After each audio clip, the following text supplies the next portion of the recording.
can't skip something on me? Oh my goodness, let's go. Get my ugly face back in. Let's go.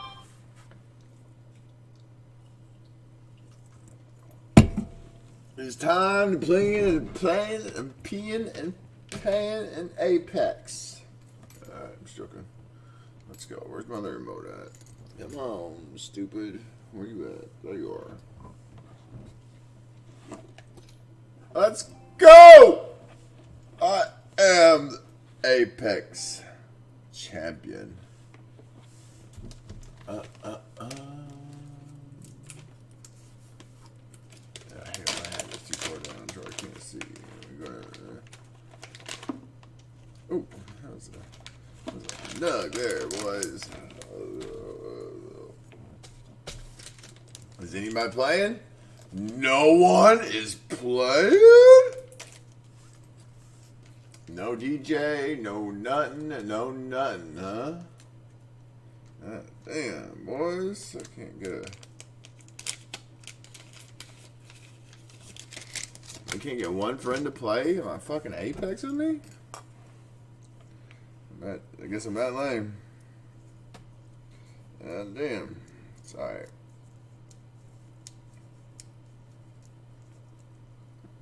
Only friends I got are gonna be here tomorrow morning. That's my little boys. That's my boys. They're gonna be here in the morning. I had to like hibernate all weekend because I know I'm gonna have them. This is their off week, where I have them all. I get them all weekend. This weekend, I love it. I can't wait, dude.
Chris Face, how we doing?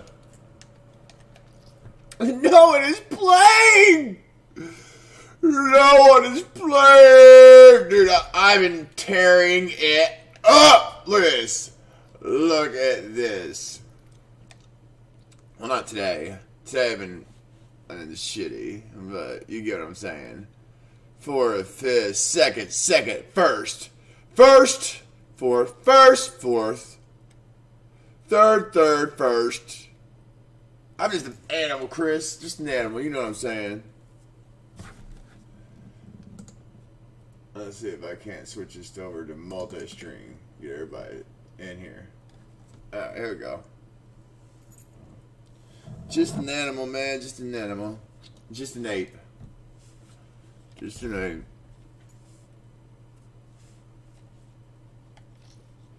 You know what? I'm changing my shit.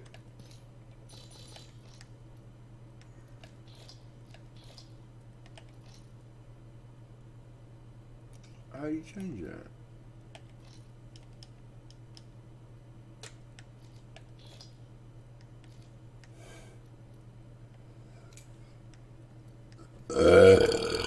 How you change your little thing? I don't want to say Boppa no more. I want my thing to shit say it.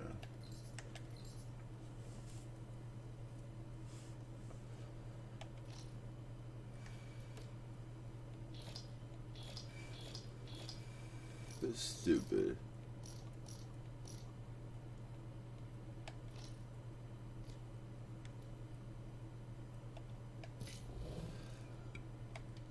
Bleh. Want to say blabba. Hate that.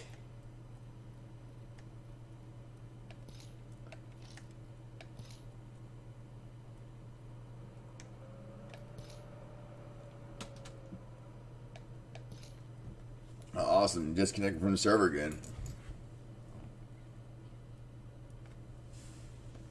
What up, Nate Dog? How you doing, bro? Don't you be giving me the finger, bitch. I don't want to fucking change my blopping there. I don't want that fucking shit. No, that's a... Yeah.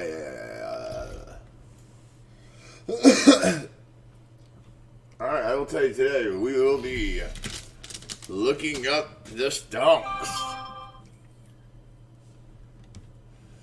Smoking, me too.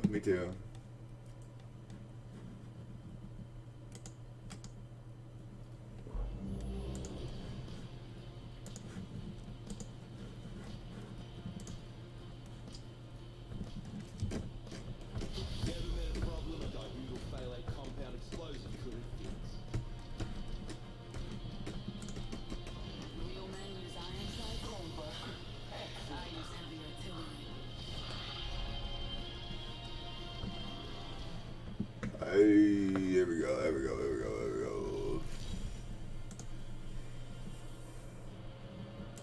This is my baby here.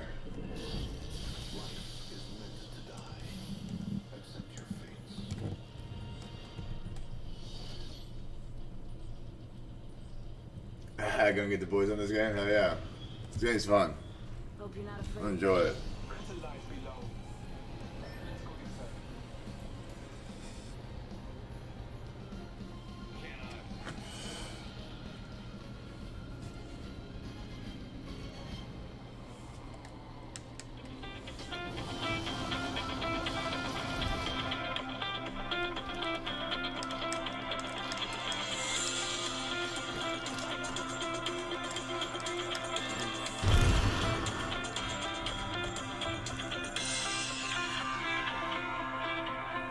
Hello. What up? What up, dude? Oh, shit. Hey, is that game cross-platform? Yeah. Yeah, the boys, well, Rustin, he plays that Fortnite. I mean, he's pretty good at it. I watched him for like 30 minutes last night play. It looked pretty well fucking tame. Yeah, it's kind of like the same, but it's a little fun. It's more fun, I think. Does it cost? Is No, Blizzard game? that's free play. Glad it's not one of us. Free to play, huh? Yeah. Well, send me a link to it on through text, and I'll see if the boys know anything about it. Oh yeah, you just download it. You just download an inventory, man. It's in the PlayStation Store. What's it called though? Apex Legends. APEX. Yeah. They got a mobile version of that, don't they? I'm not sure. I thought I seen something about it. I don't know. Alright, man, I was just gonna ask about that. I'll hold it. No problem, buddy. New Shit. leader. Roger 6.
No mobile drop on Switch. Oh shit, it's on Switch now.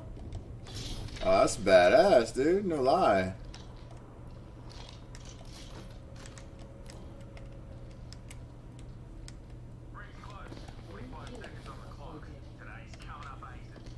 New kill leader. Call him if you spot him.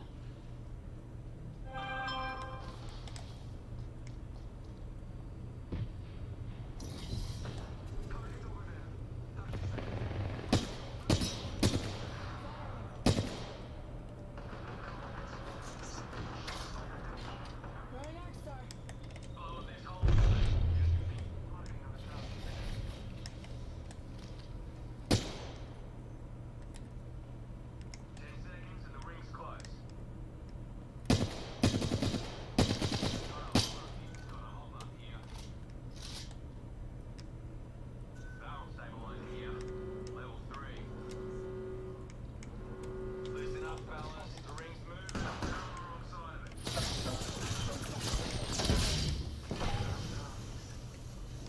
Giving him the chimney.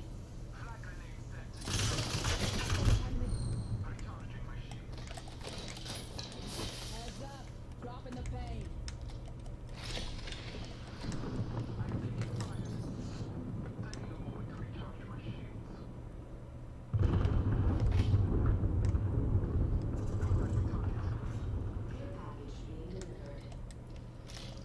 Care package touching down. They usually carry their platforms.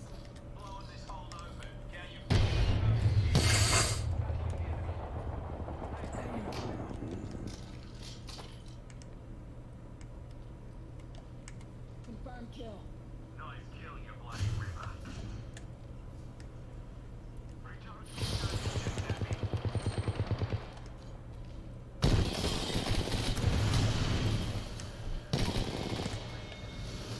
That was the whole squad.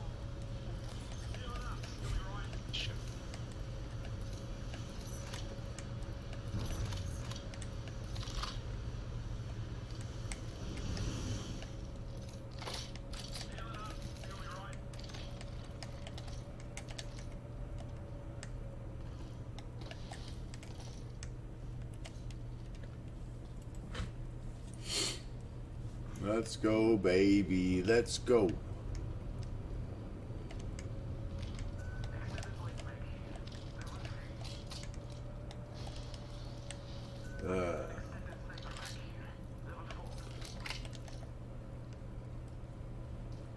Ew. Gotta hop up here. Skull piercing. Increases headshot damage. I love these things.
2 people this whole game, man. It's crazy.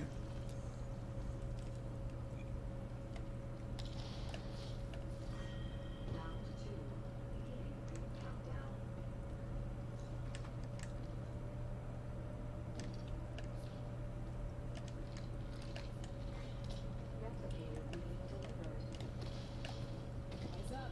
Incoming replicator.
How's everybody doing today? Half these guys, they ain't even talking, they ain't doing shit.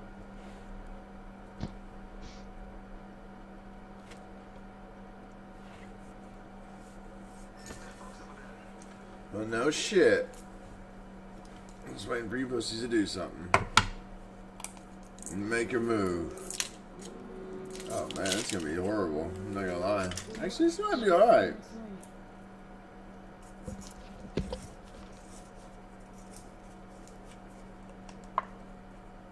Come on, people, talk to me.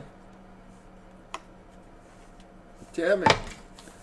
I want to know.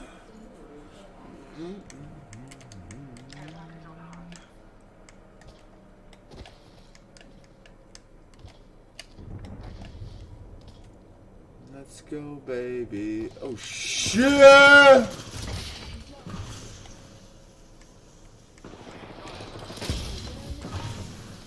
must be able to recharge.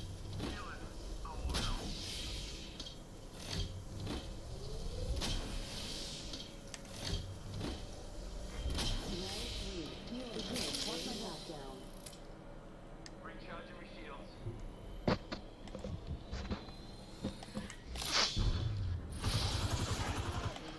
Replicator touching down.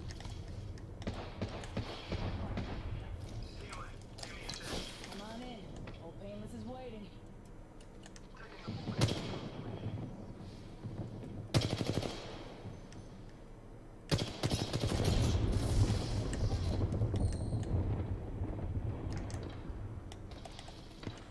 Boy, you're so lucky I don't have a sniper!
Y'all earned this.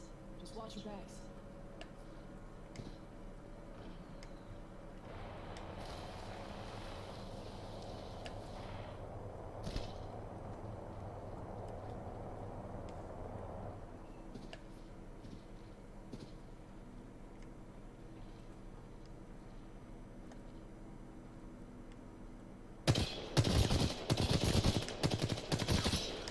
Level 3.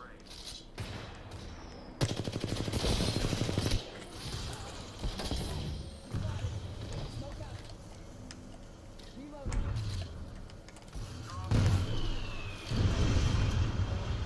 Give my shield a recharge.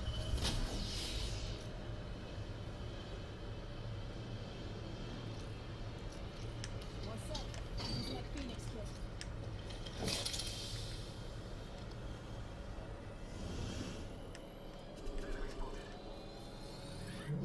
We'll call it there. Got her special.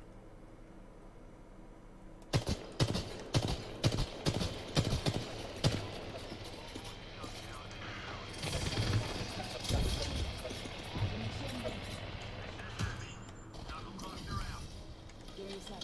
Recharging shields.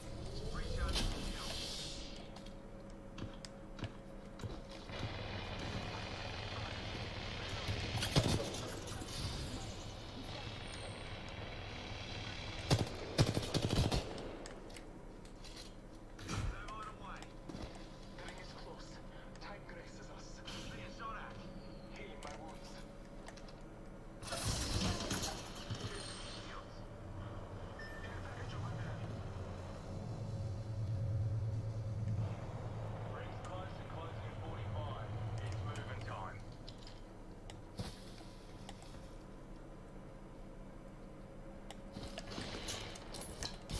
Heads up. Dropping the bang.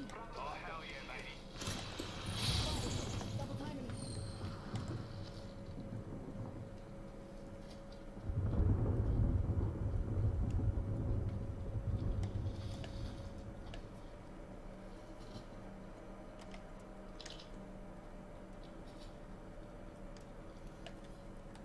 Enemy spotted. Near me. Let's reposition here.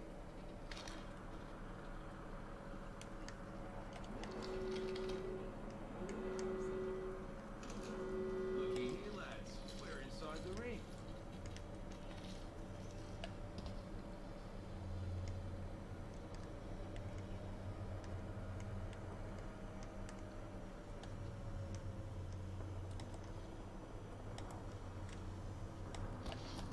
Let's go this way.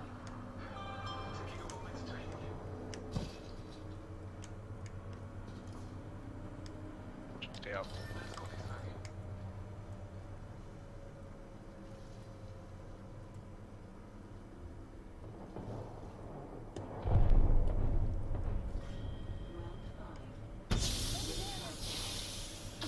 Damn it!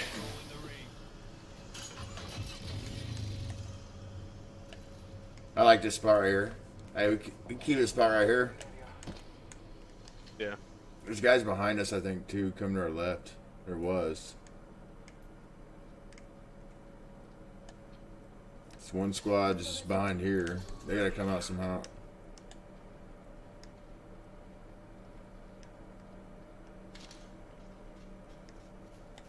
You might got your little, hills. They're all in there, so I don't know how they're gonna come and get on this side. They gotta go around the outside over there. Come on, let's go cut them off. They even make I don't know. There might be a guy. No, I don't think they can unless they can jump pad over it or something. Watch out! Watch out! Oh, they're there.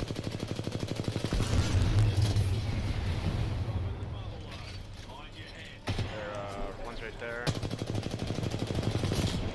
Fuck me. Yep, they flanked the fuck out of me. Pull me up.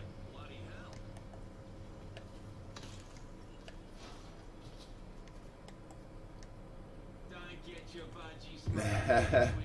I knew there was gonna be someone over there. Uh-huh. Fucking ring. Got 10. I'm still trying to figure out how these guys are gonna get over here. I'm gonna stay. He's moving.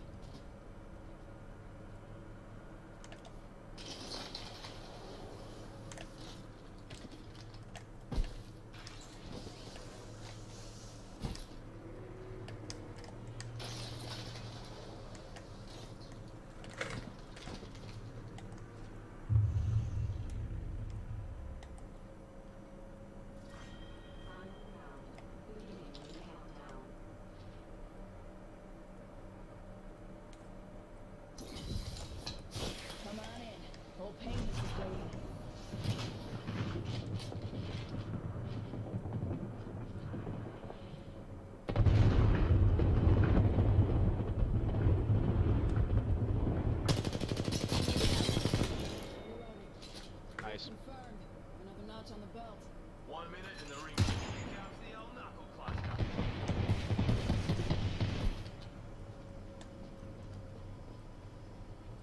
Hear him.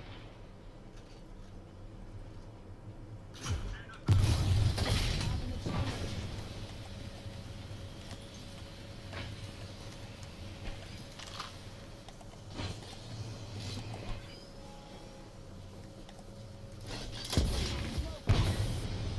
Rings near with 30 on the clock.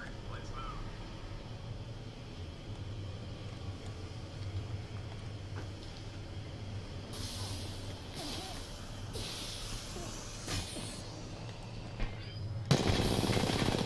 Reloading.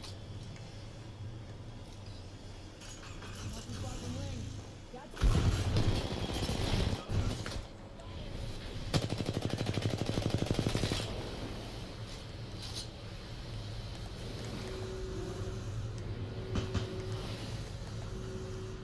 Listen up, fellas. The ring's moving and we're on the wrong side of it.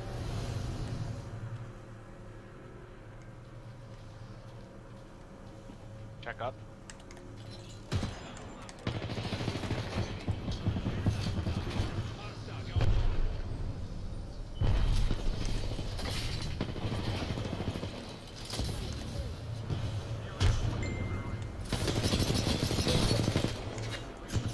Nice hit. Nah, damn it.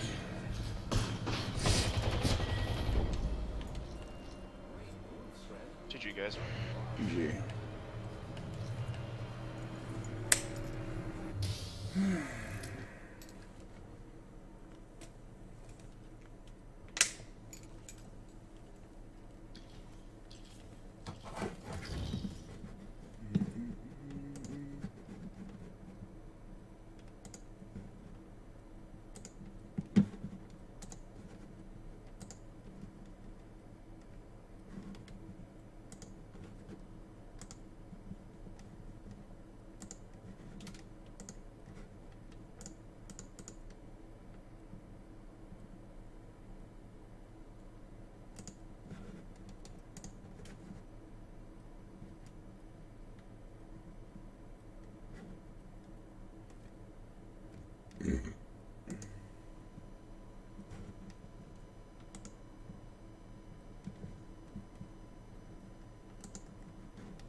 I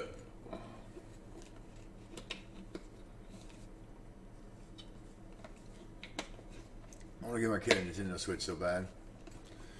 I think my kid will love a Nintendo Switch.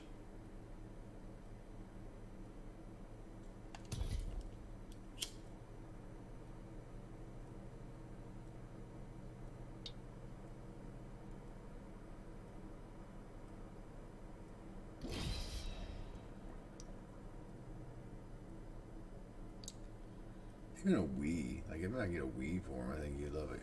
Like a Wii. Ow. Shit. Hold up. What you're trying to say, even if I talk to him about it, you're still not going to help next time? Well, I'm saying if I don't get what's mine, then I'm not gonna do another job. If I didn't get paid for this one sufficiently enough. You know, I don't take myself too seriously. I don't take myself anywhere, really. That's technically correct. But if he doesn't give it to me, then that's a problem.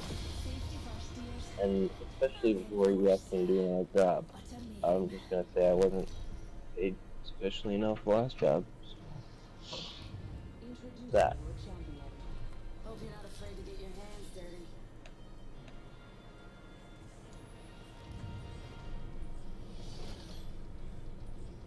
What up, Chris? Hey, you. Just a thought, we could land here. You got some gold crafting materials earlier, so Hey, you're so low. You talk. You stand in another room talking to your mic. I think I got it pushed away pretty far. My mic sucks anyways. Check it over there.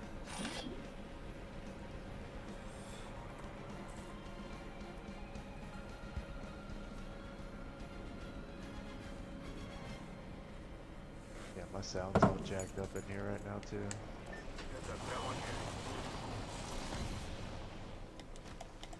There's someone in there with you boys. She can land it on me too. Yeah.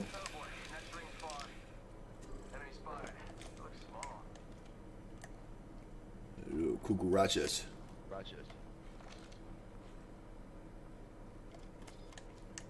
Ooh, baby. Okay, everyone's invisible right now. Yeah, Oh, there we apparently. go.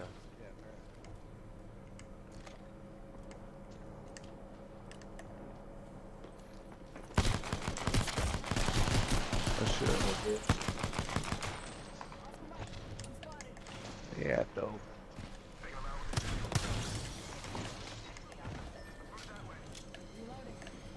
I busted a shit out of guy. Over here. The Revenant.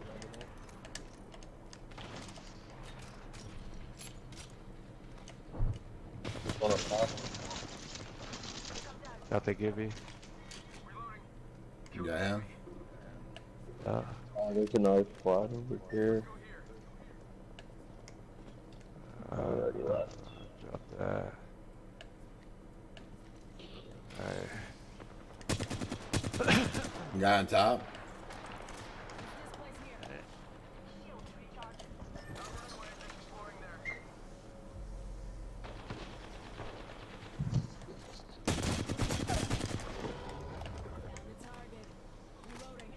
Bamboozles for the fools.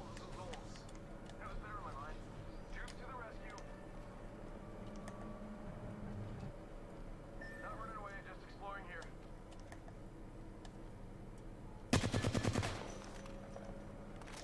There's people down here. Double timing it. Reloading. Kill confirmed. Bam goes the boozle. There's definitely more people. Yeah, there's two more in there. 45 seconds. Rings a little far. The other side. Yeah, he's like. One's gonna come this way. Right here. There's actually another team coming up on us too. Good. Yeah. You guys want to back out to the left over here? I was so high it was telling me I was out of the battle side. I'm gonna dip down to the left here. We're gonna get pinched. I'm about to have my black hole. Come on, let's dip out. Alright. Oh, didn't let me touch it. Oh no! I fell off that shit too. Got one spotted. Setting up my decoy. Give him my shield to recharge. I didn't like that up there. There's a team to our right, and then that team right in front of us. I did not like that. Shit. Hey, looking for sniper ammo?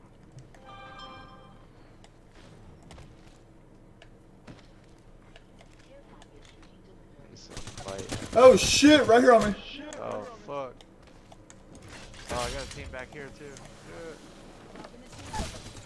What? What? We're in between teams. God damn. Where'd you guys take off to? Broke one. Oh, good shot. We got another team rolling in. I'm dipping. Dipping. Dip.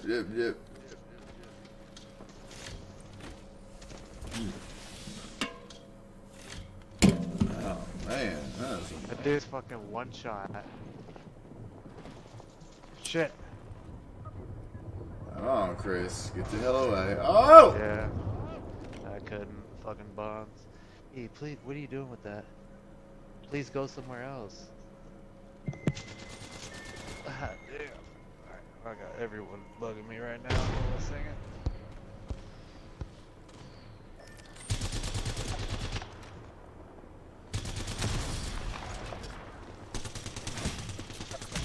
Oh shit!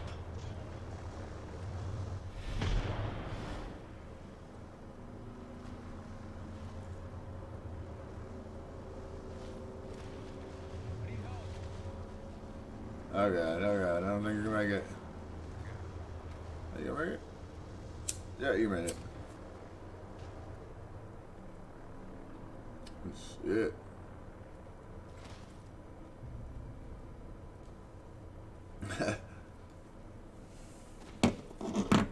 Chris, I was playing a game last night, and I swear, dude, I had 8 kills. But the guys I was playing with revived me 3 times. Oh shit. Yeah, dude, I kept fucking running into, like, just randomly running into full teams. Like, I'd split off for a second, and I'd run into full team, kill 2, and they kill me, and then they finally come over and kill the last guy that come revive me. Bro, one of those wins we had last night, I only had 2 kills, and I had like 1,400 damage. Yeah, that's one of the games I had like 7 kills, 6 or 7 in. And I think I had like 900 damage or something like that. Yeah, we were getting it in last night. I had like 5 ranked wins last night. Oh, I did too. You look in our league that we're in, all you can see is like me with 5 first place, 6 first place. Yeah.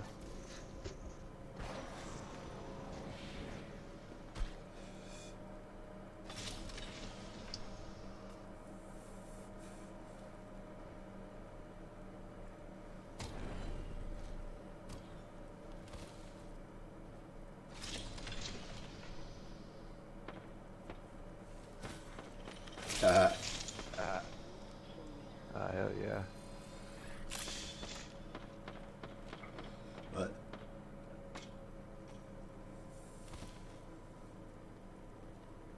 Uh-oh.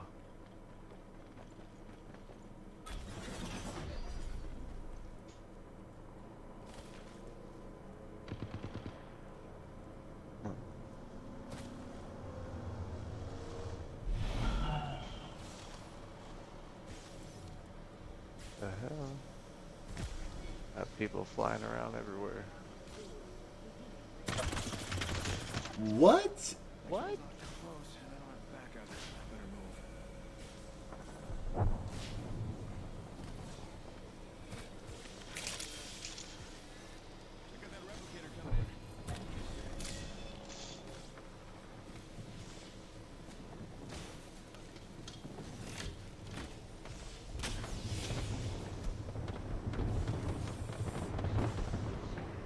Damn, the block is hot.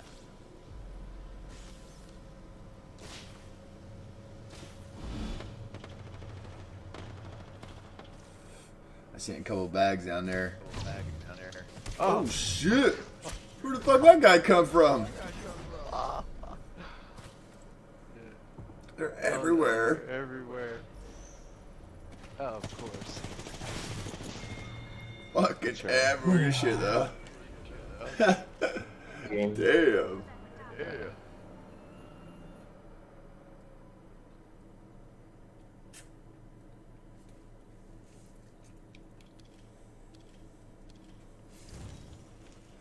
It's a final countdown.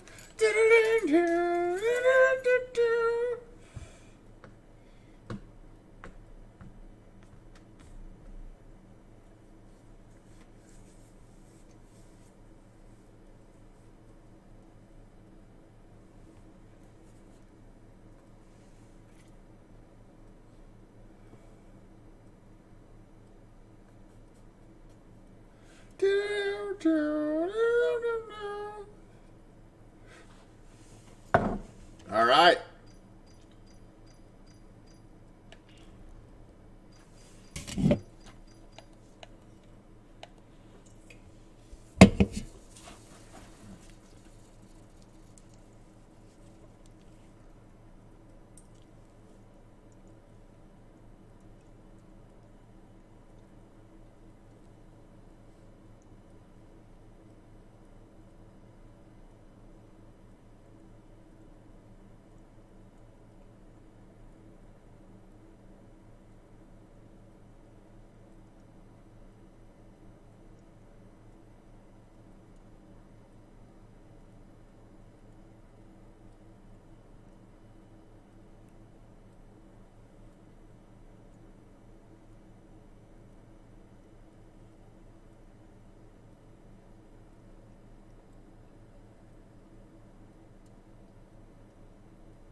Oh.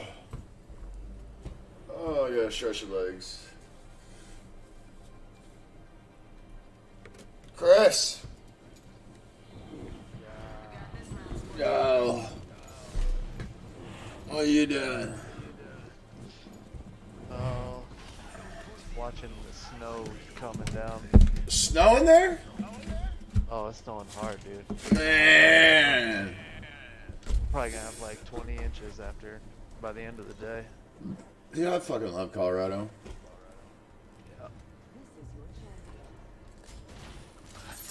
Yeah, I'm gonna go take the kids sledding here in a little bit. Oh, you suck, dude. I took my kid for the first time the other day. Man, he had a blast. Oh, I know, dude. I bring our dog too, and there's a high school up the street from me, and there's like 100 kids up there sledding usually when we go. And I bring my dog up there and just let him off the leash, and he just like fucking tackles kids as they're coming down the hill and shit. That's badass. Yeah.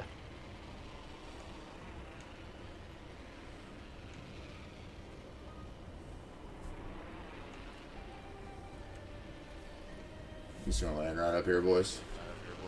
Yeah. Make our way down. Make her way down.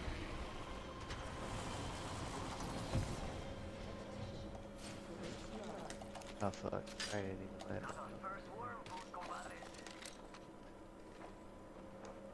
Go ahead and go Put a down. grenade for this bad boy. Oh wait, there we go. That's what I was looking for. Pay close attention to this area. Forget that. There's someone underneath me. We are inside the next ring. Oh, and I'm opening this hole real quick. Broke one. Damn, Playboy. Alright, fuck. Oh. Thought you guys were closer.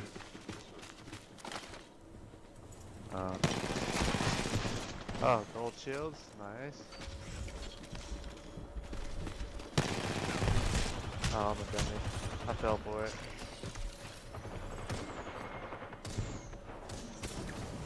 God damn, man. Getting calls. Alright. Ah, shit.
Mama Jama.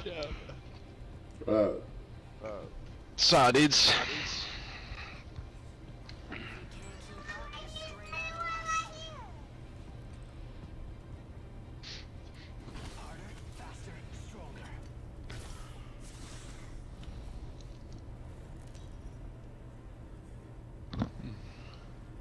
Man, you gotta dust me if we get in a running escape. are you playing Gibraltar? No, I'm playing Life on. Nah, you're good.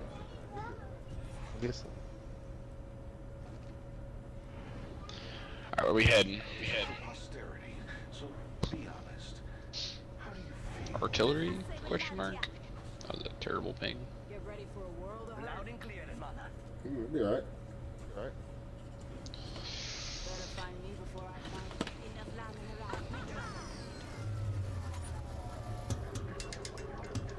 Alright, looks like we got one squad right to us.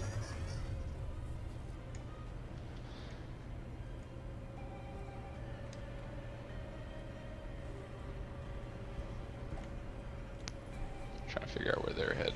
Looks like they're They heading. split? There's one guy heading with me. The other two headed to the other side. Oh, he got again. Come back down. Oh shit. I don't know where he went. He got a hard duck off. Oh yeah, he went this way. He's at the crates right there. He's got blue shield already too. Oh, he's dipping hard. He's Yeah, over his there. team is right across the way. So careful, watch the zips.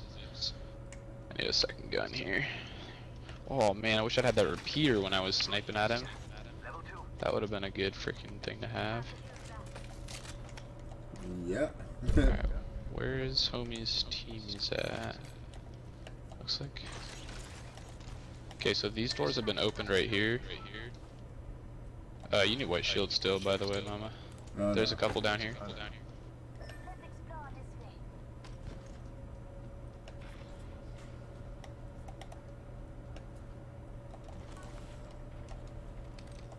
Repeater right here.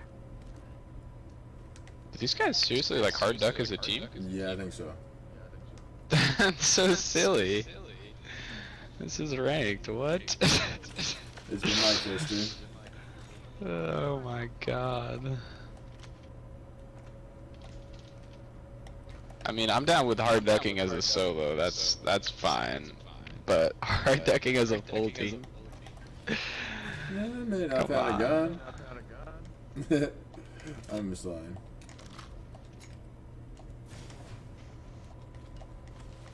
Must go faster. Alright, I'll follow you guys here. I just usually run until I hear something and it's like squirrel. You gotta go that way. I do hear things. I got footsteps. I think they're like behind the left, but maybe I'm just getting weird audio cues. Yeah, I think it's just your footsteps are really loud for some reason.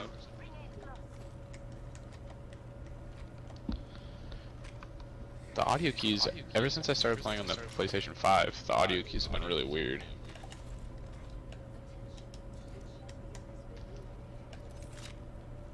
Let's be honest. I'm the only real champion here. Hit the ejector seat.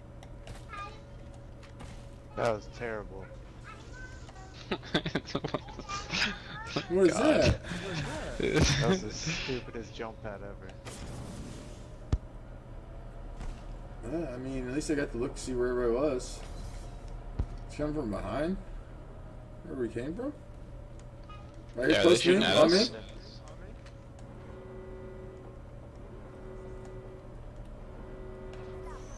Yeah, I got scanned. I think they're fighting like in the tunnel. There's a team down here too. There's a team down there too? Yeah, he just ran Like they're running towards the. Check out this area. This team up here just finished their fight. Alright. Let's go. Yeah, they're looting right now. Oh, that got scanned. Knocked one. That shit, good shit. Full team up here though. Oh, hit him for 44. Oh, oh shit! You're fighting a different team. Fuck. No, no, Yo, no. let's duck and go fight Octane here. These guys have a res that they have to get off. No, those sons of bitches. I fucked I'm not up so unsurprised. hard, man. I fell off right in front of that team. Fuck. I cracked him. He's running. Coming. Oh, on me. Fuck. I didn't see this guy. He's right here. Shit. All right, that's bad news. No, that's not Yeah, yet. jeez. Yeah, so the Octane is ran hard.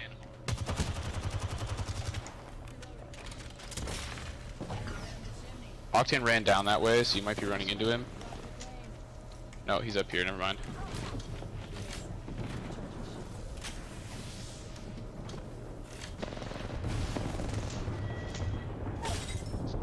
Dang. What?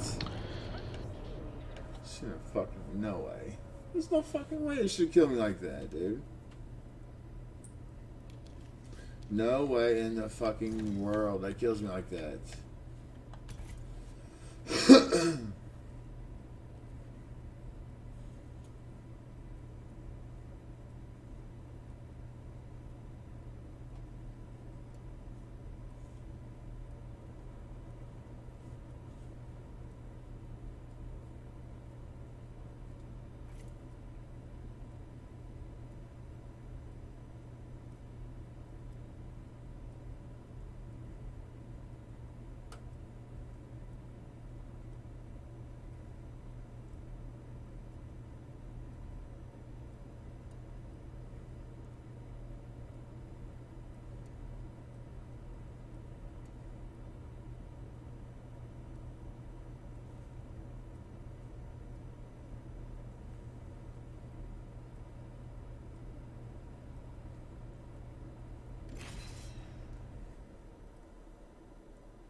I know what you're looking for.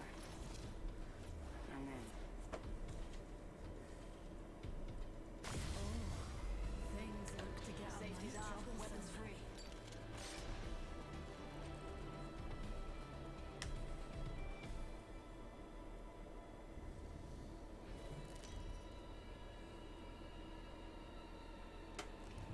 This is your champion. Close combat gets messy. Hey, stay on me. I'm the jump master.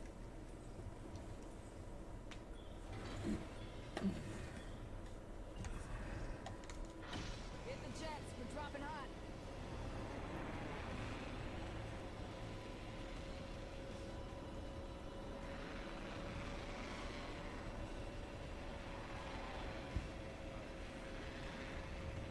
Let's just promise one round with no interruptions. You what? Said I was just promised one round with no interruptions. I guarantee it ain't happening.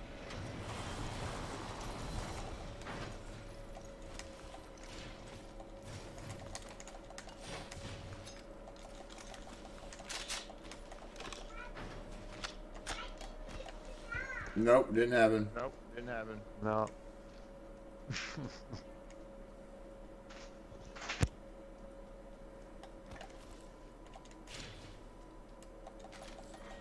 Round one. Beginning ring countdown. Rings far, ladies. Oscar Mike. Blood.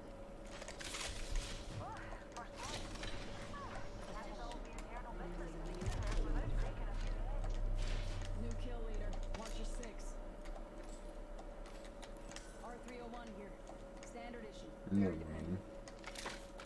R99 here. I need it.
I'm gonna meet you guys around the block. Alright. Shotgun bolt here. Level 3. Far range, 25 left.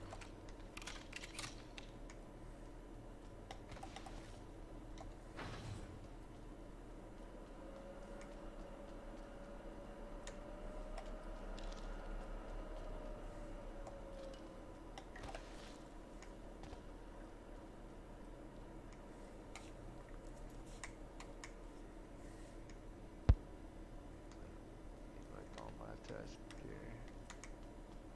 Oh. Fancy. What do you got? Purple.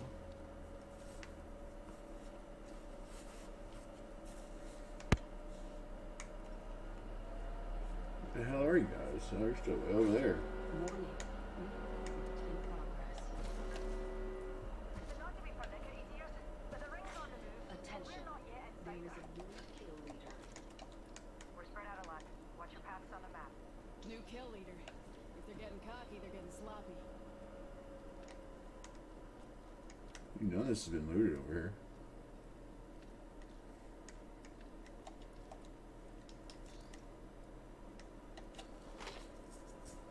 Yeah. Yeah. Care package. Care package incoming. What's you? Y'all earned this. Just watch your backs.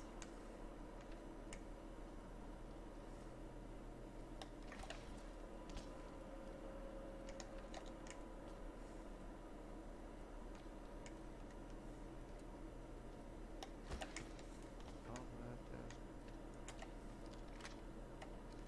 So, good. What'd you say? I was just looking for grenades. Everyone's like, Man, do I want to snipe or do I want to run again?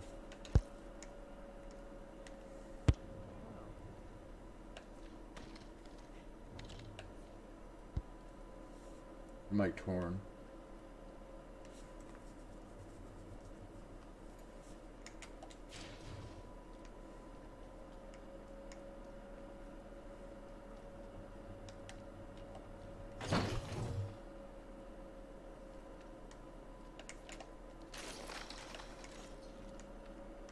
Opening the hold. Watch it.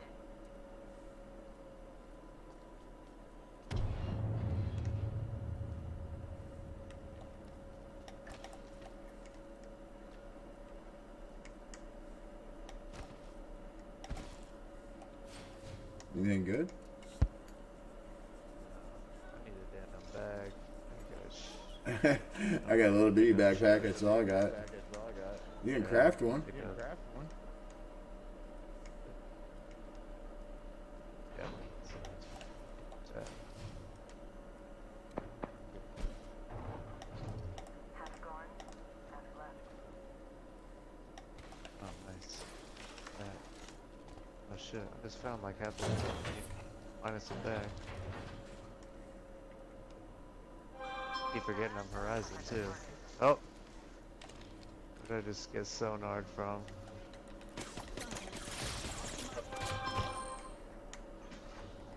Give me a second. Oh yeah, I see him over there.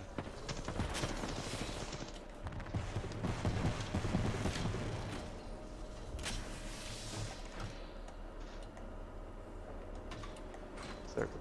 Yeah. Good this way. Huh? Huh? Portal's ready. Yeah. Alright. Oh damn. Yeah.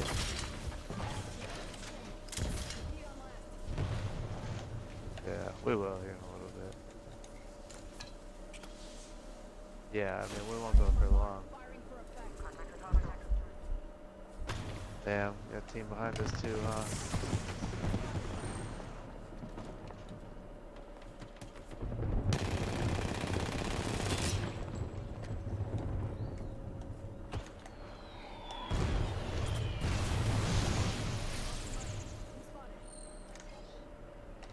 Another squad attacking. Unleashing my singularity. Fucked up 2 of them. One with the purple, or one with the gold shield. Yeah, they can't go that way. Oh, right below us right here.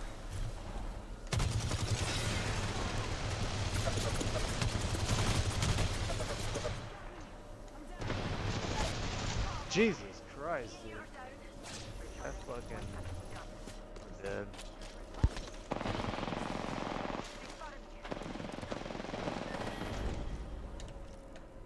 Is that the same team? Oh no, that minigun. It's way too OP, dude.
We'll win this thing together. Semper Fi or die. Right with you, dears. It's you and me, bro.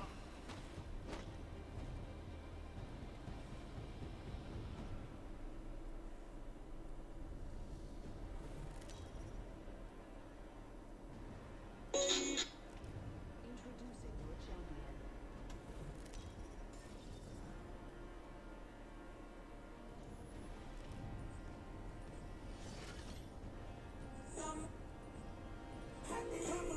Hey, I'm the jump man.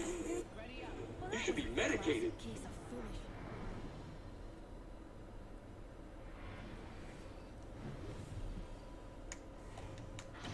Hold on tight. It's time to drop shot and run.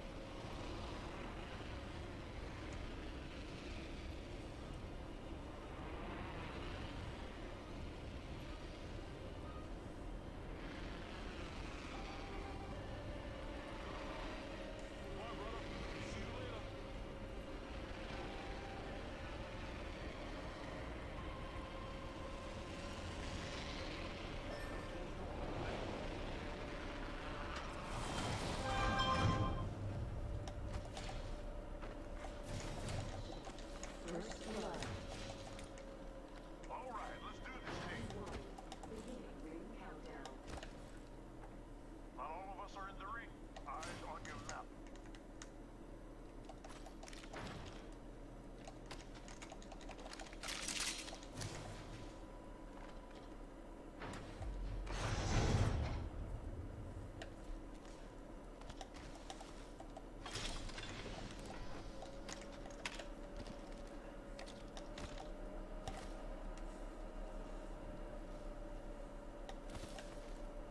Damn, Chris, you over there still? Shit, I was waiting on these houses. I didn't realize y'all took off through there. Shit, this is all been hit. Alternator here. Yeah, they're right here on me. I know, I'm turning around. Shit, I'm coming, I'm coming. No, you're good, you're good. I'm not messing with you. I ain't got enough stuff to do that. I got 40 bullets. 40 bullets. I'm gonna wrap this way, Chris. Position here. Okay. Over here. Grenades. Here. Guys.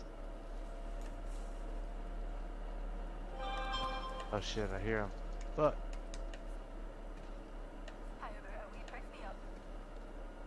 You good? Yeah, they're back there. They're pushing us. Chasing me, I think. Yeah.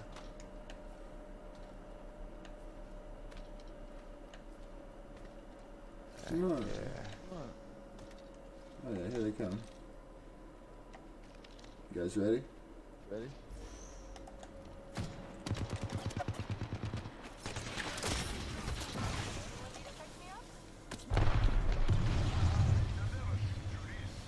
One is running.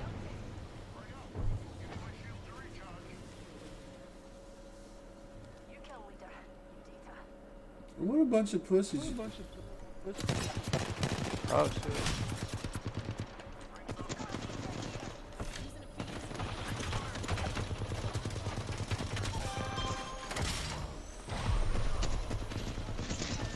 Oh god. That Octane's like the best at it. No! No! No!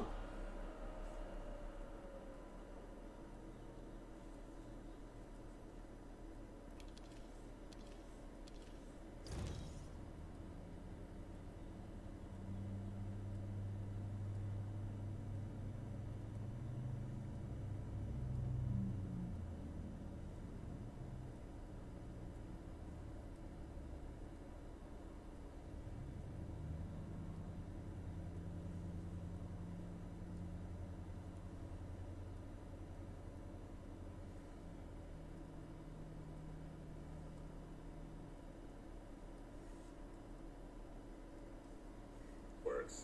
There we go. Meatball, come on. Let's go. Where's Meatball? Meatball, come on. Good as all Want money?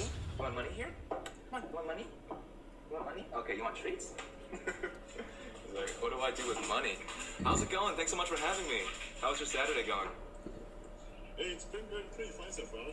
My internet is fixed again, so I was able to stream without any interruptions, any delay today, pretty spontaneously.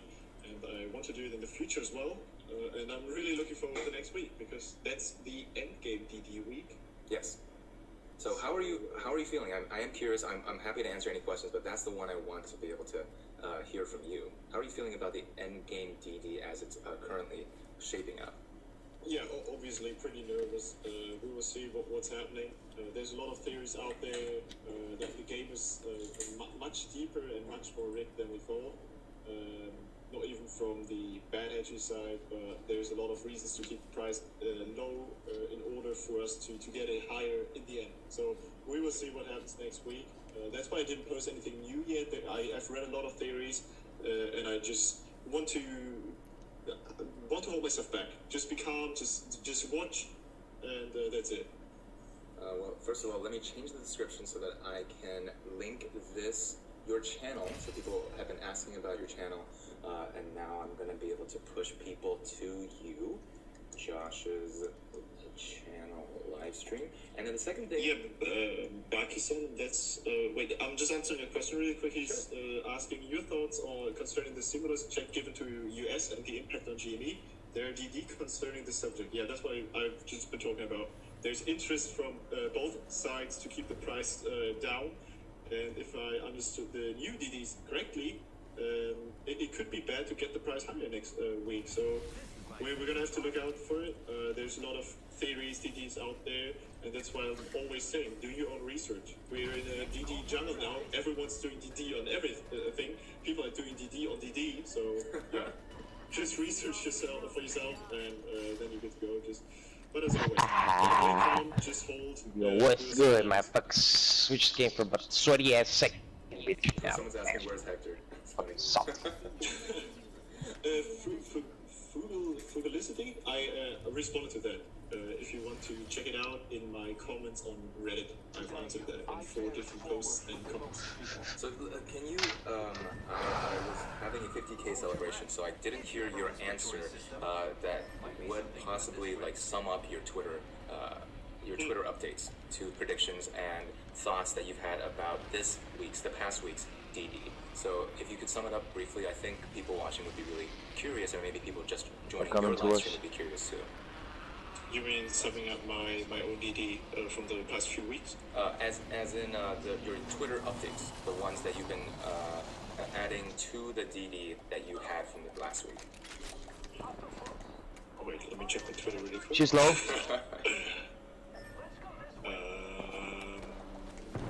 Let's see.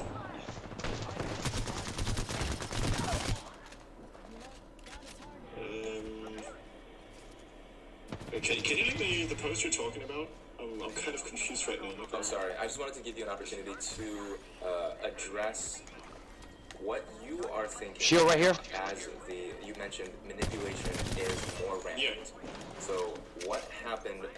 You even put in a ton more of your own money when you on the live stream said that you needed to get ready for your dog and you needed to get ready for a bunch of other expenses. No, you instead doubled down on GME, which is valiant effort, and we appreciate that. But what exactly happened? Why didn't your effort and everyone else's effort work out last week at least?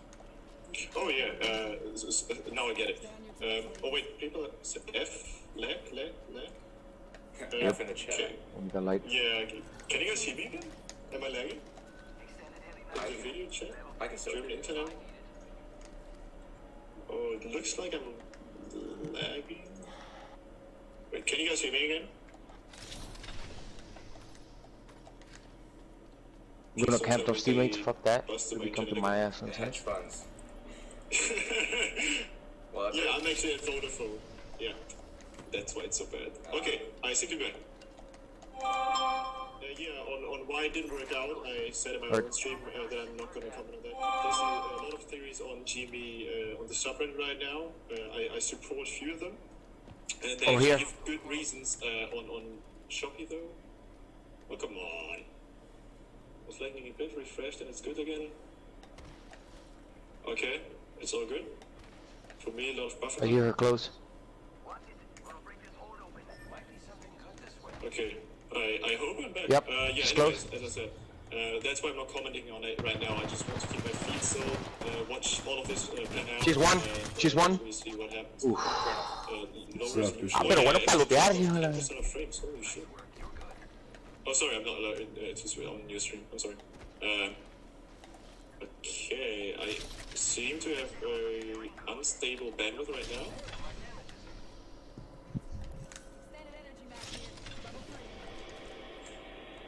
So one of the thoughts that we probably had Blue.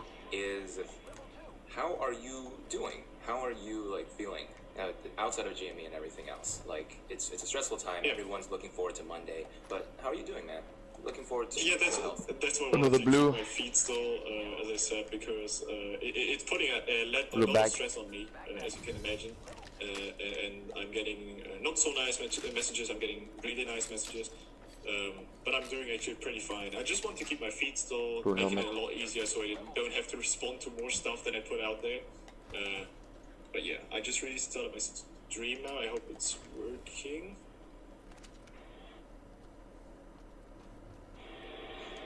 This dot in the corner is red.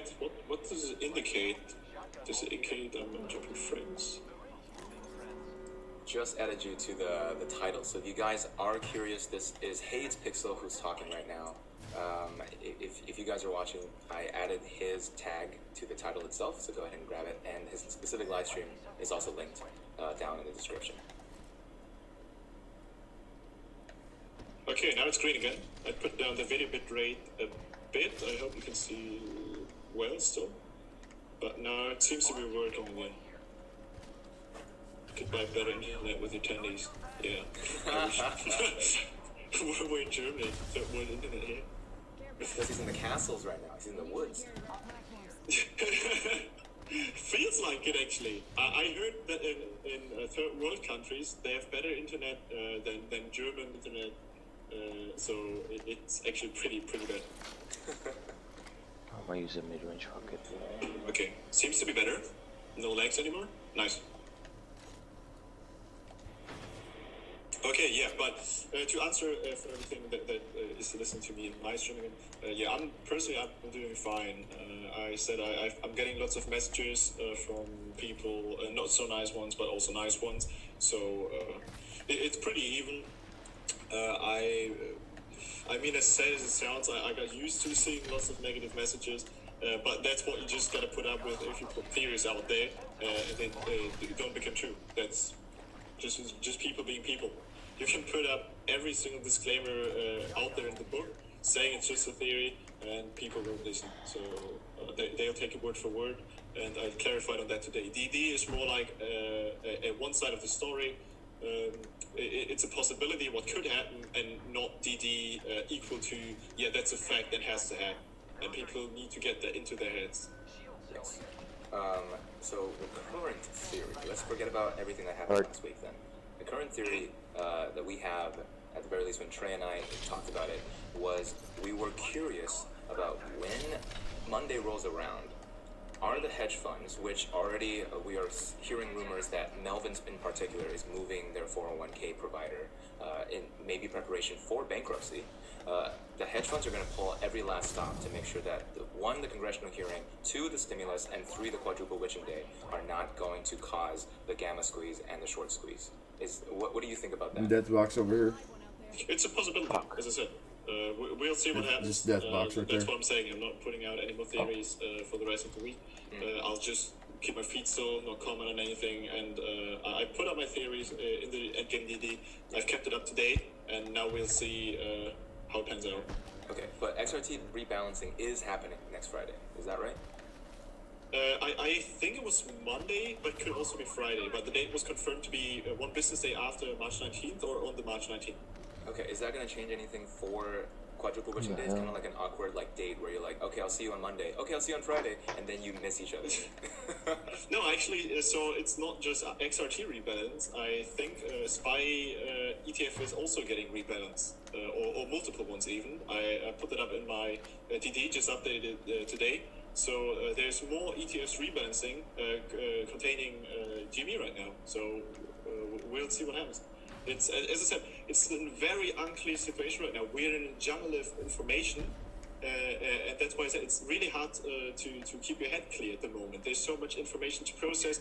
There's new information coming out second by second, changing everything from day to day. And that's why I was so bold to put out my prediction. I think 2 or 3 weeks ago, I put up my endgame prediction for March 19th, or rather for the whole week.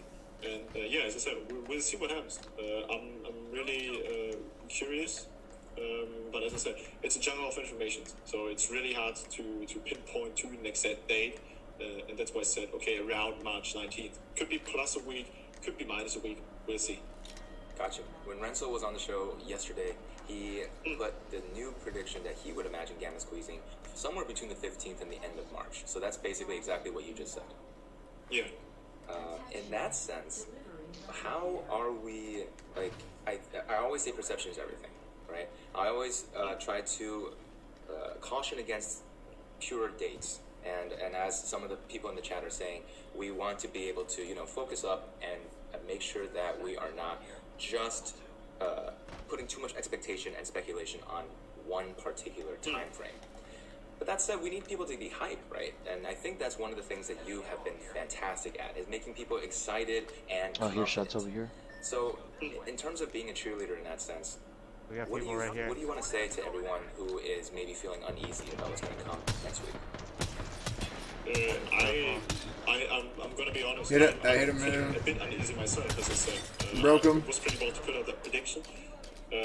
Still a lot, and even more points pinpointed to that time span. But as I said, it's really unclear times. You have to make up your head yourself. You have to research for yourself. This might be no help at all, but as I said, I'm feeling a bit uneasy. I'm just a human being. We have emotions, right? So So Crackdown you can be emotional. You can feel uneasy. That's what I'm always saying. Wait, Just right here, don't Benga. panic. Don't sell when you see a price drop. I mean, it's your free choice. You Benga, can Benga, sell, Benga, of course, if you Benga. want to realize your gains or want to realize losses. Yo, or Benga. stop them. Benga. You need to heal up, bro. As I said, we I got it, I we got have it. At least heal up. We will see how it pans out. And that's why Can you res me? Can you res me? Stuff I'm for dead, next I'm week. dead. I'm commenting still, responding to questions. Backing up. But I just see how You it got a pans jump out. at? And people should do the same. Just look Oh, at the you guys graph, saw look that. at the Real news, quick. and we'll see what happens. Got it. And in that sense, since people were having trouble with Intel, I don't mean to be an interviewer sense. I Can actually, we- you know what, can you we- asked me a question. What would you like to know? No, it's good. Just go Alright, I ahead. gotta Just go jump ahead. down. You They're coming, okay? Cover him from that rock. Right here. Oh shit, come over here, goddamn, nigga. Q&A, throwing my thoughts. I got him. So it's good. Well, Shit people was have been nuts. wondering about Intel and iBorrowDesk as now no longer like actual sources of truth because of some scandal this past week. They So pushed now, back. when you look at the news, what exactly do we look at? How can we be true? Is that a Phoenix? Yeah, that's what I was saying today Never as well. mind. Already put Things that on. just become so hard to be accessible for retail investors. Fintel actually, I mean, they got caught with the pants down when they. Do they got the rest on that home? Gave like bullshit excuses a few weeks They're ago. probably gone too. With He's got a like, purple oh yeah, shield those are on. old numbers. Our server wasn't working. Yada yada yada. I think. That's what I'm saying. Do your own research. We can't trust any numbers out there. I said in your stream, I said in my stream, people shouldn't even trust me. They should trust no one. They should just You gotta come down the zip line? hold, and that's it. Who? Just don't Oh, do anything fuck. Based on other people's research or I on jump out numbers again. you see out there. Just let it Where? happen. I mean, you have to have some kind of direction, but as long as we don't have official numbers from someone that's been trustable through all of this, I wouldn't jumped the bet on wrong any way there. numbers because everyone we saw as reputable. I'm looking at you as study partners. They have become I hit it real sold quick. out. So that's what I'm saying. Just everyone just has to chill. Take steps Right here, Chris, come here. relax. I mean, as I said, it's hard God times, it's tough times. It's broken. It's a jungle of Got a red information. shield. So you have to fight through the jungle and look for a way out. And that way out would be Ryan Cohen doing something really big, announcing something, or actually becoming CEO. And he could lead us all through that in the end. So I'm betting on him. We're betting on Ryan. I think that's a pretty safe bet. But in that sense, we have this kind of echo chamber when it comes to confirmation bias, and we're all pretty happy about like, oh yeah, we have we have this many people that like the stock, and these many people that are never going to put in the paper hand. That's why we get all these scissors in the chat, specifically so that we can continue on this echo chamber. But confirmation bias is only helpful to some degree. Right now, I think the most uneasy part of it is that the people that were waiting all of February for the ability to sell finally and break even, if they have been diamond handing right now, they're probably feeling really uneasy.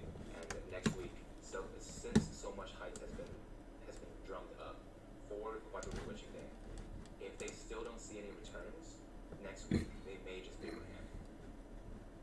Yeah, and that's what I just said. It would be okay. I wouldn't be mad. Everyone has their own goals. Everyone has their own risk tolerance, as Robin Hood would call it. And if you make use of your risk tolerance, or if it's getting maxed out, of course you can sell. No one has to hold all of this. You can do with your money whatever you want. And that's what I'm saying.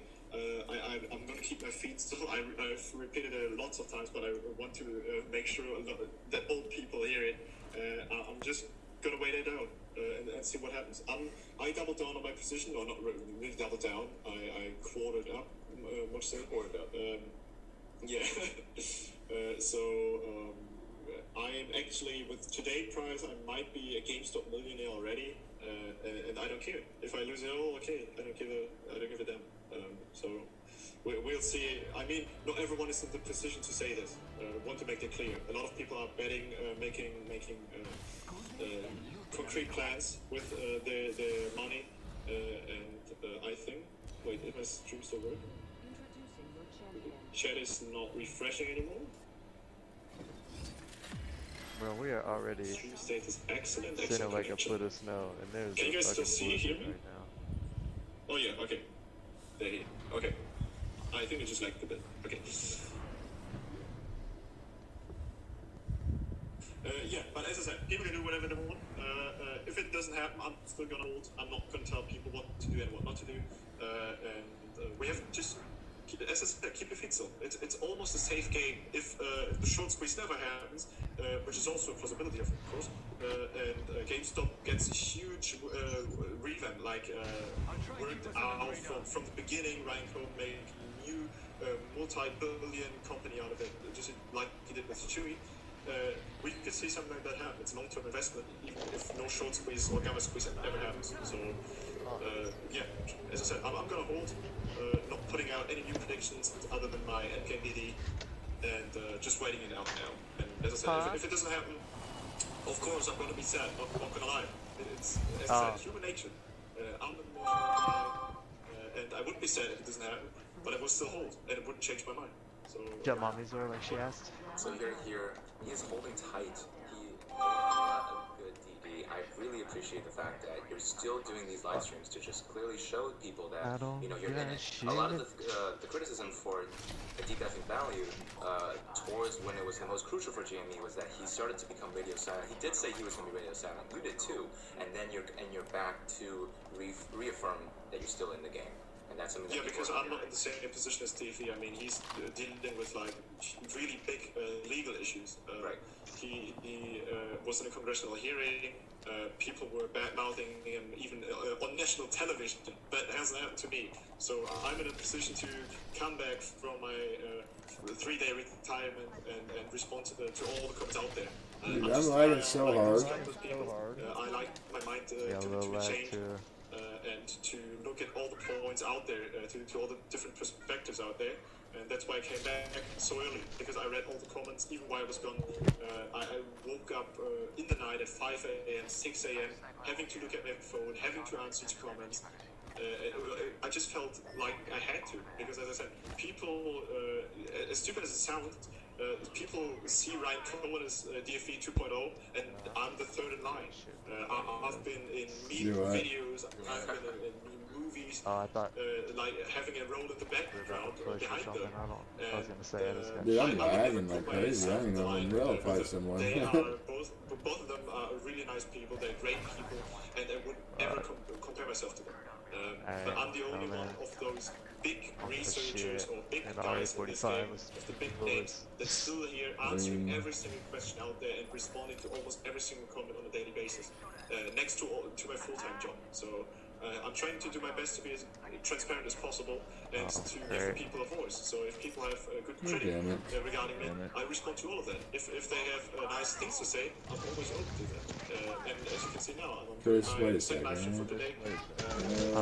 Pushed it back so people even from California, from almost all different time zones around the world could join. I could they got a lifeline as many people as possible. And as I said, I want to be as transparent as possible for everyone out there. And we all appreciate you. The chat is just flowing with positive sentiment for you right now. Thank you, Pixel. Thank you. In that sense, how much time do you have? Because I don't want to push over your 40-minute timer. Oh yeah, I have about 5 to 10 minutes left, and then I'm going to do a German stream, because I think there's a lot of people in the German community that are, from my experience talking to them, maybe a bit older, or the English is not as good. So I want to give them the opportunity to answer every single question in German in depth. So that's why I'm doing a German-only stream in about 5 to 10 minutes. Because as I said, I'm trying to be as transparent as possible. God, dude. German's a cool language. I fucking hate when they can't fucking move and land like that. Trey and I asked the question to ourselves of what we would do if we were hedge funds. Because in order to play 4D chess, you have to at least go like 1 or 2 turns in advance, play it out in your head. Yeah. Can I interrupt you with that? Oh, sure. Go ahead. Really quick. I thought about that as well, because you have to put yourself, you know the saying, if you know yourself in a war, you're almost guaranteed to win the war. And if you know yourself, you can almost predict every movement of the enemy, because you can, if you know yourself, you know your mistakes, and you know what your enemy is going to make use of. But no one knows how hedge funds work. It's just its own world. They have their own rules. From my experience of research, they're actually in a bubble. You don't know anything about them. They have their own laws, their own rules, their own fines. It's a whole other world. So I tried putting myself into their position, but it's really, really hard. And that's why I just stopped with that. Because as I said, the more research I did on that, I became aware that it's a whole other world. If the people would know about what's going on with hedge funds in the world, there would be a civil war one day after it. A civil war one day after it. Okay, and this is talking about the fact that there's unknown institutions, maybe other hedge funds, playing against other hedge funds that are originally, like Melvin, shorting the stock. Yeah, that's what I'm saying. They have their own rules, even their own rules of revenge, or we don't know. Maybe they're talking all in the background. Maybe they have daily conferences where one hedge fund is like, okay, Melvin, we're going to sell you 10 million shares of GameStop for $80, let's say, or putting out an auction. And if you don't agree, we're going to drive the price even higher in order to pressure you. So they could do something like that. It wouldn't even be illegal. We would never know of that. We would only look at the graph and be like, oh, what's happening with the price right now? Everyone's speculating, everyone's doing DD, everyone's putting out theories, and we wouldn't ever know. And that's what I'm saying. They have their own rules, their own world. They can do everything, and we wouldn't ever know that. So in that sense, you touched on it a little bit, but I do want to ask you the question of what are hedge funds waiting for? If it's becoming inevitable, so far as it seems, like you would imagine that they would at least cover half, or at least cover it all right now before it gets too crazy.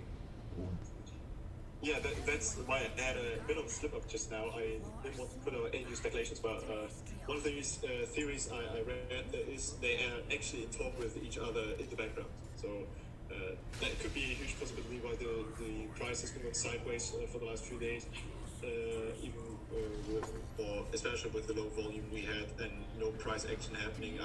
I think we landed on the Max Payne price twice in a row now, or $260 and $265 almost, and that is no coincidence whatsoever.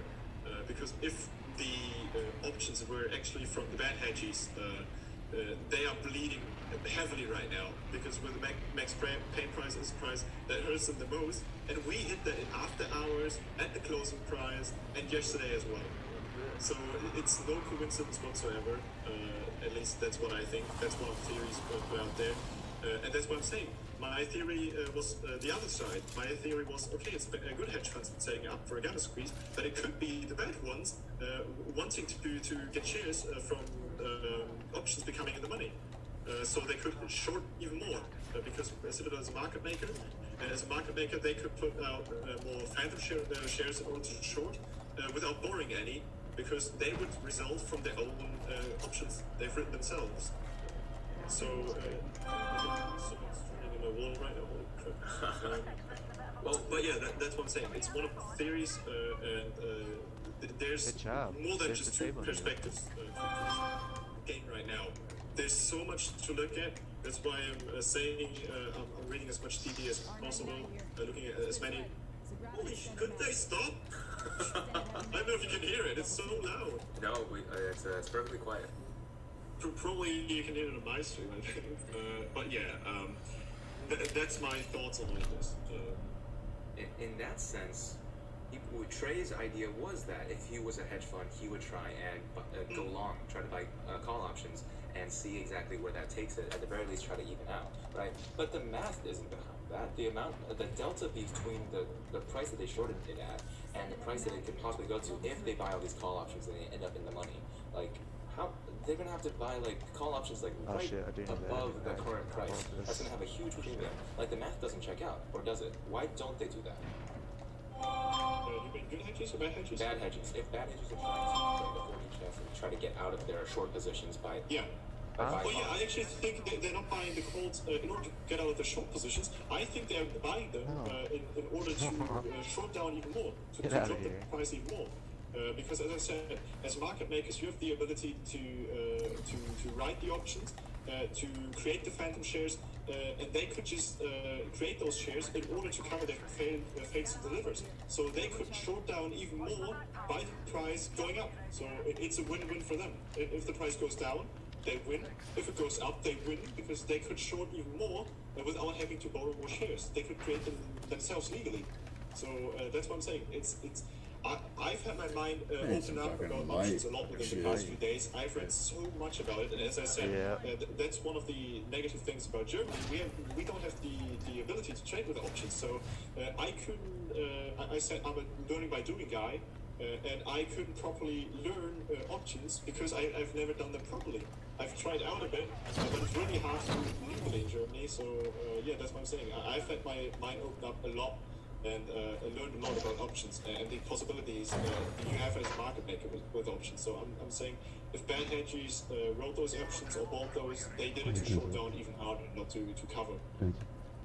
That could be a possibility. Hold it up as soon as you're done. Let's get some sisters in the chat to make sure that we are appreciating Josh. Put it on. Hayes Pixel having his own YouTube channel. It's in the title, it's in the description down below. Go and show him some love. The Andrew No Money Squeeze of death. I hit him for What 90. exactly is the play for these good hedges? Because not everyone believes that they exist, but you are the person that is saying that there is someone putting GME purposefully on the SSR list. There is someone who did it on Wednesday. There's someone who did it on Thursday. Why didn't it happen on Friday?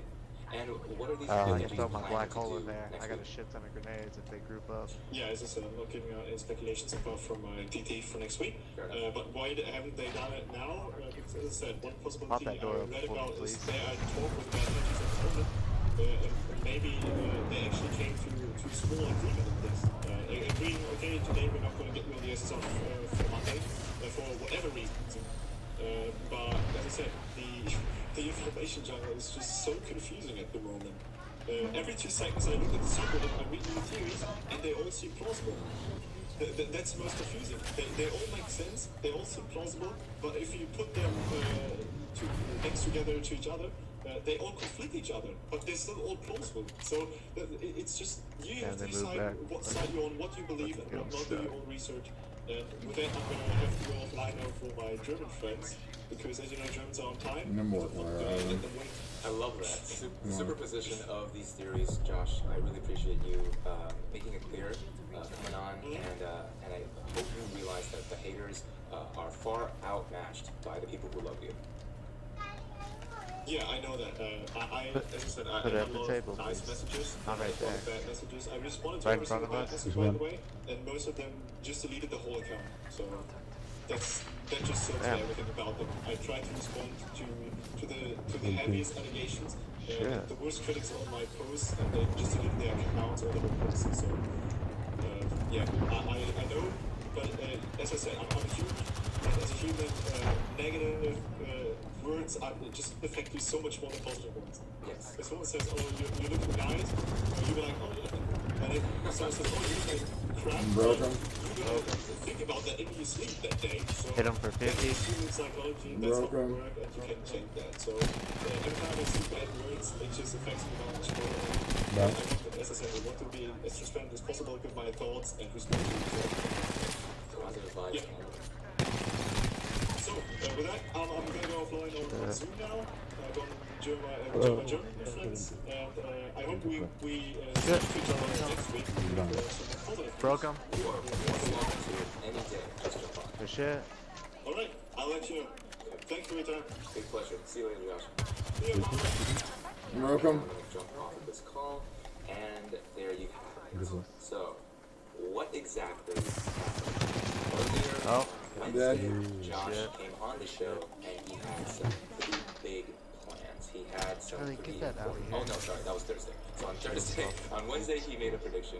On Thursday, we had him jump on the show, and he made some pretty big plans of that day, having some inkling that the Gamma Squeeze might happen. If not today, that day on Thursday, then it should be happening on Friday. Neither Thursday or Friday panned out, but he is still positive, right? He is afraid.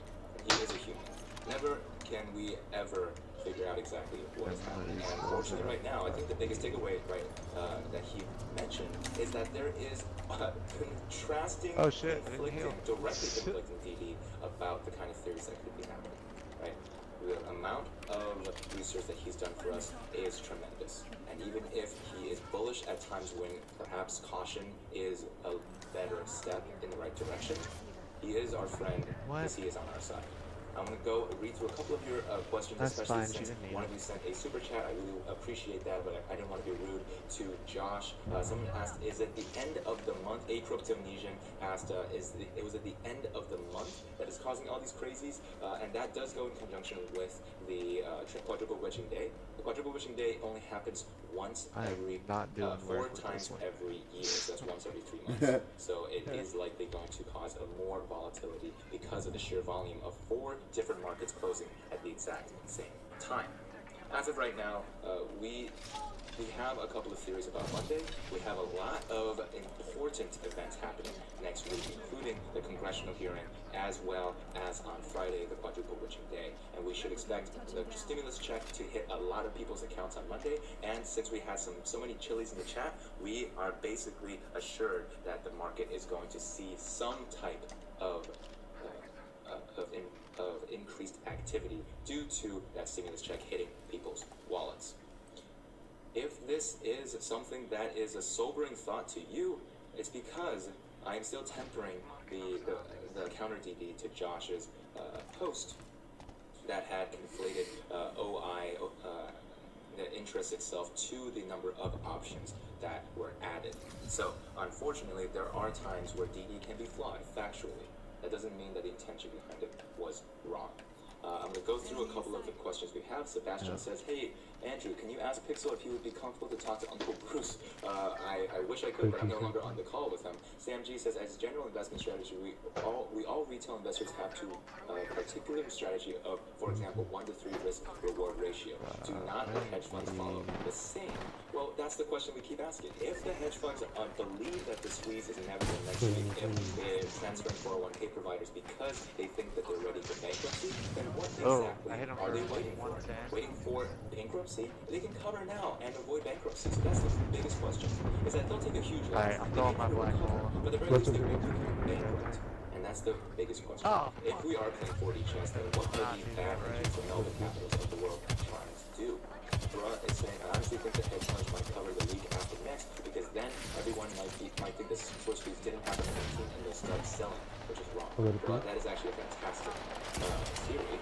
And now that it's been out there, just understand that that's what the hedge funds were trying to do. Andrew Mohammed says, Bucking done lo-fi. Can we talk about the interest that needs to be paid back once the shorts bought back?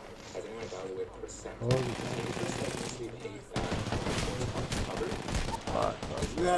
Because the shorts, once they are covered, once you return that short to the person that ultimately gets their library book back, or gets their treat back, is the dog treat analogy goes. Once they have that, then the interest that you were paying every day, millions of interest, He's coming. not necessarily. But Louise says, can we say the facts? The facts are that there's a ton of volume in the previous part of the week, but no volume basically on Thursday or Friday. And that is tricky because that meant that sideways trading for GameStop was inevitable for Thursday and Friday due to being on the short sale restriction list. Let's see. Articulate. Thank you for the super. I sell on Friday or Monday if squeeze happens. If the squeeze does happen, if you've subscribed and hit that bell button, you will know. You will be here when I am the person selling at the top, right? And this is the most important part. If you're trying to sell on the way up, you're most likely going to get burned. You have no idea how high this is going to go when the short squeeze actually hits. If you are thinking it's going to be $1,000, that is only the top of the gamma squeeze. Right? And Pixel specifically said that he's going to go and find you in person and beat you up because that is likely selling off a tiny piece of the actual potential of the squeeze. The short squeeze itself is not going to start until we get to likely the quadruple digits. Andrew Money, am I scared? No, I am not scared. Aviv Mal, I am anxious.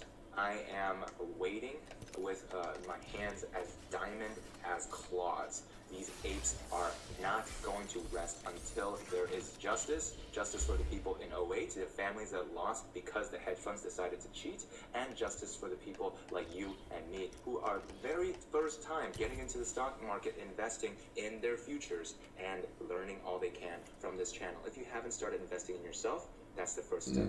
Subscribe and hitting the bell button. Let's see. I'm going to answer just maybe 2 more minutes of questions.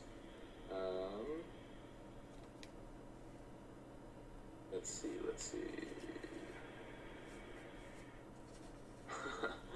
Christopher Katsev, have you seen the DD someone comparing GME Saga with the Big Short 2008 situation? No. However, this is very similar because of the fact that when you have the a hole in the market, something that the hedge funds have manipulated in the past and now has been patched up more or less, they are just going to find another hole in the market. And this time it was a short squeeze of an entirely different asset, something that didn't seem like it was going to, it was going to make as much sense for the pandemic, for the future of e-commerce, and for the future of retail gaming. GameStop and AMC were remnants of the nostalgia we had for these two companies, but they have solid bones as well, which is why a lot of people are considering AMC as a strong contender to itself, making it clear that AMC has a longer future due to the fact that theaters are reopening and that GameStop needs to pivot hard in order to be able to have Ryan Cohen come on as CEO. Hi, it's Sam Barker here from the Motley Fool. Behind me is Landmark Mall, or what used to be. What once was a... Hey, how's it going? Let's talk about the stocks I bought during the crash. So we had one heck of a crash here in the last few weeks, and I always like to review the stuff I buy. I send alerts when I buy things to all of the course members, but it's nice sometimes just to look back and review and look at where I concentrated my funding. And look, my point of view is when we're in a correction, you put your money into your highest conviction plays. That is the time to concentrate down into what you think is going to create the highest return on investment. And what I did recently, or through this crash, is I really looked at companies that I thought sold off over 30%, because I thought they were going to rebound very quickly. These are also within my high conviction group. So, for example, I might have very high conviction on Apple, but Apple sold off maybe like 13, 14%. I mean, it's kind of like, okay, the S&P sold off 4%, at a low.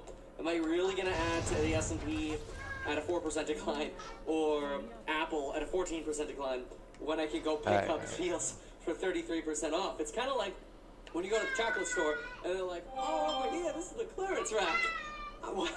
Well, given that this is a consumable and I don't care because I'm going to eat it, enjoy it, and be done with it, I am going straight for that clearance aisle, especially if you go into like Godiva. It's like, I want a Godiva clearance. That stuff's always sold out though. Like, the amount of time clearance stuff at Godiva is around, very, very rare.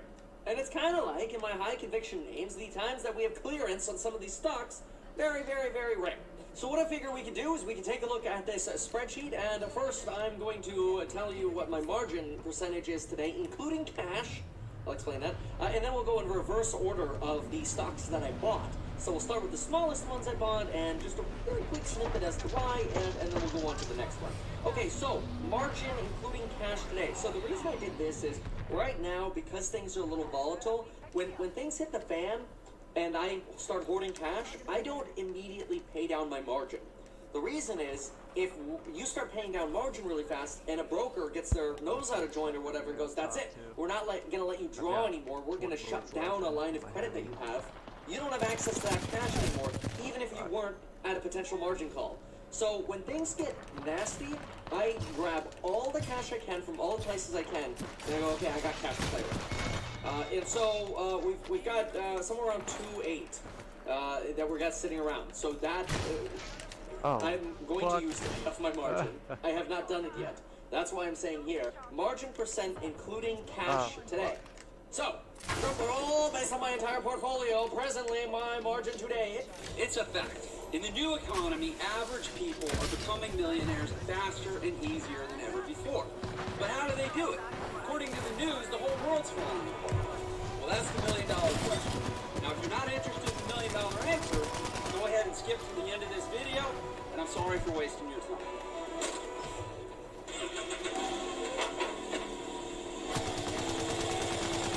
But if you do want to know more, keep watching. In the next 60 seconds, I'm going to teach you the fastest way that I found to become a millionaire in the new economy.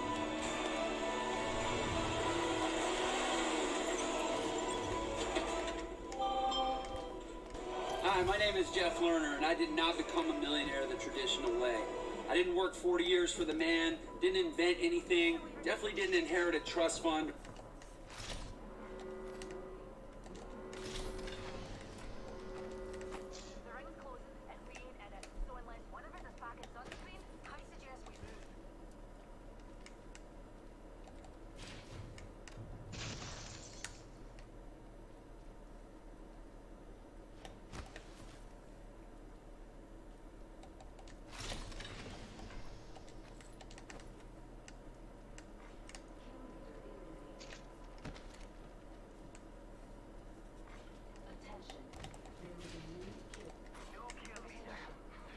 Alright. You could use heavy and energy if y'all. Oh shit.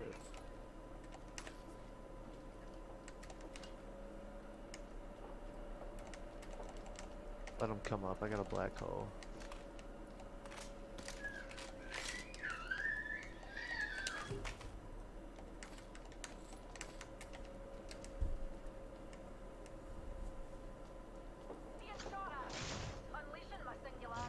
Oh, how'd they shut that door?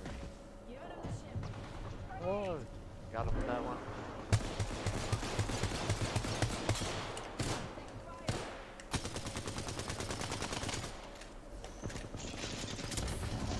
Knocked one.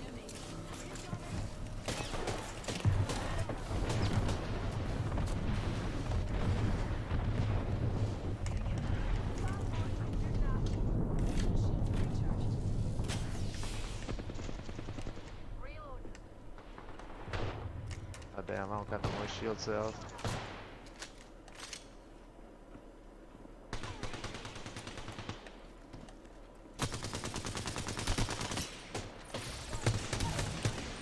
Yeah, yeah. Reloading.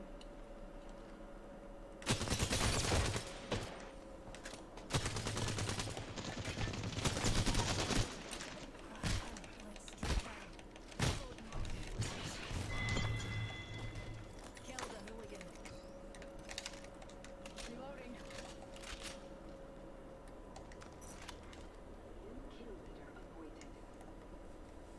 New kill leader. Watch your six.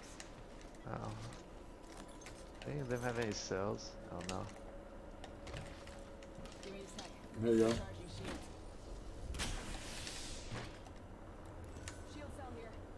Shit.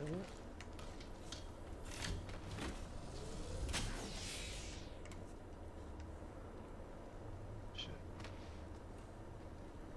I need some things.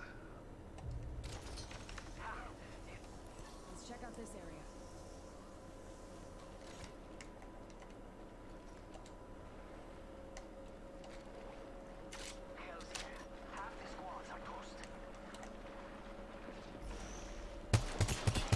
Oh shit. There's another team. Two teams. Fuck.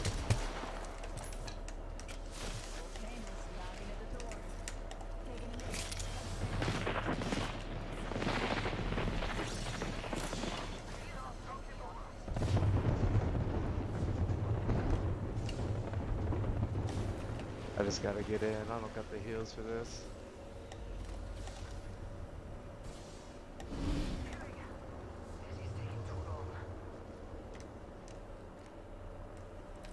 There's a jump tower over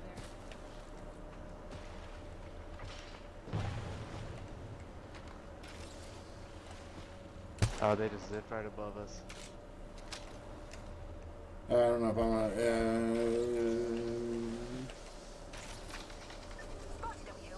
I see him.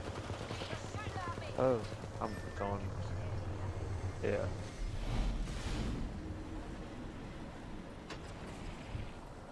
Land at this building, heal up real quick.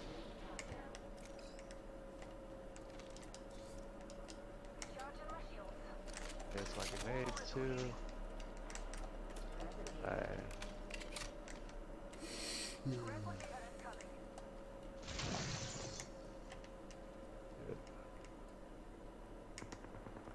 Oh no, I'm coming back, I'm coming back. Watch my back. Fuck.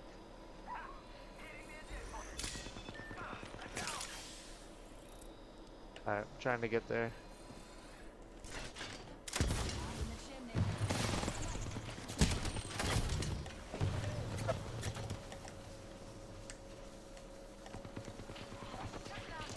Oh shit, they're up top. How?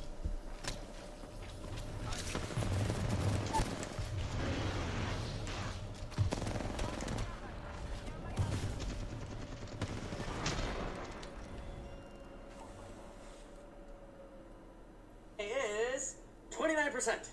That's not horrible. For what we just went through, that's pretty good.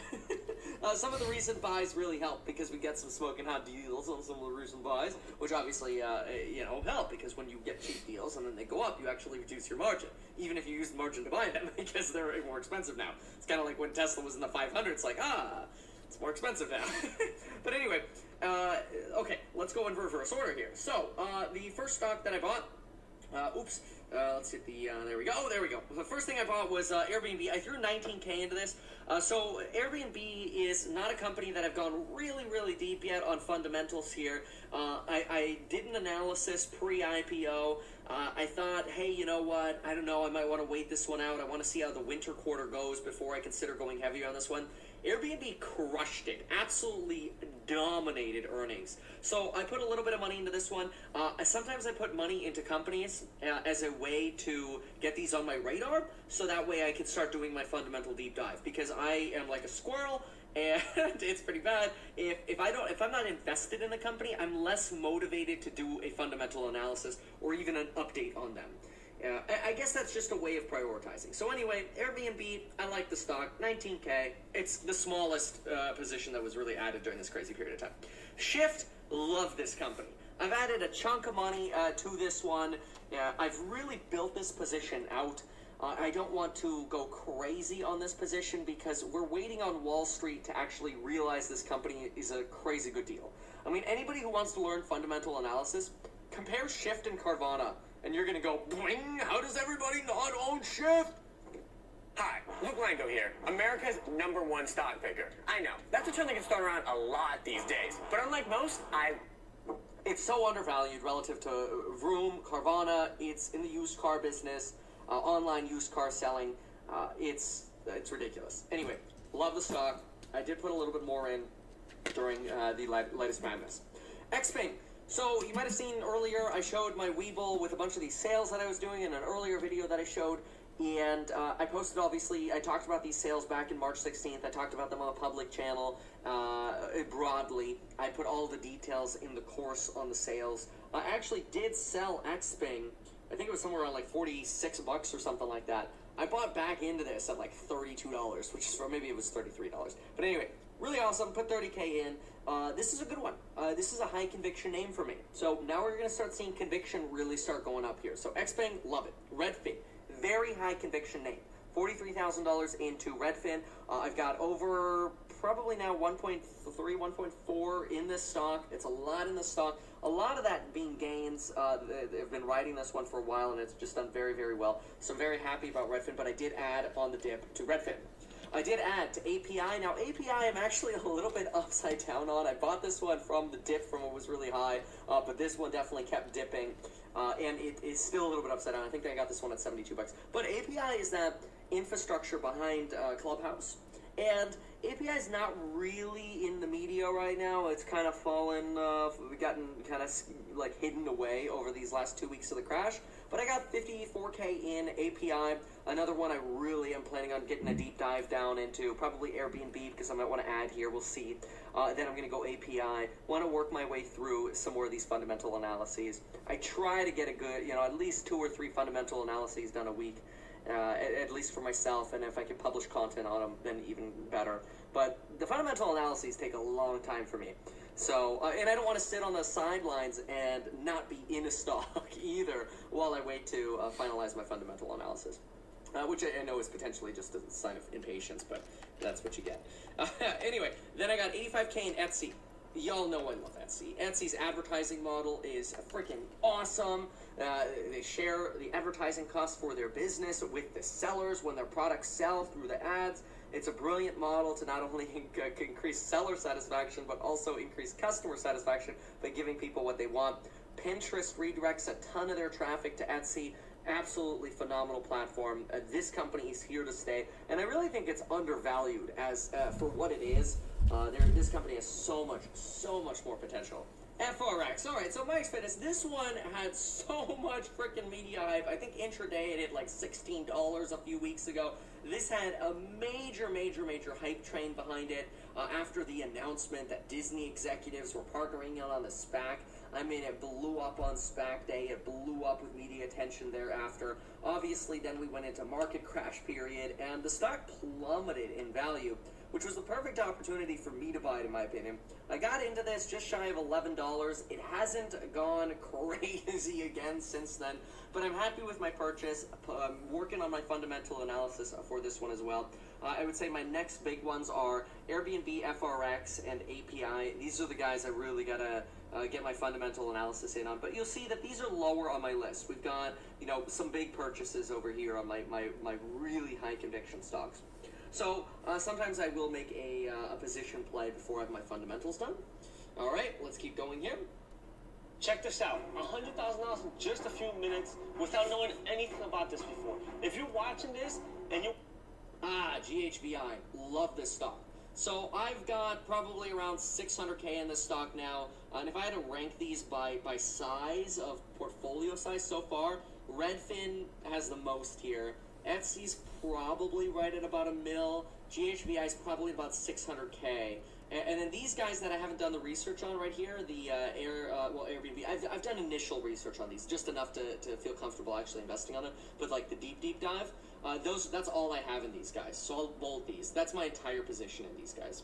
These are sort of the new opens that I'm working on. But anyway, yeah, GHBI is probably about a 600K position. But anyway, this is got 118.8 in it that I bought just in dips here. I mean, this stock, I mean, it went down to like $12, and I'm like, I can't not buy it at these prices. Most of my purchases have been around $13.80, so I was able to lower my cost basis on this one, which is freaking awesome. Like, Matterport is going to change the world when it comes to architecture, insurance, real estate, you name it. Matterport's coming, folks. It's coming for us. Okay, so then we've got Palantir. Oh, Palantir, 124K to Palantir. Such a lovely stock.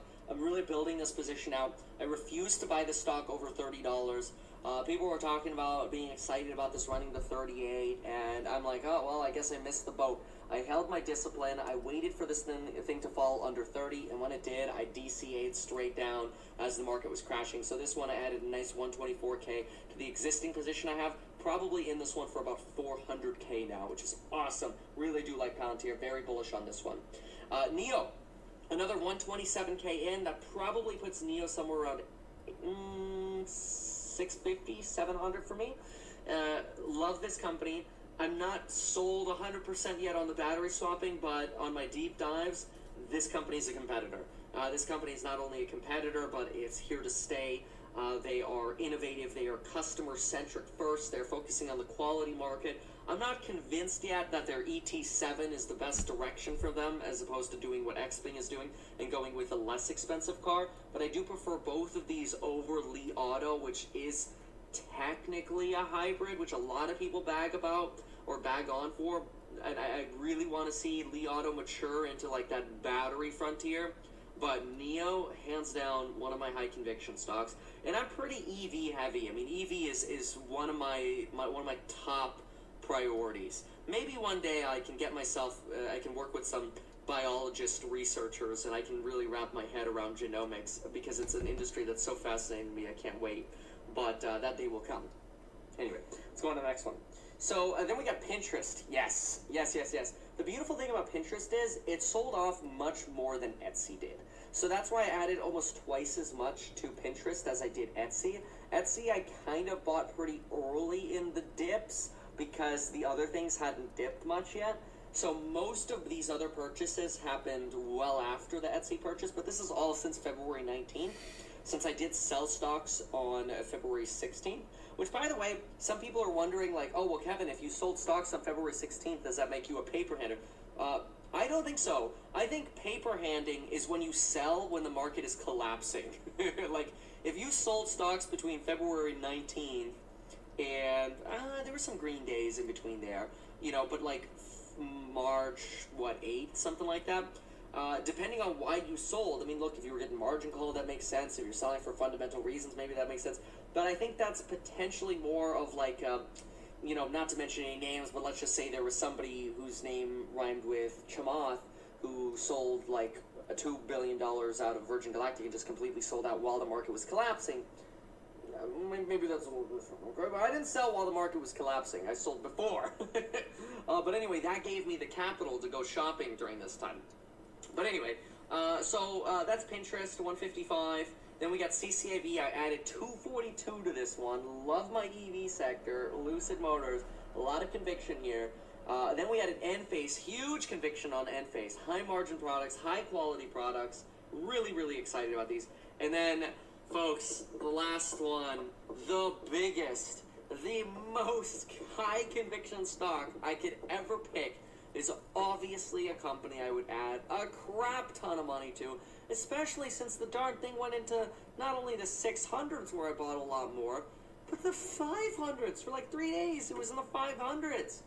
Folks, Tesla. Hey, do you want to know why literally hundreds of thousands of investors are getting their advice from Motley Fool Stock Advisor? Got almost $800,000 from me. So, I mean, this should really give you a glimpse in terms of conviction prioritization here relative to, you know, how much in market value some of these dropped. So, this was all between Feb 19 and Tuesday, March 9th. So, we picked up some good deals. I'm very happy that I added to these positions. Very, very excited. I've concentrated my portfolio a lot now because I got rid of a lot of things that I just don't have as much conviction in. That doesn't mean I don't like the stocks, but there are some stocks that, you know, look, I have more belief in Tesla, for example, than you know, some other of the companies that I sold, and that's the way investing works, right? You concentrate where your highest expected return is, and honestly, it would be stupid not to do that. So, very happy with all of these positions, especially since they helped me also reduce my margin, especially, you know, the latest recovery that we've had here, and the cash helps a lot. I am going to get this down to 20%, so then I'll be really happy, then I'll be ready for the next crash, and we'll go shopping again. So, anyway, if you like my insights, make sure to consider using that coupon code linked down below. You'll get 38% off. Join me in the Stocks and Psychology of Money group. Get my buy-sell alerts, get my insights and my opinions, chat with me in the chat, the private live streams, or any of the courses. Also get access to the private live streams. Not the buy-sell alerts, but also the private live streams. And, folks... It's about hedge funds covering the week after the 19th to discourage people. You think they'll try shorting all next week and start covering the week after? That's not a bad idea. However, remember that the SSR list, it remains a force to try and prevent hedge funds from doing exactly that. So let's see if, I would say if the GME gets on the SSR list first thing Monday, then that's going to be a big brain play immediately.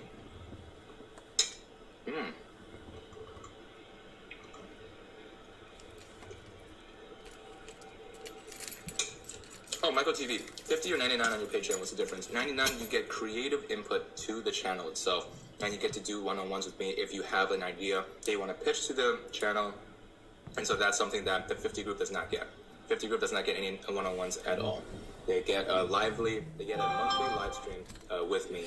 That's going to happen at the end of each month. So this month, hey, you could jump on, pay the $50, and then you would be able to jump on the next live stream right away. So that's a good incentive at the end of the month to jump on and the Patreon right there.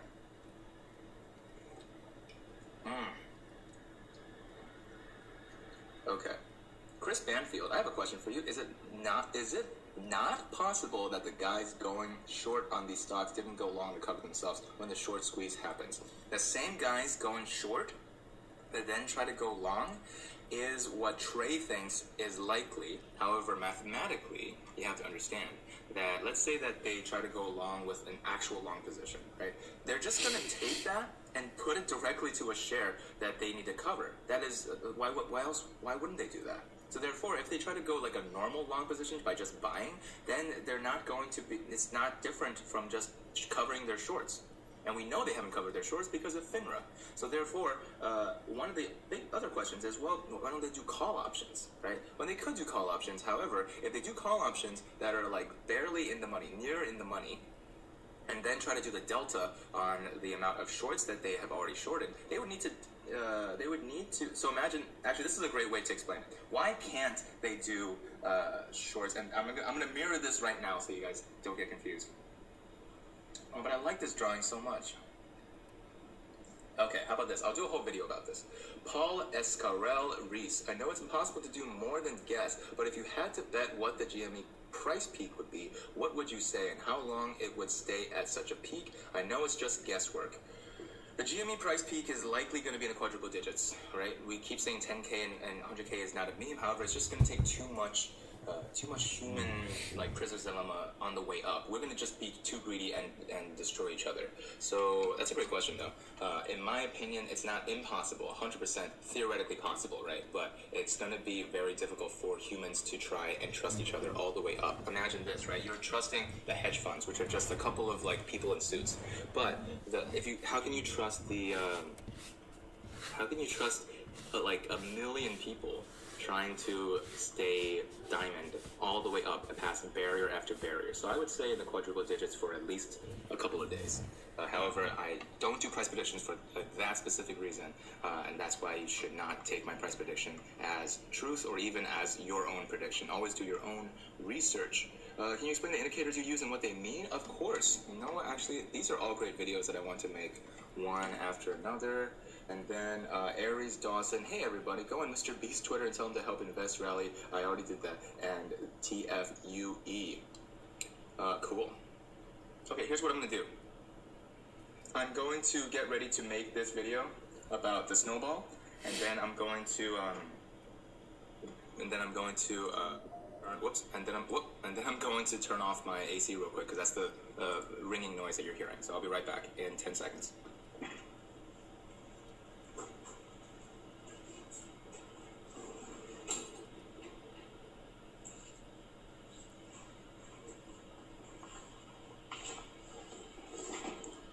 What's up, YouTube?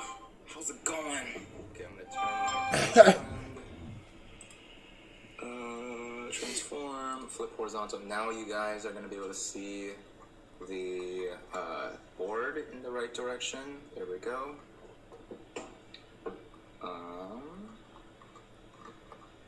And then who was the one that asked me about if hedgies can just change, if hedgies can just take long positions instead? Ugh. How did I just miss that? Oh yeah, here it is. Chris Banfield. Okay, so there we go. Chris, I got a question for you. Can they just go long? Let's find out right now. Okay.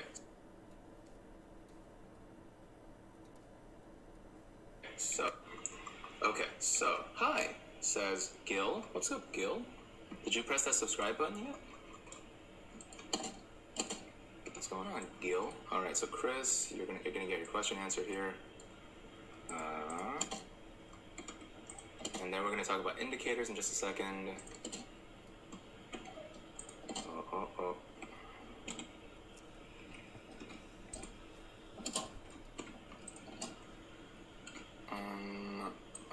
Okay, there we go. So we're gonna do like a shout out to a super chat on each video now. This is the way. Okay, so we're going to whoa, hold on. Okay, you guys ready? How's it going, guys? Today we're going to answer a couple of questions about exactly what is going to happen on Monday and what is the hedge fund's plan. What exactly are they planning to do? Well, first of all, what is our plan? The Gamma Squeeze. The Gamma Squeeze is leading up to the Quadruple Witching Day, as well as the stimulus check getting a ton more volume, more extra cashies. If you guys saw that trace back of the envelope calculation, there's about $8 billion to $9 billion being put into the market at a day-by-day basis, because not everyone's going to get their stimulus check at the same time. So we're expecting some serious cash coming into the market right in time for Quadruple Witching Day. If you guys haven't known about that yet, forget, it's a day we're expecting a ton of volume because 4 different markets are seeing their contracts expire at the exact same time. This only happens once every 3 months or 4 times a year. So it's a blue moon event in the sense that this is one of our best chances to see a major catalyst. And what kind of catalyst are we looking for? Well, a gamma squeeze. Let me show you guys this chart. Right here I have 3 columns. Actually, yeah, just 3 columns here. Mainly the only thing you need to know is these 2 columns. The strike price for call options and the total volume of the call options over here. This is what I'm circling here. Because the reason why I circle this is because this is like we have made this analogy on the 4 Hodelman, the snow that comes from increasing a snowball. In fact, as I start these videos, I'm going to start shouting out people that have been nice on Super Chats. I want to shout out Jay Evola. They said, your performance on the 4 Hodelman last night was just tears above, my friend. You're in a league of your own. I know you love educating others and you have a natural tact for it. Keep it up. God bless. Apes to the moon. Thank you, Jay Evola. Just wanted to shout you out for that very, very thoughtful, kind comment. And now here we go to the explanation of the gamma squeeze. When you buy a stock, you increase the price of the stock. It's kind of like putting snow onto a snowball directly. But someone had a question. Someone said, hey, well, what do call options do? Do they actually even help the price of the stock increase? Yes and no. Yes, because all it does is put snow in front of the snowball. Here is the column of how much snow is in front of that snowball. And here's the size of the snowball as it rolls higher and higher down into higher and higher call options. You see, this is the strike price up here. If you don't understand call options very well, it's basically the idea that you are betting that the price is going to be 264 or 280 or 500 or 800 with an expiry date. Now, the person that sold you that contract, they're betting against you. They think that the price won't go this high. However, both of these bets are shown publicly, right? This call option chain that gets us exactly how much snow is on the ground. So this shows other bullish people exactly how much snow there is, how many call options are going to be in the money if the price rolls higher and higher. So that is our plan. We're trying to get the price to roll higher and higher because of all of these $800 call options expiring next week, Friday. That's the quadruple witching day. And now I want to answer a question about what the hedge funds want to do. Here's a question from Chris Banfield. I got a question for you. Is it not possible that the guys going short on these stocks didn't go long to cover themselves when the short squeeze happens? Chris, that's a fantastic question. And the reason why I have to answer this with a board is to visualize exactly what the... Yeah, we'll just get rid of this.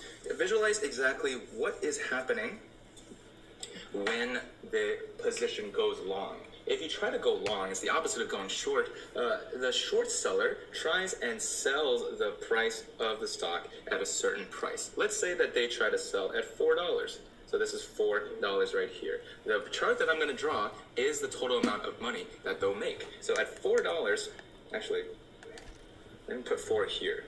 So at $4, they make no money at all. Actually, oh my god.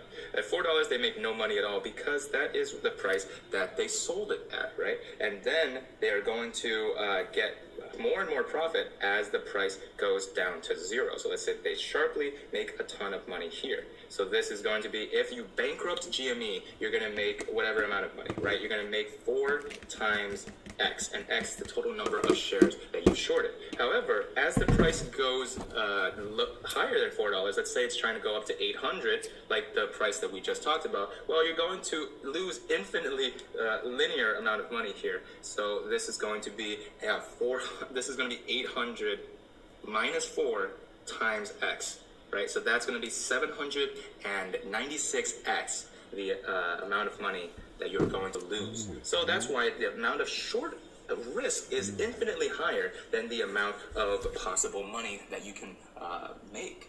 But they were so sure that they were going to be able to bankrupt AMC and GME, so they decided to take that risk by overshorting it over and over again. So back to Chris's question. Well, why can't they just go long? Well, there are 2 major ways of going long. One is you just buy the share. If you buy a share, let's say that you have X short, and then you buy a Y share. So this is the number of shorts, and this is the number of shares that you have. Well, if you just buy a share, hoping that this outweighs the number of shorts, this is an obligation, a coerced buy. You have to give all of the S shares that you originally sold that didn't belong to you. However, the number of shares that you have directly contributes to the number of shorts that you have to cover. So if you buy Y shares, you're just going to have to give those back. So you can't make any money off of them. That's basically the same as covering. So buying long positions is just covering shorts, because what are you going to do with those shares? You can't make money off of them. You have to just give them back to other people. Now, riding these waves up and down, nobody can predict, but what you could try to do is when GME does this kind of thing, up, down, you could try and buy long positions here and then sell them here, and then buy them here, and then sell them here. Obviously, that's a good way to just make money. That's the stock market overall. However, this is unpredictable. This is a bad way of going about things. And remember, most of the shares that you buy, you should just, you're under an obligation to cover, because you have a lot of interest left. So I'm not a hedge fund. I'm not going to try to tell you exactly what they're thinking, but that is logically two important facts. One, if you buy a share, you could try to make profit by selling it at the peak, but how are you going to know when the peak is going to be? Give me just a little more time. Right. Guys, right. I think we should hopefully get in Plat 1 and stay there. Damn, Beard. I just invited you, bro. I just invited you twice. Twice. 2 times. Don't yell at me! Yeah. Yeah. You in Discord? I guess he's in his Discord. Hold on.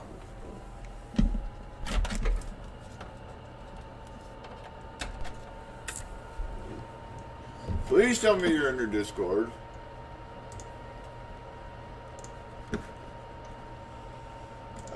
Top. There you go. Nerd. Hello.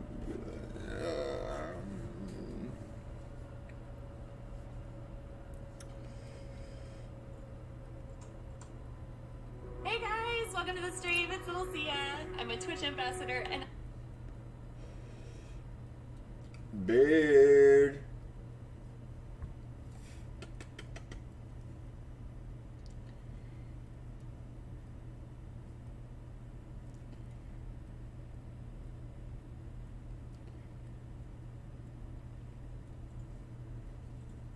Hey, how are you? I'm good, man. How are you? Yeah, decent. Hey. Decent. Yeah, what's going on, Bad Mama Jamma? Yeah, what's going on? Jamma, I don't think you're... Bruh. You're gold, aren't you? Boy, I know, probably can't play it, can I? My boy's diamond. We can't even plat. That sucks, man. I just now got started back into this shit. I had 7 wins yesterday, Beard. Holy oh, shit. really? What, in ranked? Yeah, ranked. 7 wins in ranked yesterday. Damn. Had my first 13 kill game with it was like 2,200 damage. That's a decent game, man. It was freaking Yeah, that's nutty. pretty sweet. Dual R45s is what I ran. Just ran and run and gun the whole fucking game. You're crazy, man. Yo, crazy. I mean, I could go run some more rank, try and get boosted up real quick. Yeah, bro. I mean, you're close, man. You're so fucking close to flat, bro. I mean, what I gotta get, like 2 more ranks? Yeah, 1. Literally, you just got to do. Well, you got 1 and like not even a quarter. A plat 4 should work. Yeah, plat 4 will be fine. I'll go run a couple ranks, see if I can't win a couple dubs. That's what I'm talking about, boy. Get your ass in here. I literally done the whole of gold solo, man. Near enough done the whole of gold solo queue. It's all I've been doing. Yeah, man. It's shit when you play with people that don't talk, isn't it? I mean, I don't really care, Yeah. honestly. No? I personally, like, I'd rather not talk when I'm playing. Only if you make call-outs. It's about the only thing, like, I don't know. Like, I get so in-depth sometimes when I play. Oh, I know, mate. I know. We play together, bro. You just go dead silent. I go to full, like, squirrel mode. But, bro, we'll definitely hook up for some games tomorrow if you're about. Are you about tomorrow? I don't know, maybe. Get yourself about tomorrow and we'll hook up for some games, bro. Alright, Oh man. Alright, in a bit, bye. Alright.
Oh, they didn't give me shit.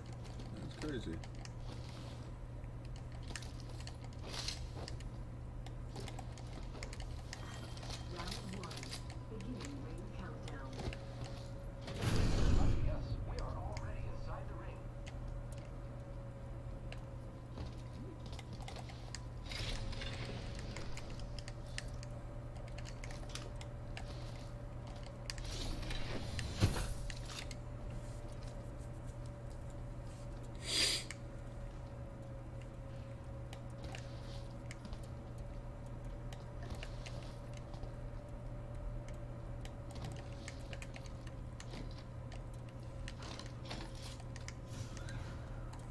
R301 here.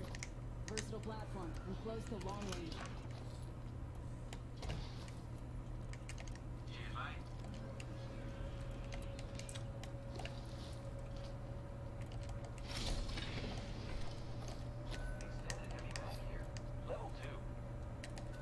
I need it.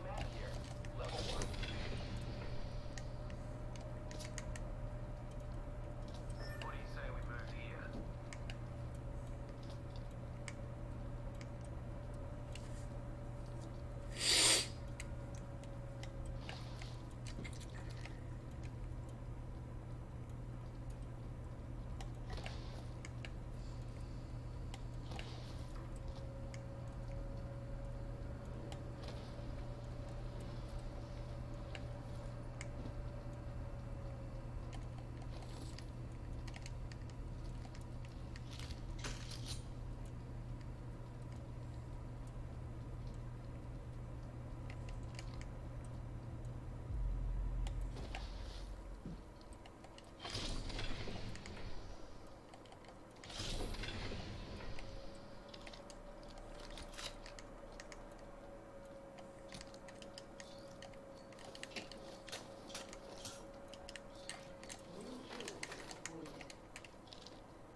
New kill leader.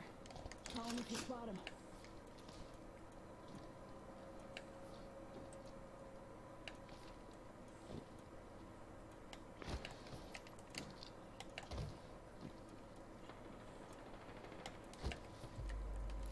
Hostile spotted. Okay.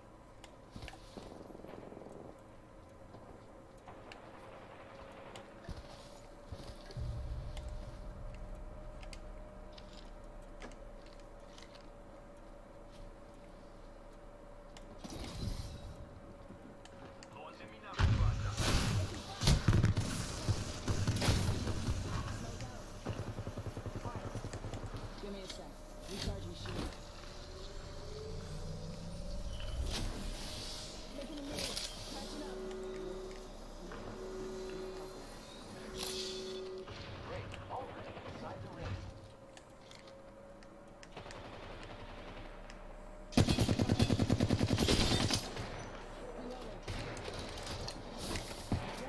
Dropping the pain.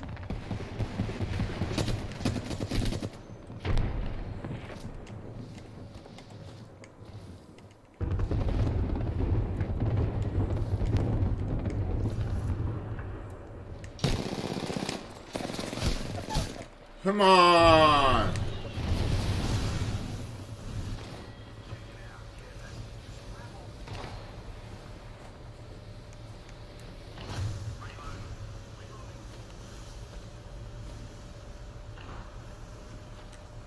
Let's relocate here.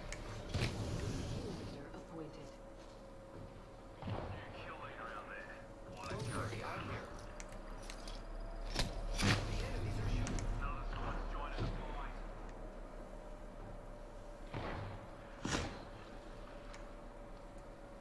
Juicing me shields.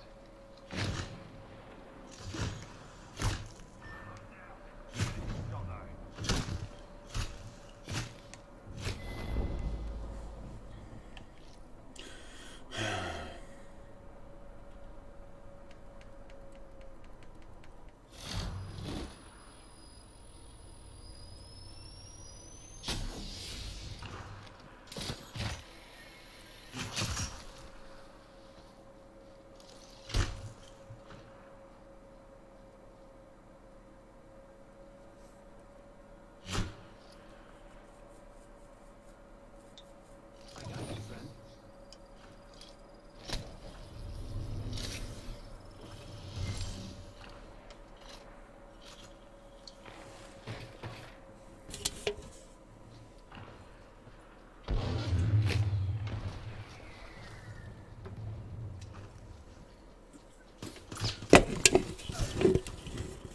God damn. You guys are darts.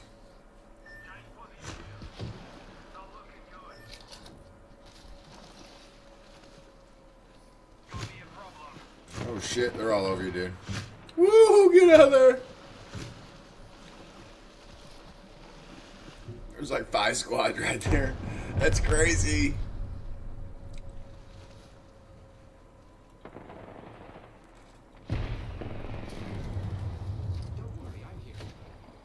Oh, they're coming! Oh, God! Dude, it's like, fuck this up like I'm going. They left the game.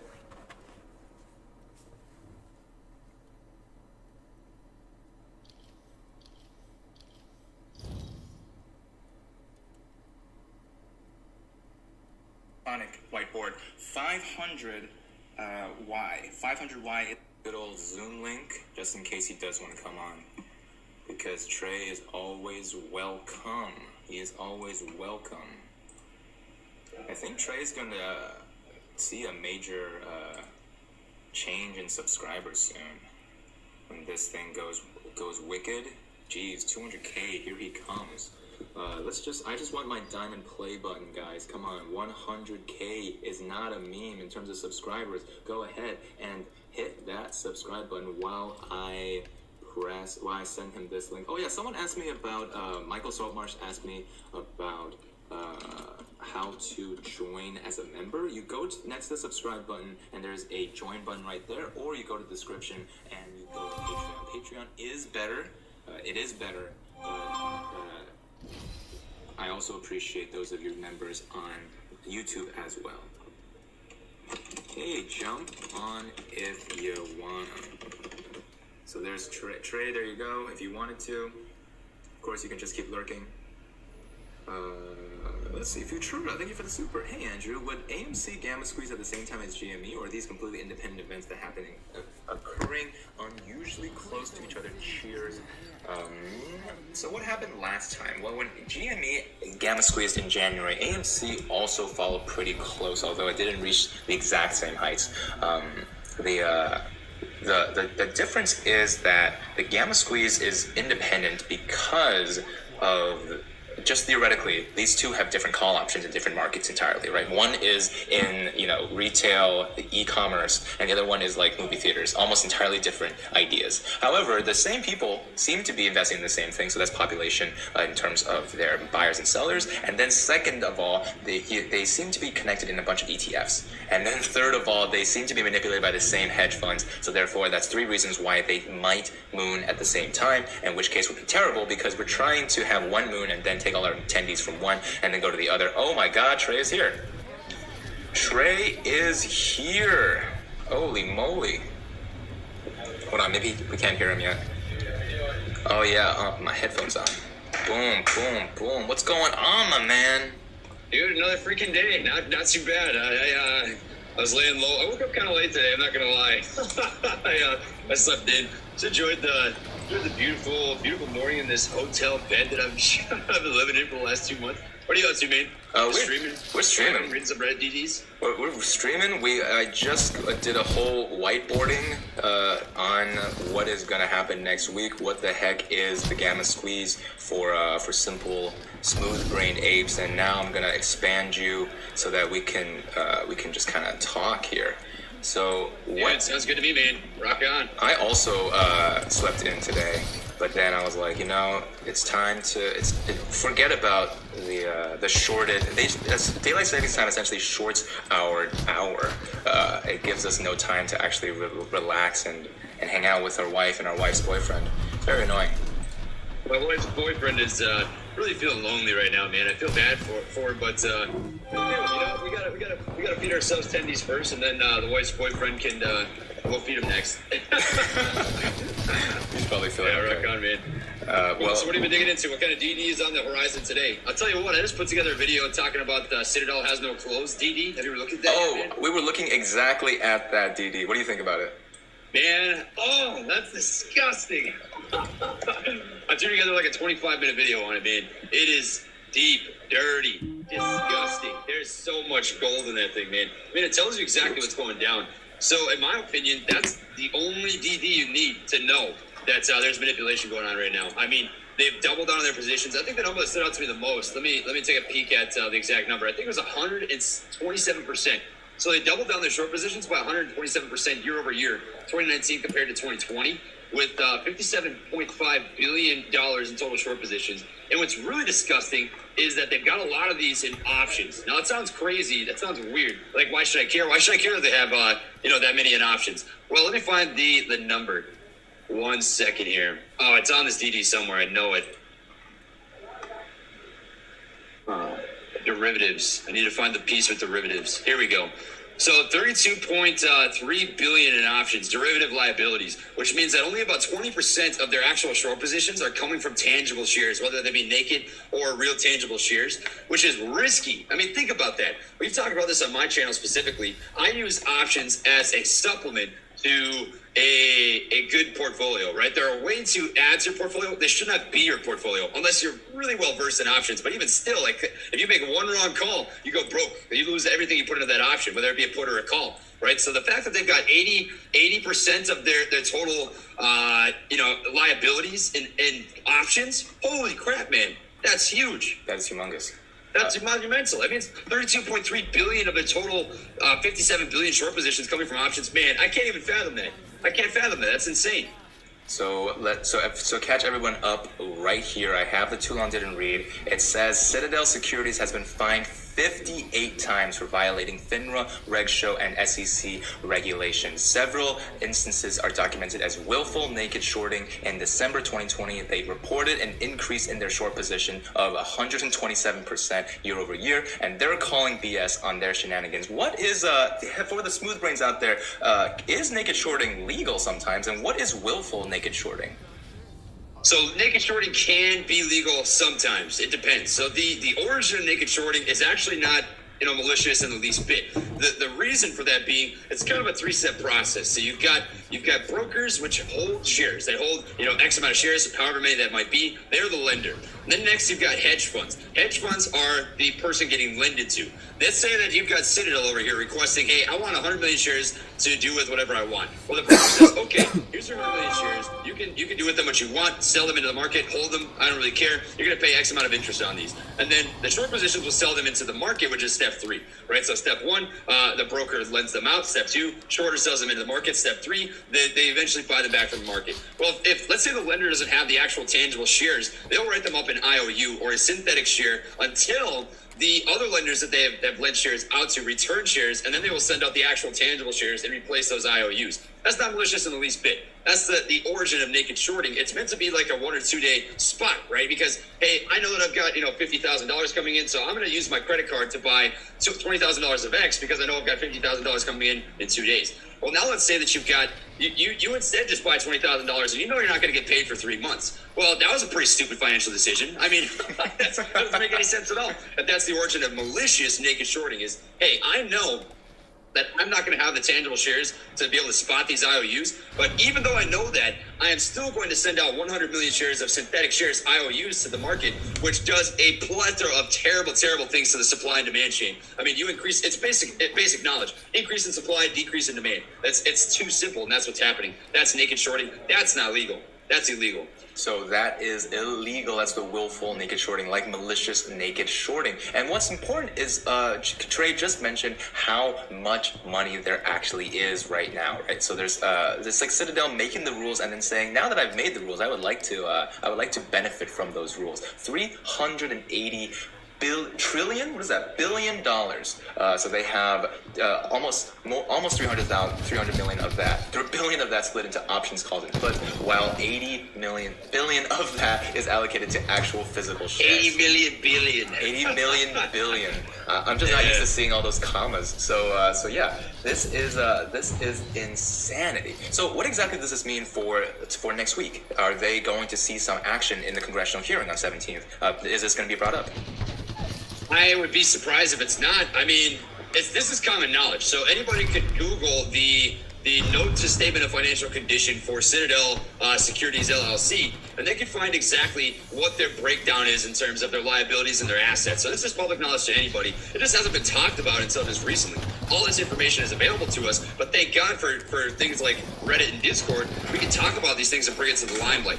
A lot of times there's sketchy things that happen, but nobody talks about it, so it just goes under the radar. Well, now you got people that know Citadel, other hedge funds, Melvin Capital, I say even JP Morgan, they're doing these sketchy things that people are like, hey, that's not right. What are you doing? What are you doing? You're gambling right now. I think it will affect the stock price. In the least, but if it doesn't next week, I don't like putting dates on things. Man, what I do think is this tells us that we're playing a game. We're playing a game and it's still live ball. This is not a dead freaking cat. Not a dead cat. No, it never was. It never was. Dude, I'm telling you.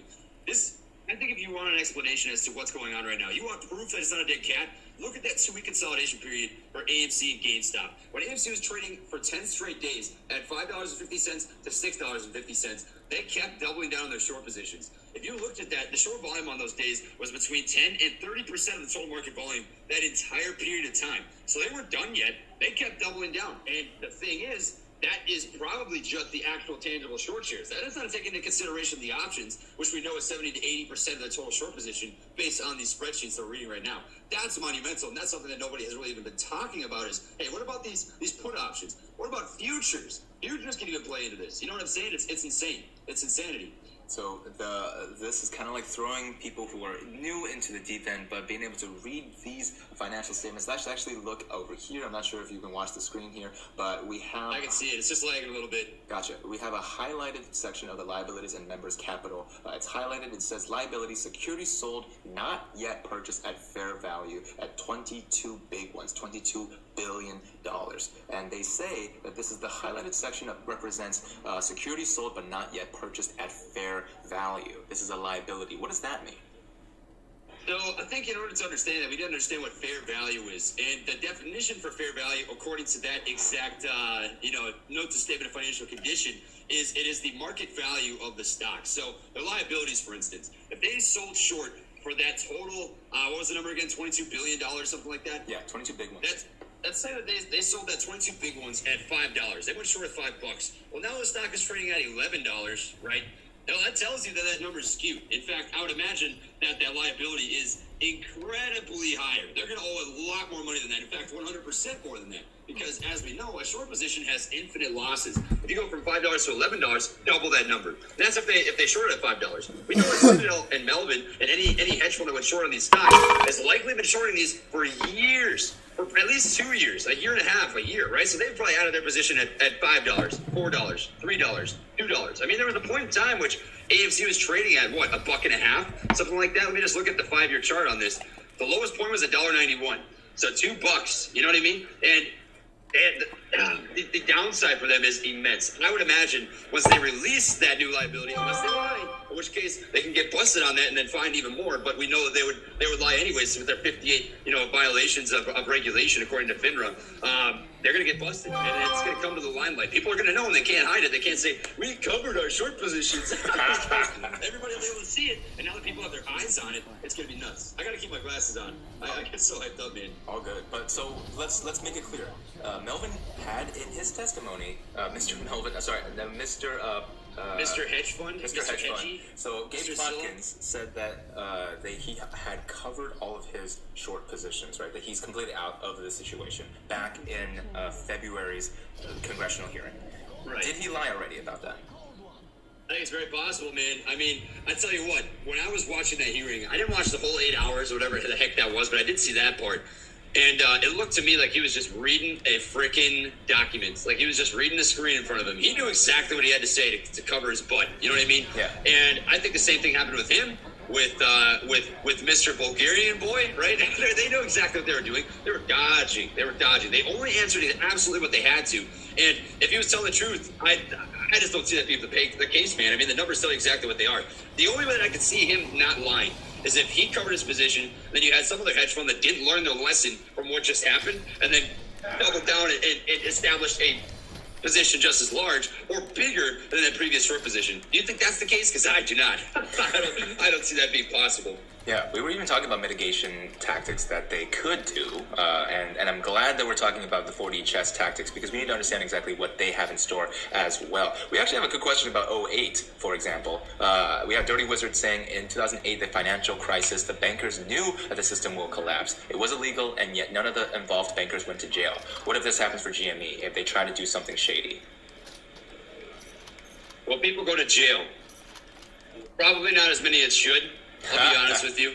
Probably not as many as should. It's lawyers protecting lawyers, man. That's how the 1% works. As sad as that is to say. Money can get you out of or into anything that you freaking think it can. Everybody's got a price target. It's insane. It's lawyers protecting lawyers. What I will tell you is when it does get brought to the limelight, whether or not they get brought to jail, justice will be served to the people who deserve the money. Right?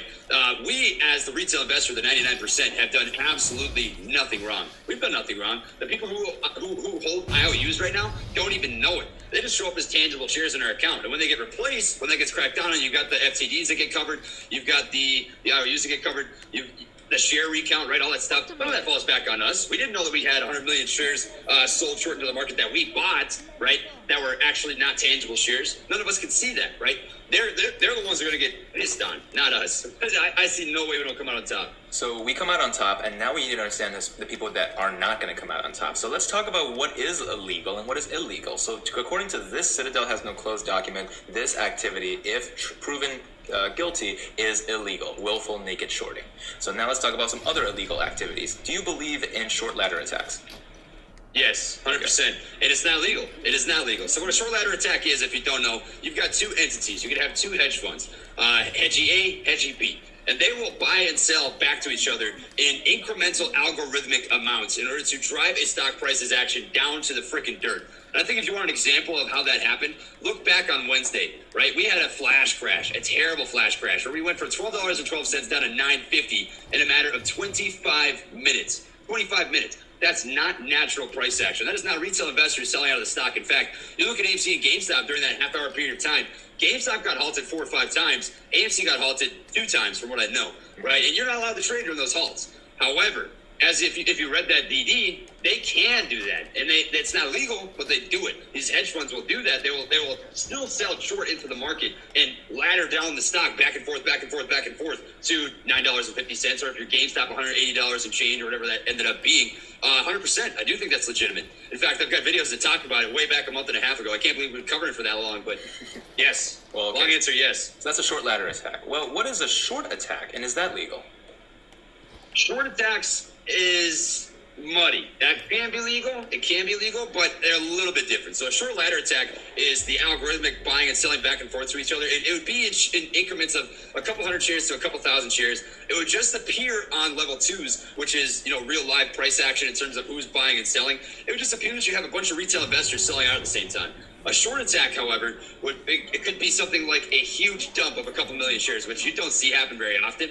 And it doesn't have to include two entities. It could just be one hedge fund that's incrementally shorting, all right, cover, back up, or they short over and over and over and over, down, down, down, and down, and they maybe lose a little bit of money on that short down. However, it shakes some hands out of the stock, and sometimes they come out profitable on that. I think they're kind of one and the same, but that short ladder attack usually involves more than one hedge fund or one entity. Okay, and then we're almost reaching the end of like risky business and just bad actor business. But we have seen several theories about purposefully putting GME and AMC on the SSR list. Is that legal? Probably not. I'd have to look into that. I don't think AMC got put on the SSR list. It got dragged just below triggering that SSR. It was like 9.54% or something. Right. So to trigger the short sale rule, the SSR, you need to drop 10% below the previous day's close. So if you close the previous day at $10, you need to hit at least $9 intraday, which would trigger the breakout for that short sale rule. And then the rest of the day, you can only short on the upticks. And then the next following day, the same rule would apply. So for GameStop, that did happen. They did trigger that short sale rule. I think it was like a 40% swing in a matter of a half hour or something like that. AMC, they just missed it. But I think GameStop was intentional. And I think AMC, I think it was the same hedge funds that did this. I mean, it happened at the exact same time, so it's hard not to believe that anyways, right? I'm curious, and I want to know the reasoning behind why GameStop got triggered, but AMC didn't. I don't think that was by accident. I don't know what the reason would be. Maybe they want, GameStop to squeeze before AMC. Maybe they're trying to it's interesting. What do you think, man? I think that, well, if there's no law against it, then it's not illegal. So this SSR list, for more context, is to protect the wounded elephant from being piled on by a bunch of hungry hyenas. Right? Dogpiled, man. Dogpiling them. So we are looking at specifically a stock that is on its last legs, or perhaps is in a moment of vulnerability, and the investors that are already inside needs a bit of security. So when the price drops a certain amount, then the predatory act of shorting, because in essence shorting is predatory, it is not allowed for a certain amount of time. However, putting it on that list seems to only affect it in one of two ways. Either it forces it to trade sideways for the next day and a half, and two, makes it so that it is protected from these other predatory actions. So by putting it on the SSR list doesn't seem like it's immediately illegal, but it definitely does seem sus, which is why we have to ask ourselves, who are these whales that are trying to get in, and what exactly is going on? Speaking of those whales, we have the theories that the dip on Wednesday was specifically so that call options can be piled on by these friendly whales who are trying to screw over the original hedge funds that shorted the stock. Is that illegal? Selling? Is it illegal? Is it illegal? Well, that's market manipulation, and market manipulation is illegal, yes. Right. However, it's a strategy that makes sense, because call options mirror the market, right? So call options get cheaper as the stock price goes down.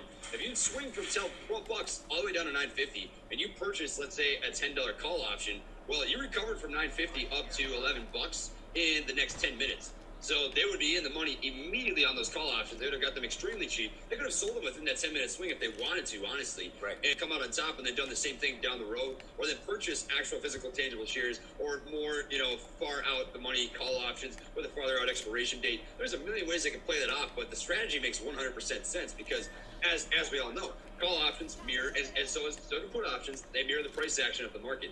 And it's a crazy way to leverage and to drive price action. So I think it's legitimate, yeah. And as we know by that Citadel, spreadsheet, that we know that hedge funds are using options to leverage their positions. So that's a huge strategy, and I think it's a great hypothesis, man, for sure. And now that we have gotten let's get some scissors in the chat and the comment section for Trey's right now hanging out with us on a Sunday. We're chilling, man. We're having some fun. We're having some chill time talking about who's going to jail. So finally, let's talk about who are the people that will possibly go to jail or avoid jail time. Who are the people that are likely responsible? Are the people that built the algorithms going to jail for the short ladder attacks? Are the people who are doing the short attacks going to jail? Who exactly is going to be behind bars? There's a lot. So the thing about short ladder attacks and these kind of illegal malpractices that take place in the market is, in order for them to happen, there's a lot of collusion that needs to take place. It's not so simple that you have a hedge fund that says, okay, I'm going to manipulate the market right now. In and of themselves, hedge funds cannot just say, hey, I'm going to dump 100,000 shares, or I'm going to take these, my hedge fund or this guy's hedge fund, the short ladder attack. I'm going to drive the price out. I'm going to flash crash the stock, right? There's a lot of other things that need to happen. First off, they need to have the lended shares, which means that they have to talk to a clearinghouse or a broker to get lended those shares. So at the very least, you've got two entities that have to work together to make that happen. And at the very least, I think the hedge funds will be held responsible, but brokers and clearinghouses that know these are taking place, I mean, it's guilt by association, essentially. I mean, if they know that kind of thing is happening and they don't say anything, lawyers protecting lawyers, as we mentioned before, you've got kind of a double sword here. I think at the very least, you've got Citadel and Melvin Capital, both of which have, if they were lying on those congressional hearings, if they were lying about covering their positions, right off the bat, that's already a huge red flag, right? And then you've got the crap ton of I would say tangible, realizable short positions and manipulation that's been taking place on AMC and GameStop that people can throw some DD on, catch numbers on, and show you, hey, you guys are doing some bad things. Citadel and Melvin, I think, are the two big ones that are going to be held reliable for sure. There you go. There are going to be people held liable, and specifically lying under oath. Reliable, yeah, not reliable. They're not reliable at all. Smooth brain, 8, man. They're going to be held liable. They're going to maybe avoid jail time because it happened in 08. It might happen again. But at the very least, people who have been shouting for, the CEO of Robinhood, the CEO of Melvin, the CEO of Citadel, exactly how are these people going to be held responsible? Let's see on the congressional hearing on the 17th. We have Matt's Market saying Meatball should be sponsored by Petco and Trey should be sponsored by LensCrafter. Make it happen. LensCrafter? You guys are hilarious. That's cool. I hate these freaking glasses, man. I wish I didn't have to wear them. I should be sponsored by Kraken. Come on, guys. Come on. You know what it is. Kraken, it is. Honestly, I want to be sponsored as well, but I want to be sponsored by, I had a lot of Kraken back in the Midwest. I'm a Glenlivet kind of guy. Dude, there you go. You gotta be sponsored by some sort of meatball company. That'd be kind of funny. Yeah, Chewy? Come on, Ryan Cohen. I am right here. I'm waiting for you, Ryan. Well, let's do it. Send him an email, man. I'm still waiting on my email from Uncle Bruce to go through. Let's talk about Ryan Cohen. Let's talk about how he is going to ramp up this week. Do you expect him to do anything before Quadruple Witching Day? To be honest with you, man, Ryan Cohen and the GameStop piece of things is not my 100% expertise. I'd rather not have an opinion and say nothing than misinform people. So I'm going to stay apolitical here. In that sense, what about Adam Aron, Mr. Big Man Godfather of AMC? He's the CEO of AMC. He is under fire for giving himself a big old bonus of a couple $1 million, even though AMC seems to not be selling tickets as the pandemic, obviously. So what exactly is the sentiment on his leadership? Well, our Lord and Savior, our silverback gorilla, the CEO of AMC, we absolutely adore this man. He's an absolute godfather of the world and the movie theater presence. I don't mind that at all. I think that you've got some really intelligent people that manage the company. They've been afloat for over 100 years. Companies do not sign off bonuses to management or board of directors or to CEOs if they're not in a financial situation where they can afford to do it. So I think one of two things are possible. Either A, they're sitting on a lump sum of money that's going to protect them from bankruptcy, or B, they're anticipating coming into a lump sum of money that's going to protect them from bankruptcy, and they're incentivizing the board of directors and the CEO to continue to work great to push price action on the stock, to dig the company out of the hole right down the road. I think that people are motivated by intrinsic or extrinsic value. So it needs to be, some sort of emotional motivation or objective motivation, right? If you tell me, hey man, go work your 40-hour week and I'm not going to pay you at all, right? I'm like, screw that.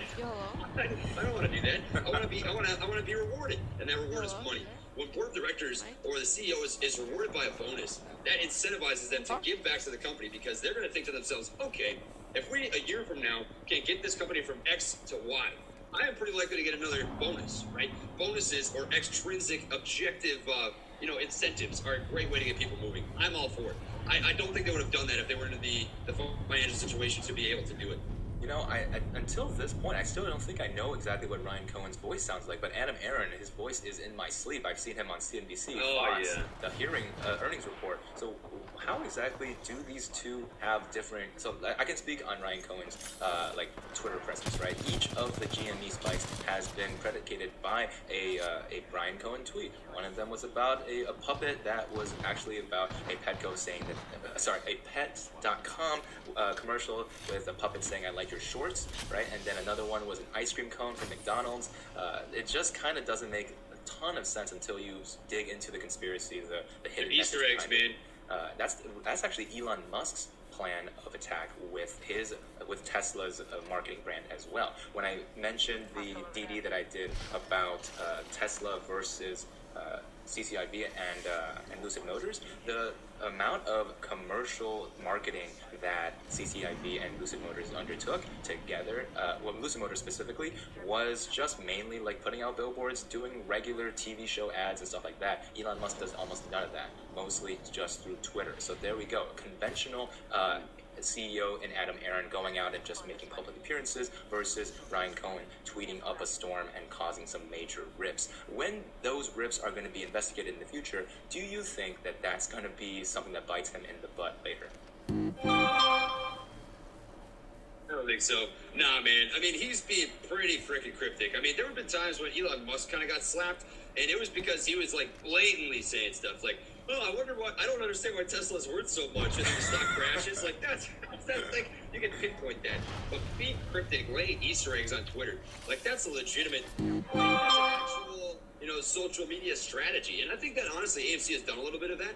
I've seen it with, I think the Tendies, like the Tendies tweets. They've done it twice now, from what I've seen. Those Tendies tweets, I think, tell you that they're paying attention. I would just kill to see the board of directors or whoever is in charge of the social media and monitoring the stock's price action and value. I want to know what the heck they're thinking this whole time as they're scrolling through Reddit, through Discord, through YouTube, as they're watching the price action. And they're just sitting there like, what's happening? This is hilarious. I would just kill. I would kill to see it.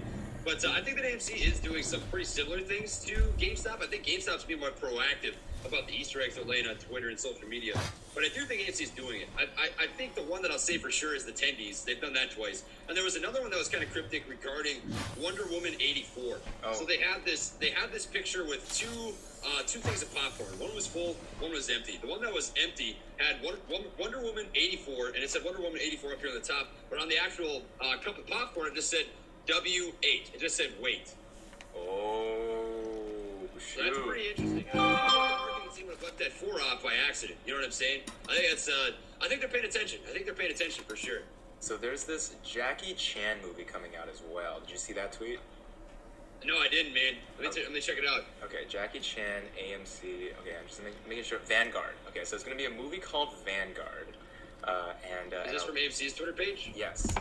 So AMC Theaters on Twitter. Jackie Chan stars in a action-packed hashtag Vanguard, now streaming on AMC Theater. Whoa, a second. AMC Theaters at $5.99, and there's Jackie Chan looking pretty good, actually. Jackie Chan looks great. What do you make of that? I gotta find the tweet first. I can't see it on your screen yet. Oh, okay. I'll see if I can find it. YouTube lags a little bit behind the Zoom call for some reason. That's where YouTube's gotta step up. Twitch doesn't lag like that. Oh, I put it in the Zoom chat right there. Oh, you did? Okay, I got you. Thank you. Pull her up. While you look at that, I'm going to read a couple supers. Wall Street Assassin says, "I believe huge Easter egg on Tesla. I emailed Trey an hour ago at Assassin Wall at Twitter." And then someone, Kunj Samani says, "Can you guys talk about the last 5 minutes of after hours trading at AMC, whether this was a price movement on Monday?" Okay, we can talk about Monday predictions in a second. But yeah, cryptic messages. That's pretty huge. Yeah, that's pretty huge, man. Jackie Chan stars in the action-packed Vanguard, now streaming. Rent and watch at home for $5.99. That is a pretty clear message to me, man. That's huge. Yeah. I dig it. Jackie Chan looks great, so that's 2 messages right there. AMC. Oh yeah, Jackie Chan has aged like a fine rum, man. Seriously. Absolutely beautiful. So that's 2 thoughts about the kinds of marketing techniques that AMC and GME have tried to undergo in the future, and what they could try to in the past and what they can try to do in the future. By you and me, by Trey's trades and yours truly. Let's talk. Well, actually, you tried the competition. What do you want to talk about? Let's talk about the last 5 minutes of trading in the extended hours on AMC, man. We're connected. Let's do it. Because I don't think that's GameStop. Let me double check, but I don't think so. So I'm going to look. No, it did not. No, it did not. So AMC in the last 5 minutes of extended hours trading. Look at that freaking crazy push that happened. That is 1, 2, 3, 4-minute candles at a breakout of $11.13 all the way to $11.34. Now let me see. And a push in volume, man. That's unusual trading volume. There's no reason we should have seen that much volume pump in the last 4 minutes of the day. Who was that? Who could that have been? What was the reasoning? What was the purpose of that? Holy freaking crap, man. That was just straight pumping green volume. I mean, that was 15,000, 10,000, 3,000, 5,000. That had to have just been like 50,000 shares of just straight green volume that got pumped into the stock right before close. So exactly what is going on and how does that affect Monday? Well, to think about historically, has this happened in AMC recent history? Not that I've seen, man. I've never seen a 5-minute pump at the end of the day like that. I mean, the rest of the price action leading into that was literally just flat, no volume, no movement. Like the candles, you have a lot of doji candles, which indicate flat price action, open and close at the same level. And then you got the last 4 minutes, which is just straight freaking green moves, just bars. That's crazy. I've never seen that. Not an AMC. Bars, man. It's freaking bars. It's just freaking bars, dude. That's all it was. Okay, let me add some volume to my graphs, and now I can see, yeah, there is a major volume green at the end of the day. So when it comes down to how AMC and GME have diverged recently, do you expect that to push on to Monday? Exactly. I've been trying to say that there's likely going to be Monday's one of the last chances for the shorts to try and do something. So are you expecting a dip Monday beginning of market, or expecting some kind of push pre-market and then down when the market actually opens? What are you expecting? Well, I've tried to base as much as I can on two different things. Sort of a fundamental qualitative analysis. So, like, what have we seen in terms of price action? What is the overall sentiment towards the stock? And then technical setup, right? So, somehow, I got lucky enough to predict that bull trap that happened on Wednesday. I said it Tuesday. I said, don't be surprised by a bull trap. And then you had that crazy flash crash Wednesday. I don't get the same sort of sentiment here. We don't have the technical setup for it. We are getting ready, and there's this historical trend with AMC where you get triple tops. Triple tops meaning it attempt a resistance line 3 times until it breaks it. So if you look back on what would have been the 10th, the 16th, and the 18th of February, you've got a triple top all 3 times it tried to break over 650, couldn't do it. 4th time, it finally breaks it. What do we have here? You've got 3 times now that it has tested this $11 mark. This, I would say, honestly, it was 12. It's tested 12 twice. It's getting ready to test 12 one more time here. So I would predict 2 things. Either A, it's going to be a test of $12 and rejection on Monday, or B, a test of $12 and a break on Monday. To be honest with you, I don't think we're going to get that hard push and break over that triple top. I think it's going to continue that trend where we get that 3 times fail, 4th time's the charm sort of thing. By the end of the week, I think we're going to be pushing between 15 and 16 bucks. That's my prediction. Unless that quadruple wishing comes into play. I don't like giving out hard dates. I don't like saying this is the day everything's going to happen. But if all the stars align and the numbers are the numbers, which we know that they are, you're going to see a freaking hard move. I mean, I'm not talking like the 15 bucks. I'm talking 20, 25, 30, 35. Gnarly moves. Like insane price action. That is all dependent, though, on the quadruple wishing coming to fruition. So I'd see those sort of 2 hypotheses coming into play. But I'm guessing we're going to see on Monday a test of 12 bucks, a rejection, and then a retest sometime throughout the week. Okay, so in that sense, when it comes down to the expectations that people have on quadruple wishing day and even the congressional hearing on Wednesday, and finally, to catch everybody up, the stimulus check back of the envelope calculation that Trey did over on the for Holderman yesterday, what exactly is the plan if things start to go sideways midweek? Like, we have $8 to $9 billion being pumped into the market, staggered throughout the week, right? We have that congressional hearing that could end up being a non-event, as the last congressional meeting was for GME. What if all of those start to look sour for the end of the week, closing in on Thursday and Friday? Keep holding. I'm telling you. The only way that I will admit this is a dead cat is if all the short interest completely dies, the utilization drops to almost nothing, and the media stops covering it. I mean, we've got so many blatant signs that this is being manipulated. Bots being paid to shield the stock. You've got news sources such as MarketWatch who are posting articles about the stock crashing before the stock even crashes. Right? You've got so many crazy things happening. That tells you the whole story. right? The price to me is psychological. The way that I'm doing this right now is as a long-term position in my portfolio. The ups and downs, I'm not sweating the day-to-day stuff. I'm treating this just like my microvision, my girl Mavis, right? If it dips, I buy the dip.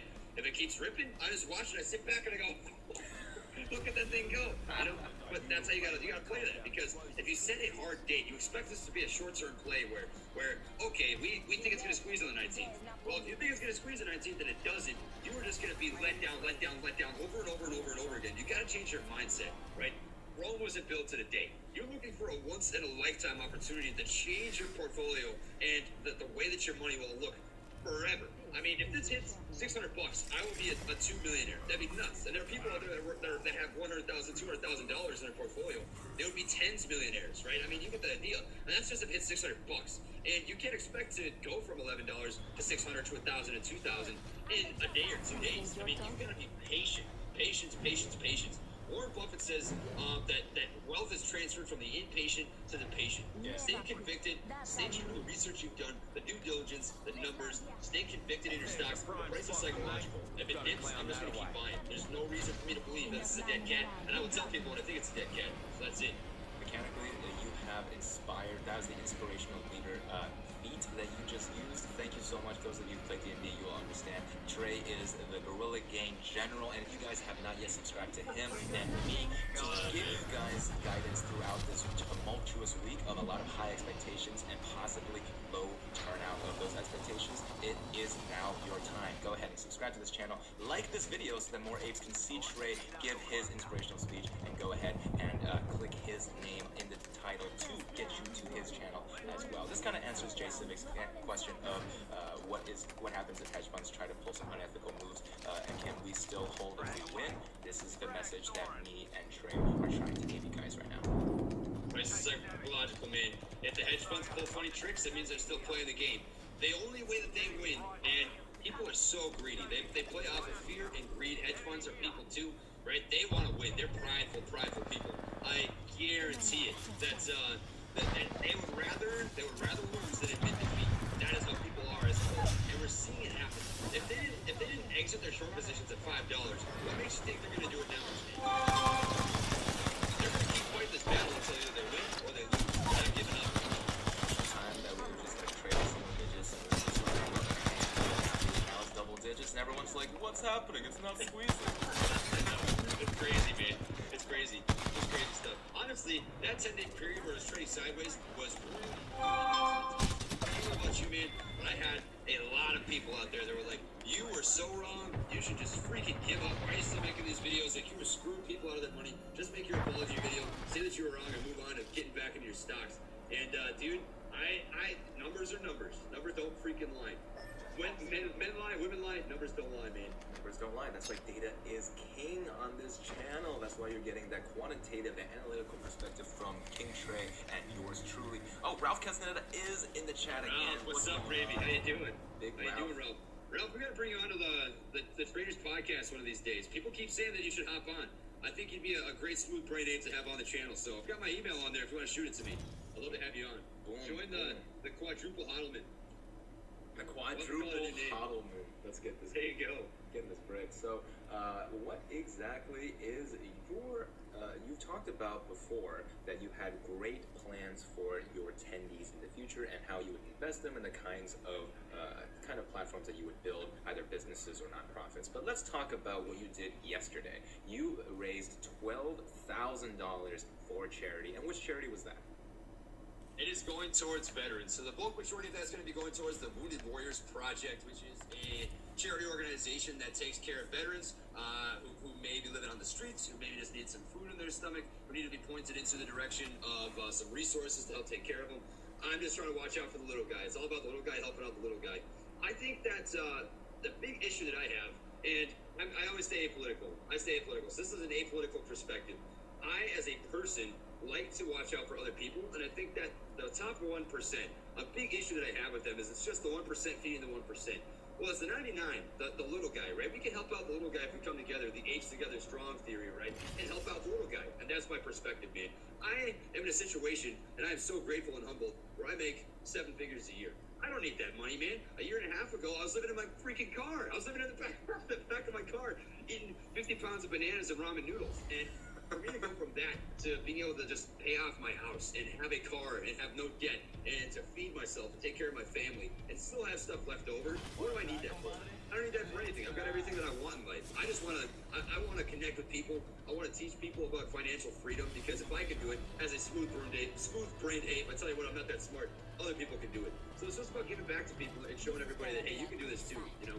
Always surprises me how humble and down to earth this absolute ape is.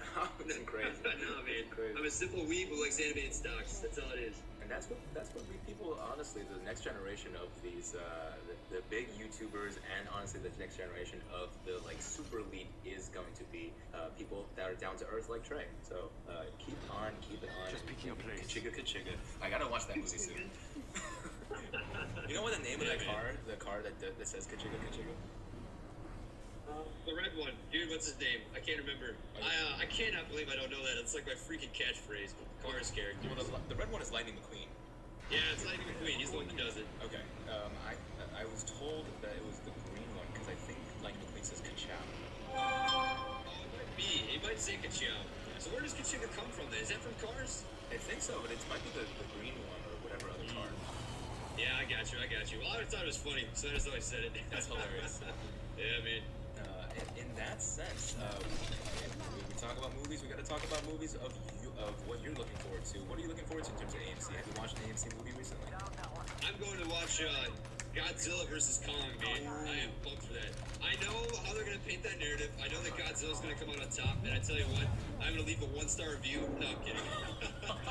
No, man. I want Kong to win so bad, but it'll be fun. I was there to support it. I love those Godzilla movies. I'm kind of a sci-fi superhero movie nerd. That stuff is my go-to for sure. So, what about you, man? Gorilla Girl? I'm a Gorilla Girl. Extra butter. That's good stuff. Also, that's what my favorite anime is. I'll drop that right off the bat. I've got top 3. Have the Attack on Titan, One Piece, and Death Note. Death Note are my top 3 for sure. So good. You know what? If I put my hat in the ring, the only thing I would switch is I would put Fullmetal Alchemist in the title. But then One Piece and Death Note makes perfect sense. Second. So good. Yeah, Fullmetal is solid, man. Not bad. I wish I could stay longer, but I've got a live stream at 3. I'm meeting up with the author of the AMC $2,000 price target, DD. So we're gonna have an hour and a half long live stream and just chat about the DD threw together about the bull case for AMC at $2,000. I just want to get over there and get ready for that. But I appreciate you having me on, man. It's good to chat as always. Of course. I'm about to wrap up anyway. If you need more Hodlmen over to moderate and listen in, just let me know. I'm happy to hop on your channel at any time, my friend. Awesome, man. 100%, dude. I'll let you know. I mean, I've got your email, and we'll just chat if it comes down to it. Just gonna be chatting, man. Gonna have his perspective, and it's a great DD, guys. I'm really, really excited to talk about it. So, yeah, appreciate you having me on, man. I'll be back. You already know what it is. All right, and that's gonna happen in 20 minutes, and in an hour and 20. 23 minutes from now. Oh, 20 minutes from now, and we will see Trey then. See you guys later. Peace. All right, so that was Trey's trades. He is an absolute ape. Go ahead and show him some love. His link is in the description down below. We got Andrew Marucci saying, we the smooth-brained gorilla knights of the round only understand a hodl banana full of potassium, make ape strong like bull. Let's go. We got Zodmeister, Moneyman Dan. Where do you think AMC will be at in July and December? Where do you think Neo will be in December? Where do you think CCIV will be in December? CCIV and Lucid Motors need to sell a car. And when they do in December, they'll be in a much better place than they are now. So it might be an interesting long-term hold if you already have it. In terms of AMC, in terms of July and December, the squeeze might already happen. We are talking about squeeze potential in March. So in that sense, AMC likely will have no more of this crazy short squeeze madness, no more of this gamma squeeze madness. So it might just be hovering around its actual price, and that depends on fundamentals. And then finally, Neo. Not enough visibility of Neo, unfortunately. And then, I'm sorry if I missed your super chat. Also, it says, Andrew, tell Trey and the GG a stock ran through the AMC earning call transfer, and it stated that AMC has 450 million outstanding shares until last. We also read through the AMC earnings call. I'm not sure if we covered that. Oh, you know, we did. 450 was a big part of that conversation. Big scissors in the chat right now. Kid Fabio, what's going on? When GME squeezes, would it trigger some sort of squeeze with other shorted stocks like Tesla? When GME squeezes at the top and afterward, people are going to start allocating their funds into they have a lifetime habit of gambling into other stocks. Tesla is not one of the main stocks, unfortunately. It's been one of the longer hold stocks for a long time. It was overvalued during the big tech market correction, so likely not going to squeeze Tesla. But what we've been saying all along, those of you who are along GME and AMC, is to make sure that you go and look at how the squeeze potential of one will likely trigger the squeeze potential of the other. And speaking of squeezing one and squeezing the other, if you guys just went over to subscribe to Trey because he is having a really cool meeting of the minds in 20 minutes, then you make sure to subscribe to this channel. We are on our way to 60,000 subscribers. I think we can do it before the congressional March meeting, and if not, we are going to get there during that live stream. You guys don't want to miss out on that congressional hearing, as well as what the live price action is going to be on Quadruple Witching Day. So you want to invest in yourself, you got to press that subscribe button. Scissors in the chat for that. Alrighty. Let's see. Andrew Craig says he emailed you his GME DD. Yes, Craig. Let us look at your DD now. Which one is this? Because I have a couple of emails now. If this is 2 balls, this is a lot of pictures. Is this your DD? This is my Webull account. Okay, look at the right orders in my Webull account. Don't understand why there's so many weird selling prices are rising. I don't think this is it. Are you 2 balls or 4 balls? What is your real name? So I figured I can tell which DD I'm actually supposed to read. So let's actually look through some of the more technical DDs that we have here. We have GME technical here. Short interest. Let's look at this. That's fine. So let's see what's the best.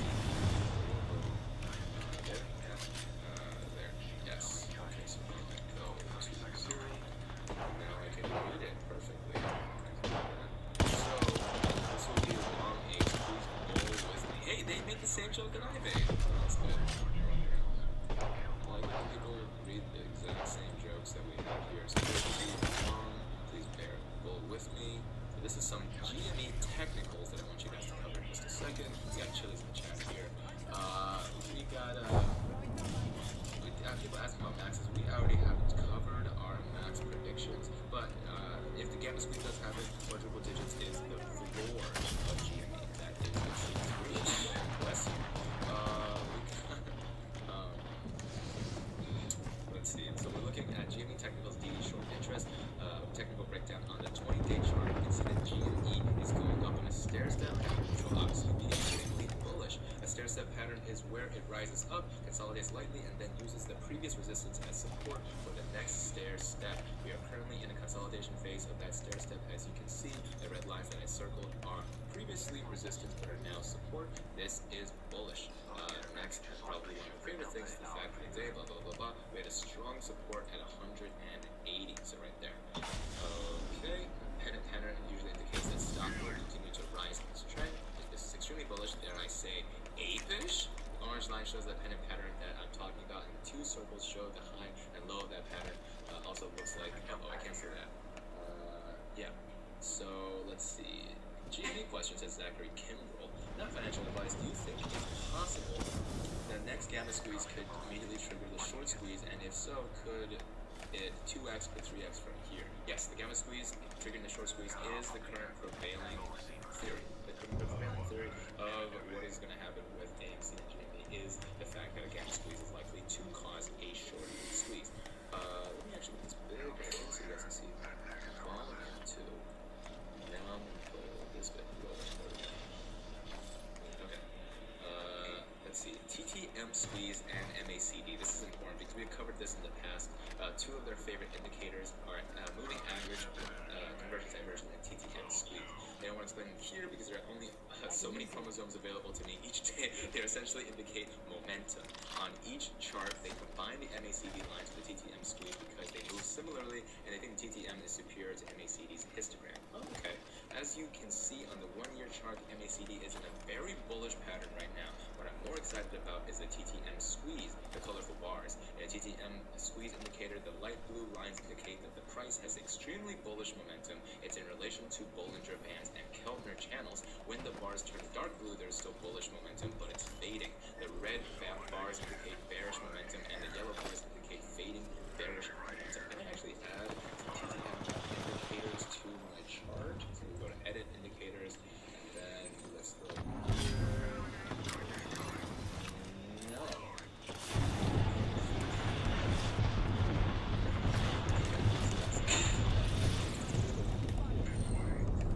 Mr. Ryder, thank you for moderating the chat right now. Greg says, look for the email with subject info for GME next week. Okay, I will.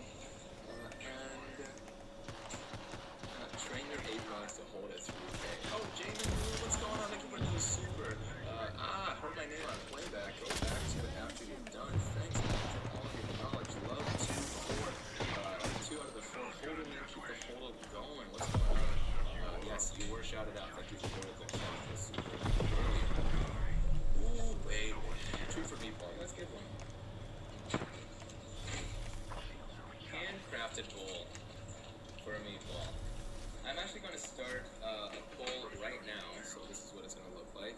It's going to be in the, it's going to be right here, community tab, and community tab is going to be here. You guys see that I have secret messages I send to my members, right? That's because they ended up joining one of these groups over here on the left and right, Press Meatball tier or the Meatball Space Legend tier. I said Space Legends, jump on the Discord and tell them it's Space Legends tier.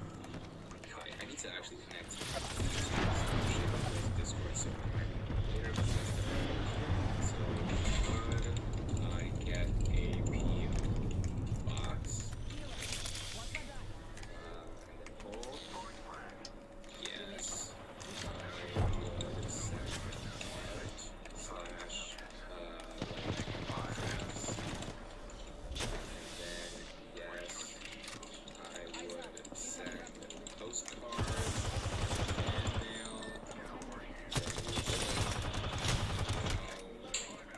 no thanks.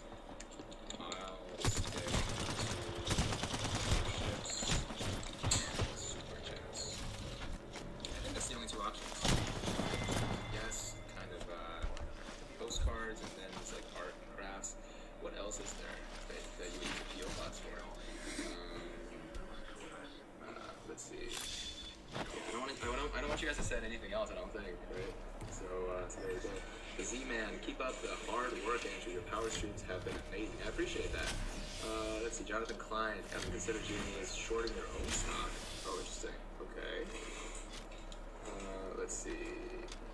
He doesn't know who is going to jail. Oh no. Who is going to jail right now? So let's see. We're gonna do. What else doesn't know? Another yes would be yes. I would send both, and then comment below if you would send something not mentioned above. There we go. Okay, I think that's it. So there we go. Posted. Go to my go to the community tab and tell me if you.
wingman here.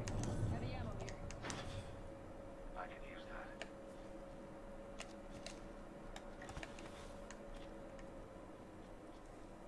That's not triple take here. Taking fire. Spotted a subject right here. We aren't in the ring. Check your stations. Recharging shields. Firing on him.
Shit, I love people.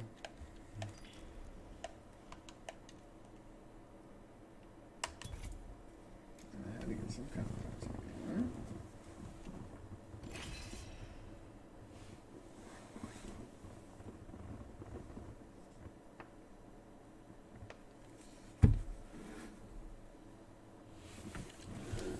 Oh man.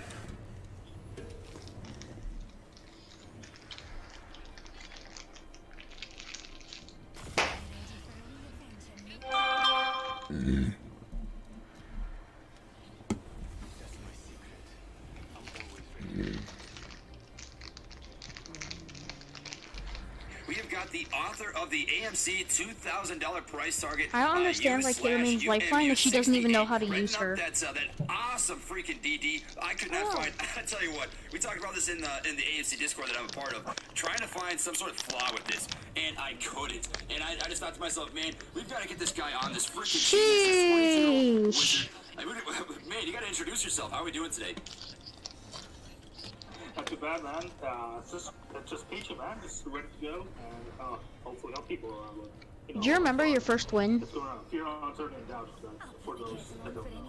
I'm so glad you disclosed that. We like to keep it in nice, plain, You remember your first win? language. I appreciate that, man. So just so everybody knows, we are most likely not going to be reading off super chats until after our guest has gotten off of this live stream. So if that is a problem for you, just make sure that you either A, don't send them, or B, understand that we won't read those until the end of the live stream. And also, we are just... I remember my first win. I think it was like, you know that shop area with around So that is why we do not have the. Oh, you took all the ammo. Guys, we're gonna be jam-packed full of information. It's gonna be a nice Joe Rogan podcast style. You took the ammo again. So tell us a little bit about yourself, man. Let's hear your background. Okay, drop the ammo then.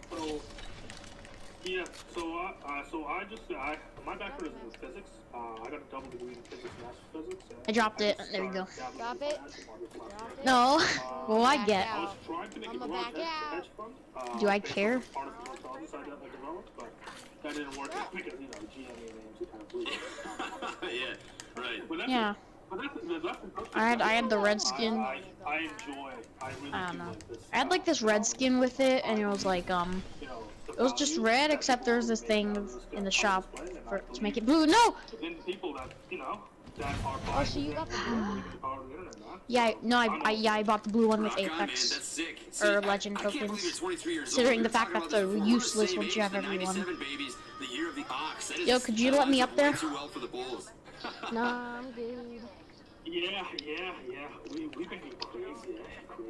Rock on, man. Well, let's just get into the meat and potatoes here. We got some people that are freaking excited. Andrew Momo. Yo, what is this guy's name? Black Bad Mama Jama. DD, the inevitability of AMC 2K based on current market data and current market 618. So You we had can the dive perfect into this DD opportunity section to by go to section if you'd like 420. do so. We can just get your opinion. How do you want to swing this, brother? Okay, let's go. Where's my phone? Let's start with where they're hiding, which is in the ETFs. Yo, where's my phone? As we've There's my seen phone. on Animo, Dina, yo, we're in the ring! all at the same time, right? So my hypothesis was they were shorting the Let me check ETFs, which one you're right? recent. Going long on each one No, of the my, AMC and GME. This was backed up by their graphs being correlated for basically a month, right? Right. The one that blew up. Whenever AMC went up, GME went up. Yeah, they were exactly the same chart. Man, essentially. you still got problems. Look at Yeah, that. for an entire month, and now they're starting to diverge because the more apes have totaled their attention on GME, and thus there's way more liquidity in going into GME after like deep, key skills center, right? Did you actually give away an Xbox card or That on the no? back burner, right? We'll address that after. Did you actually give away an Xbox card or did you already use it? with GameStop. Want to start there? I found it underneath my bed. I don't know if Yeah, it let's was start with used or that. not. I'll open up the institutional investor. You don't know if it was used or not. On your live stream right now. Could you pull up that link and get me the DD? Did you send it over to me with the PM from Discord? What, and you got about 100 likes? Most? Yeah, one second. Ow. Just have everything set up. So here's Thank you all, here's the code, grab it fast. If it even works. And so this is the failure to deliver, package errors. And that's a homeboy. So right here we got the institutional investors at both GameStop and AMC. Hold up. BlackRock sitting at the top. Right. So, setting it up, and now we have spreadsheets that are more cross-reference these numbers of There's this guy's on Pornhub is asking people, do you know how to fix the launching problem on Fortnite? It crashes after clicking the launch icon and says just busy or something. Please help. And then somebody commented saying, try commenting on a gay porn video. I'm sure you'll get a lot more help there. I don't know if it's updated ever since I released it, but it might be higher. Man, this was ruthless. The ticker is the GME allocation, GME market value, right. Go ahead. Why is he doing it on the hub though? Yeah, right. As you can see, there's market caps, market value. Right. So if you have the max in GME, How the fuck did this guy find me so fast? God damn. Our teammate died. People were on the GME Discord. We're chatting, well, and the Reddit. The Bengal whore died. The XRT. Bad Mama Jama. XRT ETFs. Bad Mama Jama dead. That was one of many. They had other ETFs. Yeah, one People of are them, in here, I so think. As you can see, there are like 30 ETFs on the GME tickers. Right. And the proportional allocations are there, right? And that's why on Witching Day, Reddit started to speculate that GME might be thrown out of XRT. I can't personally confirm that, but I've sent you links that do discuss that prior to this call, so you can go right ahead and deep dive in. But so let's go back to the matching, right? So as you can see, there are metric tons of AMC and GME like ETFs that match. I heard a gunshot whenever one like short is outside the my other one house. short is. Right. So what they do, here's how you short a particular stock that's in an ETF, by my understanding. So they go ahead and short the ETF, right, and then go into the individual securities for each ETF, and then they go long. So they stay net short on whatever they want. In this case, it was AMC and GME, right? Because they figured that, hey, apes are throwing cash into this. It's free cash. Why not take it, right? Right. I got And that's where they disconnected. got over-leveraged. So now, Yo, teammate, Yeah, I'm sorry, Big Mama now that Jama, we ain't coming yes, for you. Now that we confirmed that this data isn't, garbage. Right. Now we've confirmed that it isn't garbage. What we I can disconnected. prove is the short Yeah, I heard like a notice gunshot from February outside and my house or March something. have been piling into ETFs, and this is where they were hiding. And this is where you have the phantom shares coming, the failure to deliver, is where they create an oversupply via creating synthetic shares, decreasing. And I'll be the back. demand stays constant because apes held, right? Right. But the supply the supply increased via synthetic shares, so you have your price drop. This is where you get your 17 to 5. This is where you have your 500 to 30, right? Because they created a metric ton of synthetic shares to try and short the actual shares, right, and decrease the price. And that's when our mystery buyer on February 25th went ahead and they put GME on the SSR strategically, in my opinion, right? They dropped it from 44.67 to the low 40 and then pumped it back up. That put GME on the SSR, right? Right. Then the next day you had the crazy day where GME got jumped up to 100%. It went from 40 to 90, and then 250 after hours. They had to halt the trading for the last 15 minutes so it wouldn't close above 150 or something like that. And it was halted 4 times in the day, right? Yeah, I'm tracking. So because of that, right? And because of that, we have where we are sitting right now at 250, right? And we were on the SSR for 2 days straight, right? Now, what you do on an SSR is, if you're on it, you have to actually short the stock on upticks with actual shares. Right. But what about Which means whoever is... Go ahead, man. Finish up your sentence. So, I'm going off I'm going off topic. We'll address the synthetic shares in a bit. Okay? But now that what I wanted to establish here is that this data, they're hiding in the ETFs, right? And it's been shown that the ETFs have been, piling in, and that's why GME and AMC are correlated. That's what I wanted to establish. So that was the whole point of that section. You think that AMC and GameStop are correlated because of these ETFs, and you've got similar institutional buying stepping into both these ETFs, and I would say short positions as well. So essentially, just match buying and selling in the back end of things where people can't see it. Is that correct? Bingo. Right, spot on the money. Spot on the money. So yeah. So that's what spot on the money. Yeah. So that's what I believe. Yeah. So like you said, the sellers, or in this case, the synthetic sellers, are the same dudes, right? And the buyers are apes and the same institutional investors. Mm. So yeah, there you go. You hit it up to a T. So if you have the same buyers and sellers, you have the same supply and demand, or correlated supply and demand, and therefore you will have correlated prices. And this has been backed up by the month that we've seen so far. Man, this is spot on the money. So this yeah, is spot on the money.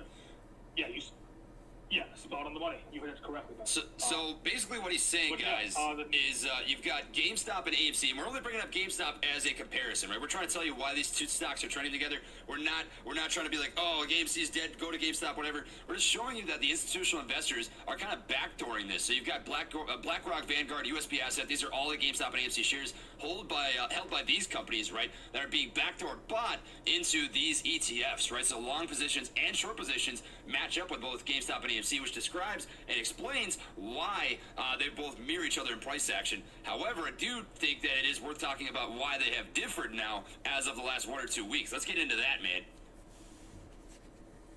Yeah, so like you said, like the spotlight's been on GME because it's crazy. It just everyone thought it was a dead cat, which it wasn't, right?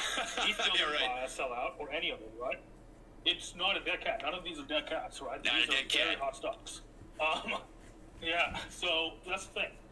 So when Keith Gill doubled down, right, that gave GME the spotlight, and when I'd like to say, I will call our Mystery Institute X, right? So Mystery Institute X, like, lowered the GME to the SSR and then pumped it. Well, they didn't pump it. People saw it wasn't that cat, and since they couldn't short it at the upticks, it went on a wild ride. So you have way more liquidity.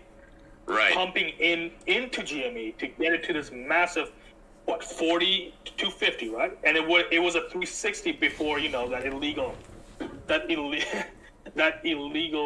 like price manipulation that happened, right? Where it was everything went down at the same time. That flash crash. Right. That would have been on March 10th. 40 to 360. Yeah, so 40 to 360. So 40. That's 300. That's, I think that's a 40% swing. Roughly around 900% growth. Right. Yeah. So that's from 360 to 178, and then back up to 250. Right. Because of the more liquidity, right? So yeah.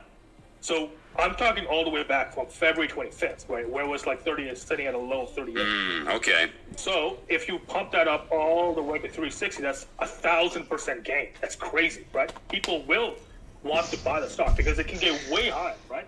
The GME subreddit is pushing 500K, and the thing that I think institutional buyers don't understand yet is that there aren't just bulls and bears in the market anymore. You have to, because of the internet, you have to find a new term. It's called apes, right? These people will buy and hold. Dude, that is gold. Buy and hold. I like that. Yeah. I like that. Because think about it. Yeah, think about it, right? So bulls, right? They plan for the future of optimism. Where bears, they're like, hey, everything's overvalued, right? Maybe we should regularize and normalize the market, right? Whereas apes, right? They buy at the bottom, right? And they will not sell till they top out. Right? Right. You're 100% right. This should be a new financial term. Yeah, this is a new financial term created by the internet. And if boomers don't get it, then, sucks to be that. But I think institutional buyers need to understand this, that since the GME subreddit is pushing GME to 500K, they will not sell till 500K, right? Similarly, AMC, right? I think it could go, like, personally, with a bull case with the mathematics to 2,000, right? People were pushing 1,000. People were not going to sell to 1,000 hits. And hopefully that's now 2,000. But we'll cover why I believe 2,000 is a mathematical inevitability in later. I don't know why I pressed that. Oh, shit. Going back to the topic of why GME... Run back. Liquidity. Liquidity, right. There's not as much liquidity getting pushed into AMC. They're noobs. Yeah, AMC, because the attention, the media focus is on GME, right? So Yeah, no, I've been getting really angry because the people that we get matched up with, because there's a fucking bug. There's a bug in the game right now. Like they're not matching us up. Are not 120 like we're supposed to be matched up with. Yeah, so you look at the AMC volume. I mean, you got 113 million to 250 million getting pumped into the stock. It's a much cheaper stock. Yet GameStop gets 71 million, 63 million. So the liquidity or the cash getting pushed into it is just a lot higher for GameStop in comparison. That'd be my hypothesis as well, man. You're spot on. Yeah, absolutely. Okay. So yeah, now the next step. Yeah. So Dive into the next step. Go ahead. So what was the next? You're driving the car, man. We're here for some the knowledge. Next step was. Okay, gotcha. So we covered why GME and AMC are correlated and why they're not anymore. But we could have got it. If we would have hit that last shot, we would have got that. In the subreddit, right? So my personal knowledge is that when AMC hits that 25, right, and if apes hold, right, that's a new high. We're in uncharted territory, technically speaking, right? But if apes hold the majority of the float, right, and it is as short as the data indicates and our hypotheses indicate based on the data, this is a slam dunk. Like, simple as that. Like Michael Burry would say, it's a slam dunk. Grand slam, man. Right? Yeah. It's a certainty, like he said in The Big Short, right? So let's go back to 2008, right? So in 2008, the mortgages were failing, the bonds underlying in 2007, right? But the problem was the premiums were going up. Right, totally. Similar to AMC, right? Similar to AMC. That we knew this was a grand slam, but the prices kept dropping, right? Right? The institution, the credit raters and all, they kept saying that the mortgages were solid. Until Bank of America almost went to zero. Until Lehman Brothers imploded. Until people lost their houses, right? Right. This is they were hiding it. They were keeping it under the table and didn't want to show how bad the game was getting, that they were getting slaughtered. Bingo. Right. Bingo. Same with AMC. Like, people are seeing, hey, it's $11. The media back then was pushing, hey, no, it's housing market's solid, right? No need to worry. Same with here. Hey, AMC and GME are dead cats. They've already caught, right? I love that you keep saying that, man. I love that you keep saying the dead cat thing. Yeah. Well, they're the ones pushing it, right? So they're the ones who's saying it's a dead cat, and we can see mathematically, no, it's not a dead cat. You're hiding something, right? Like, they hit something in 2008, and people paid the price, and now they're on the other end of the stick, right? The people can finally take their wealth back using AMC and GME. So that's why I love this, right? This is the French Revolution of Finance, as Forbes. Track down the exact article, right? So fact check me, guys. So there was this article where GME and AMC were named the French Revolution of Finance. It truly is. If this guys can hit 2K and GME 5K. Well, 500K, my bad. According to the Reddit, right? And so in my Reddit, right? So I've listed the sources. So Trey, could you go ahead and go to the point? Thank you for going through the data, right? Could you scroll down to that? Yes, no problem. So that would be right here. Thank you for going through the data, analyzing this data. Yeah, so I haven't done personally as much research on GME because it's a lot. A lot of people are working on it too. So I thought I'd go for the stock that people aren't paying attention to, AMC. But these 4 links go ahead and mathematically detail why GME could theoretically get to 137K. Like, no joke, right? And how like, you guys can go through it yourselves, right? This is public knowledge. This hopefully will be pinned in the description, right, of the D&D. But yeah, you guys can go through it yourselves and just see why it can go to 137K. And people are holding. Like, you guys can check capital.com, right? So if I click on capital.com right now, and after this goes live, people they might get taken down too by like Fintel. Right. I think it was like 96-4 on AMC buy sell, by the buy sell ratios. That's what I had seen as well. Yeah, I think it was 94-6 now. Yeah, so 94-6, yeah.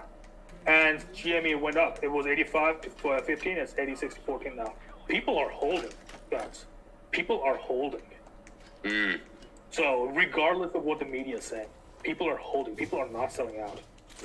So, yeah. So I'll leave like the GME explanation to those four Reddit stuff. You guys can go ahead, read through, tear it up, see if you can find any flaws. But yeah, absolutely. And if you do find any flaws, just comment down on them, right? And ask your questions. So, but it will take you guys some time. Yeah. So yeah, let's.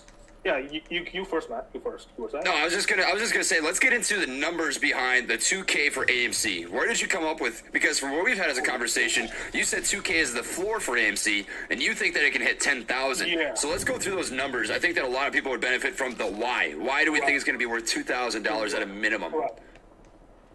Minimum. Okay, so let's. Okay, so the math behind it is a feedback loop based on Tesla and GME. Okay. So prior, so what happened with Elon Musk, and this is my personal theory, is that when he put out that tweet that, hey, Tesla is overvalued, right? The price should be lower. Short sellers went, hey, this is our chance. Why don't we short the stock? Right. This is guaranteed money, right? And then you have Elon's little Twitter following said, hey, this is, when they saw the dip, he's like, hey, this is great value, let's buy in.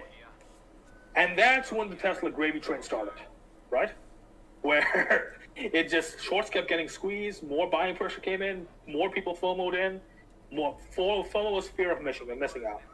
And the price kept going higher and higher and higher till Cathie Wood comes on CNBC and says, hey, no, this could go to 4,000, right?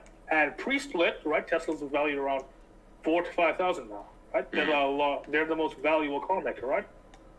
So what we saw there was a short selling feedback loop, as I like to call it. Or well, short destruction feedback loop, more accurately, right? Mm-hmm.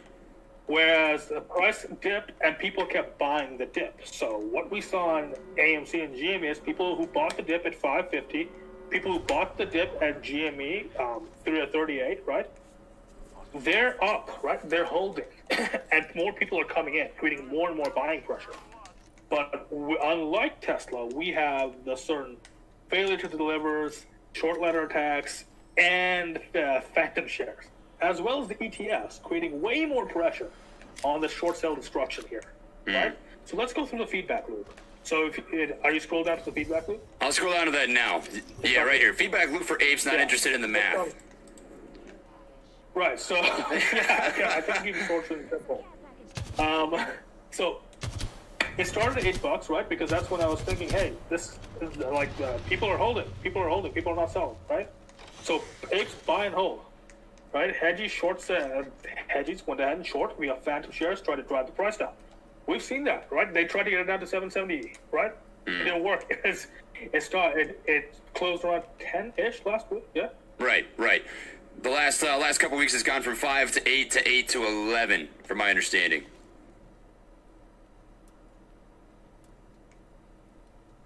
You still there, man? Did we lose you? From this week, right? Right. And then apes buy and hold more. Prices increase again, right? And the same cycle begins. Now, what we saw here, there was a massive short line. This has even surprised me when the entire market went down in a flash crash at the same time, which means this feedback loop is amplified. Because I was expecting a short line attack. Just not to this magnitude. Right. So yeah. Let's dig into this feedback loop, man. This is good stuff. So I'm just gonna read this straight from your Reddit, DD. Apes buy and hold, hedges short via SLAs and phantom shares, which is synthetics that failure to deliver the options which aren't being matched with collateral. Apes buy and hold, increasing the price and cost of staying short, which causes more options expiring in the money, which causes more failures to deliver, which causes more apes to buy and hold, and this rinses and repeats. It's an over and over and over, which can infinitely rise the price action as long as there is positive and bullish sentiment on a stock. That's my take on that. Is that about what you're getting at? Yeah. So as we've seen in Tesla, but there are a couple critical points here that are good for sentiment. So this is where I outline. Apes reached 20 because 20 is the previous daily high. Well, daily like open close, right? Because we know on that day it reached like 25 before plummeting, and the short selling began because Robinhood took off that buy button. But we'll get into that later. Okay. And that free floating Joe Rogan, yeah. So, right, man. The cycle begins to accelerate. Yeah. So the cycle begins to accelerate because a lot of these options, they're in the money now, right? and the failure to deliver starts to compound. Same cycle, apes buy and hold. If apes keeps buying, right, apes will get to 40. The same cycle intensifies with vigor because I believe AMC's highest strike price from back in 3 months was 40, right? Or correct me if I'm wrong. I think you're right, man. Right? So that means I wasn't looking at it 3 months ago, I'm going to be honest. 2 months ago is when I started looking at it. Go ahead and, so chat, go ahead and fact check me, right? Just go ahead and fact check me. So if the cycle goes ahead and intensifies with more vigor, apes get to 80. And this is when the shorts, as we've seen, they've been getting desperate with all the media narratives and FUD going on, right? They become to get hyper desperate, right? The FUD starts, like fear, uncertainty, and doubt, starts to spread like crazy. And this is where I believe Vanguard says, stay the course. Stay the course, man. Stay the course. Yeah, stay the course. Apes get to 200, right? Failure to delivers are forced to deliver. This is where the compounded manipulation, I speculate, will begin to explode because 21 days legally, but I think a lot of the people took that at face value. I think it's 21 business days. I thought the same thing. A bit more. Yeah. Yeah. So 21 bits. So that's more than a month, right? So this would also match up with their timelines. Like, hey, why aren't they covering? Well, legally they still have more room to go, right? But if they keep going more, this keeps on compounding, right? And this is when the SEC starts, hey, you got to cover. And this is what we see with the DTC, with that new ruling, right? Where they're like, hey, this is getting out of hand. You got to cover now, right? And the SEC is like, hold up, right? We gotta, step in. They say they gotta, what was that word? They have 60 days to review the decision. And then it takes 10 more business days to implement. Talking about the DTCC rule, right? Yeah, exactly. I'm talking about the DTC rule because we're at 200 right now in that feedback loop, right? So this is where things start to get crazy, right? And you have all these catalysts start to compound at the same time based on the data, right? Based on what we've seen. And then apes get to 500. If apes stay the course here and they buy and hold, this is when you'll see short sellers getting margin call, right? So what's a margin call? By definition, when you are trading on margin, you are borrowing money from the hedge fund, your broker, right, to go ahead and conduct trades. And therefore, you have to put up a bunch of collateral to make sure if you're negative, they can seize that collateral and they're not on the hook for the money, right? So that's what a margin call is. When it gets to 500 and they're this over leveraged on shorts, they'll start to get margin called, which will have them go ahead and sell off their other assets to try and cover, right? This, I believe, will not work because of the previous catalyst, and it will keep going till 750, right? And it keeps going up, and that's when shorts begin to panic. Margin calls intensify. They sell off even more assets to maintain, satisfy requirements, and this is where we go back to the gamma squeeze. Extreme gamma squeezes start to call into effect because now you'll have call options that weren't viable a couple months ago. It's going to come in the 500 calls that are going to be made, the 250 calls that are going to be made, right? That's all in the money, right? That's when you'll see buying pressure explode and the feedback loop begins to really, really kick in. It's like a positive feedback loop. And that's when the rocket ship launches, right? And the hyper gamma squeezes begin, and you get 2,000, right? This is based on data we've seen with Tesla, right? AMD, NVIDIA, right? And also American micro devices, this company. And also GME. GME was just the most extreme version of this, but I think AMC can really show how extreme it can get. But this is my opinion based on the math that I've seen. I really like your perspective on this, man. The way that you're breaking it down is really fascinating because I haven't made this connection with Tesla. So, guys, if you're not familiar with Tesla, I think that Tesla actually was a combination of a short gamma squeeze that had a little bit of an infinite feedback loop. Man, I never actually even thought about that. I mean, look at this, guys. If you look at Tesla back at the beginning of 2020, stock went down for $200 down to $73, and it had this slow and steady rise up to about $900. Their P/E ratio is outrageous. It's insane. It's insane. And as you talked about, Elon Musk, he puts out this crazy hit piece about how Tesla's overvalued. People start shorting the stock, and it blows up. It goes up to $900 where it's trading at right now. And that's spot on the money, man. That's crazy. So the way that you're saying this is AMC will be sort of a repeat of Tesla, where it has this long drawn out game of gamma squeezes, shorts, options expiring in the money, shorts not quite covering it, and it just keeps compounding and compounding. So let's hear your hypothesis on this. Do you think that AMC is going to be a process that takes as long as Tesla did to go from $70 up to $900? Do you think this is going to be a 6-month process, a 9-month process, a 1-year process? What's your time frame for this? What do you think the volatility is going to be? Because from what I'm reading with your hypothesis, if this is the same way that it plays out, the same as Tesla, it could be a process that takes a while unless it's an extremely crazy volatile move. What do you think? Right. So let's cover both of them. Right. So first, Fidelity, I believe, agrees with me with their projection saying that, hey, AMC could reach 900 by September. Right. So Fidelity does agree with me there. However, right, the Tesla wasn't shorted above 100%.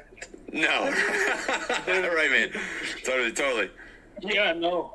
Yeah, so the CEO came out, right, on the call, right, says, hey, there are 450 shares, right, to the, outstanding right now, but only 210 were issued to the public, which by definition means 210, or most of them were shorted, and then 240 of them were synthetic by the minimum, and they need to be covered. Right, we just don't know what timeline they need. Those 240 need to be bought back into real shares, and that's why you have a big fight between the DTC and CSC, the Securities Exchange Commission. So that is a whole political dynamic into itself. But if we go back to your question, right? Straight to the math, whether it's going to be like GME or AMC, GME or Tesla. I think a combination of both, right? Because AMC has strong fundamentals, right? Even without the short squeeze, I think it's $100 stock because they're having deals with Netflix, they're having deals with Amazon, right? They're opening back up. Things are getting back to normal. Vaccines are coming, right? People will go back to the movies, right? It's part of American culture, so the AMC fundamentals are there. Tesla's fundamentals are strong now too, but back in the day, not so much, right? They were a theoretical company. Right now, they're a solid blue chip company, but not back then. I think AMC is a stronger company because they've been tested in battle before, right? They've been at this for a while. So it is easily a valuable company. And so I think the price point is coming in regardless. But that being said, whether it's going to go, what's my timeline for this? This is a very, very hard question to ask. So I think it's going to squeeze, so GME will squeeze first. That's my opinion, right? So I think GME will squeeze first, and then AMC will follow, right? Because you'll have a bunch of new apes with new millions, right? They want to double dip, right? They want to double dip, and AMC will be the game to go, right? So as we've established, I understand that subreddits get angry when you mention AMC in the GME Discord or GME in the AMC Discord, but as we've established, they're mathematically tethered, right? So they will want to double dip, and so as soon as GME squeezes, AMC also goes to the moon. Simple as that. It's just the timing is super hard to predict, like you said. We know it's going to happen. We just don't know when.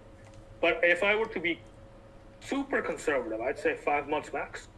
5 months, huh? So super conservative, right? Super conservative. How about a liberal answer? Ruling. A liberal answer, I think next month, April 19th, probably. Okay, so let's break this down a little bit. Let's get into, because I don't like giving hard dates. I don't think that's the right thing to do for anybody. It's never a good thing to do. Do you think that the quadruple witching day, with all these call options expiring in the money, you've got future index options, index futures expiring in the money, do you think that's going to be the catalyst that gets the ball rolling down the hill so you have this gamma squeeze potential that can get the ball rolling so that more options expire in the money, and it creates that feedback loop so that more people buy, more people hold, more people buy, more people hold, institutional, buyers come into the play, right? Let's talk about that a little bit. You know, I definitely think in 19 walked into your goddamn door. But I just don't think it's going to be the biggest day people are expecting, right? Because think about it, it's public information, right? Which means the big bad guy here, Citadel, understands this. So they're, I don't know how they've prepped, but if I were Citadel, I would try and prep hard, right? Try whatever I can, right? So we don't know, right? But I don't think 19 is going to be the end. It's definitely going to be the start, right? It's definitely going to be the start, and we'll see how GME plays, because, well, like it or not, these two stocks are correlated, right? Totally. Whenever AMC goes up, whenever GME goes up, AMC will go up. That's just how it is, right? Whether it's a 1-to-1 or like a 2-to-1, like we saw, like so far, right? The dips have been 2-to-1 for GME, not instead of 1-to-1. When GME goes up 20%, AMC goes up 10%, right? That's what we've seen so far, right? Because of the prior answer of too much liquidity. But yeah, I think 19 will be big, but it won't be the end. It's gonna kick the ball. It's gonna kickstart it, right? To GME going to 500K, AMC going to 202K. But this is gonna be a long drawn-out fight, people. Don't get me wrong. They will not go down without a fight. They will not try to cover. They will. The only way we win this, in my belief, is if they get margin called. And you think that is going to end up happening with that new DTCC rule, right? Because that essentially causes these hedge funds to not be backed for a bailout. Yeah, exactly. So what do we think about it, right? So the macroeconomic implications of a GME AMC millionaire class being created, right? People are going to have money. The capital gains tax is going to be insane. We could wipe out the majority of the national debt like overnight, basically. And that's why you have institutional buyers like BlackRock who control the White House. All of their economic advisors are BlackRock, right? They're on board with AMC and GME. They can wipe out the national debt, right? They want the squeeze to happen, right? And furthermore, the only institution that loses in this are AMC and GME short sellers, particularly Citadel. And henceforth, the CEO of that was so nervous in the SEC era. Let's backtrack a little bit. Sorry to interrupt you. Yeah. Let's talk about wiping out the national debt. BlackRock and Vanguard both own 9.2 million shares of GameStop, 6.2 million shares of AMC, 5 million shares of GameStop, and 7 million shares of AMC. Wipe out the national debt. Holy freaking crap. That's. Do you think that's feasible? Do you think that's going to happen? I'm giving you the math. Well, why don't we walk through the math? Let's do it, yeah. 33K. Yeah, so at 33K, GM is valued at 2.17 trillion, right? That's bigger than Apple. So if we do a quick 10 times multiplication at 300K, right? That's 20 trillion. There's no way shorts can cover this, right? Now, if it goes to 500K, that's a 1.5 times multiplier. Chat, correct me, but I think that would be around not 40 trill, but like around 33 trill. Right? That's a lot of money, man. Yeah, so I'm just giving you pure mathematics here. Right. Pure mathematics. Somebody correct me with that, right? With the exact numbers. But I'm going off like paper math, where it's like 33 trill. Why don't we say, even a fraction of that goes into, GME or AMC apes, right? What's the national debt right now? Like the budget deficit. Is it 4 trill or 5 trill? The national debt. Somewhere around that. Yeah, so national debt, why don't we just Google that? I'll just pull it up right now on the live stream. So the U.S. national debt clock in real time. U.S. national debt is sitting at 28 trillion. Right, I'm talking about the budget deficit specifically, because that's everybody combined, right? The U.S. federal budget deficit is millions, billions, 3.2 trillion. Bingo. They'd wipe it out. They'd wipe it out overnight. because the capital gains tax is 37%, right? Right, yeah. So even if a fraction of that, even if 10% of that goes to apes, right, as taxes, they wipe it out. So BlackRock is the economic advisor of the Biden administration, which means mathematically, using this GME, they'd be able to wipe out the national debt and would be peachy. Biden would be the most popular president in American history, and that would be in his best interest, right? I don't know specific. Well, I think BlackRock has made that connection, but that's my personal opinion, right? But it's in their best interest to make the squeeze happen, because the only person who loses is Citadel. Yeah, right. The hedge funds. The AMC GME. Yeah, that's the only people who lose. So and now we take the ape factor, right? Yeah, you're good, man. So this is where we get So this is where we get into 10K. Now that apes have money, they're gonna want to multiply that money. Guess which candidate's sitting at 2K at that point? AMC, yeah, right. Bingo. So that's where the actual lunacy begins. And at that point, I haven't worked out all the mathematics yet, but 10K is not unfeasible, right? Because it's an endless feedback loop. It just comes down to what the people think it's worth. Yeah, exactly. And if apes buy and hold as they've been doing, this hits the move. No! Right? Public sentiment is this will hit the move. No, I got him down over. So yeah, man. So I'm falling off. Yeah, go on. I'm falling off. No, you're good. So I like your perspective here. I think in order to hit $2,000, I'm just gonna give you my feedback on it. I think this is legitimate. Like I read through all these numbers, and the numbers are insane, guys. I'll drop the link to this in the chat box if you want to check it out. But the numbers are crazy, and the big thing here is the utilization by all these ETFs and options. That the numbers there are crazy. So I covered this in a video here earlier today. But companies such as Citadel, the majority of their short positions are coming from derivatives or options, put calls, or puts, not put calls, but puts.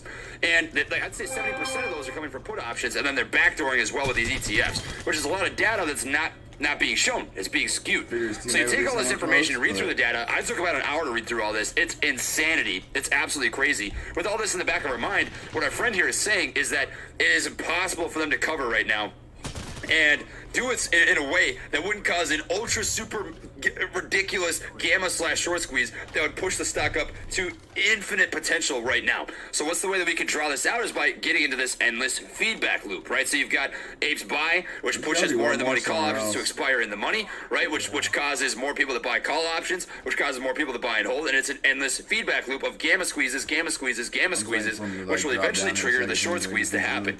My question, and one that I've seen pop up in the chat a couple of times, is this. So if shorts can't cover their positions, do they go bankrupt, and who pays for these shorts? Let's talk about that. Oh, I went straight through this. All right, so basically, the DTC kicks in, right? So somebody fact check me, but I understand they have somewhere between $67 trillion to a quadrillion in short. I don't know the exact number.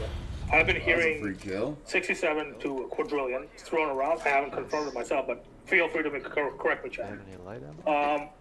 But that's where that kicks in, because if you go bankrupt, that means your collateral has to be covered by your insurance. Yeah, my kids and that's what the DTC comes in. It comes out of their pocket, and that's why they want to force the short squeeze ASAP, because they'll be on the hook if this hits the insanity. Like that 20 trill for GME, it comes out of their pocket, and then the next one for AMC also comes out of their pocket, right? For that, right? So that's why you see them effectively going, hey, no, you got to cover it now, right? And then the SEC goes in, and I don't know the politics behind it, because there's obviously Citadel obviously has people in there, BlackRock also has people in there, but that's why there's a fight going on, I believe, right now at the SEC, where Biden's trying to get a new person in, so they could cause a short squeeze immediately. That's just my personal opinion. I haven't gotten concrete proof on it yet, because concrete proof takes a couple of days to, make sure I'm not insane. I'm seeing this. They're all over this. But that's my personal hypothesis from everything I've seen so far, because it makes sense, because the DTC said, hey, you got to cover now, but then everyone starts supporting it. FUD goes around that, hey, they got to cover now, and then they don't cover, people sell, right? And they think the short squeeze is done, but no. Right now, I believe there's a political fight going on between the DTC, SEC, and the White House via BlackRock to get this squeeze done. So the DTC and the White House, I believe, are on the same page, because BlackRock are all Biden's economic advisors, right? Right. So, the SEC, I think, the only way I would see the reason why they would delay is if Citadel has friends in there. And that's why we need to get AOC on this, to get this transparency, whether or not there's a true conflict of interest there, right? And because for the SEC to delay this, right, we've talked about the feedback loop on the infinite squeeze, but we haven't talked about the feedback loop of short interest where this thing keeps on compounding. The longer the short squeeze is delayed. Right, man. That's what they don't get. Right. I might have one shield. The longer this thing consolidates at new floors, the longer. You know, the farther it can go. You're totally right. The farther this, the more rocket fuel that's being added to the rocket. That's basically what it is. Do you mind if I interject something? I think this is important to talk about. You hit it on the head. You hit it on the head. So what's nice about AMC's price action right now that I really like in comparison to that mini gamma squeeze that we saw when it hit $25 is this has been healthy growth. It's a slow squeeze of the lemon. We're slowly driving up the price action and putting pressure on these short positions, right? And that's huge because what's going on is it's with healthy price action, you don't typically have as unhealthy of corrections. So the run-up has been really nice and smooth and slow, which doesn't scare away investors. As there's nothing I want. Like when I'm buying into a stock, there's nothing that sucks more than buying when it's just ripping up and down, up and down, up and down. The healthy price action is more likely to attract retail investors. Institutional investors, I think, are going to step into this no matter what. But you're spot on the money, man, by saying that this slow burn is good. And it's just adding to the case, adding to the FUD, adding to the likelihood of these shorts having to cover their positions down the road. This is healthy. I have never been more bullish on AMC than I am right now, man. You're spot on. You're spot on the money.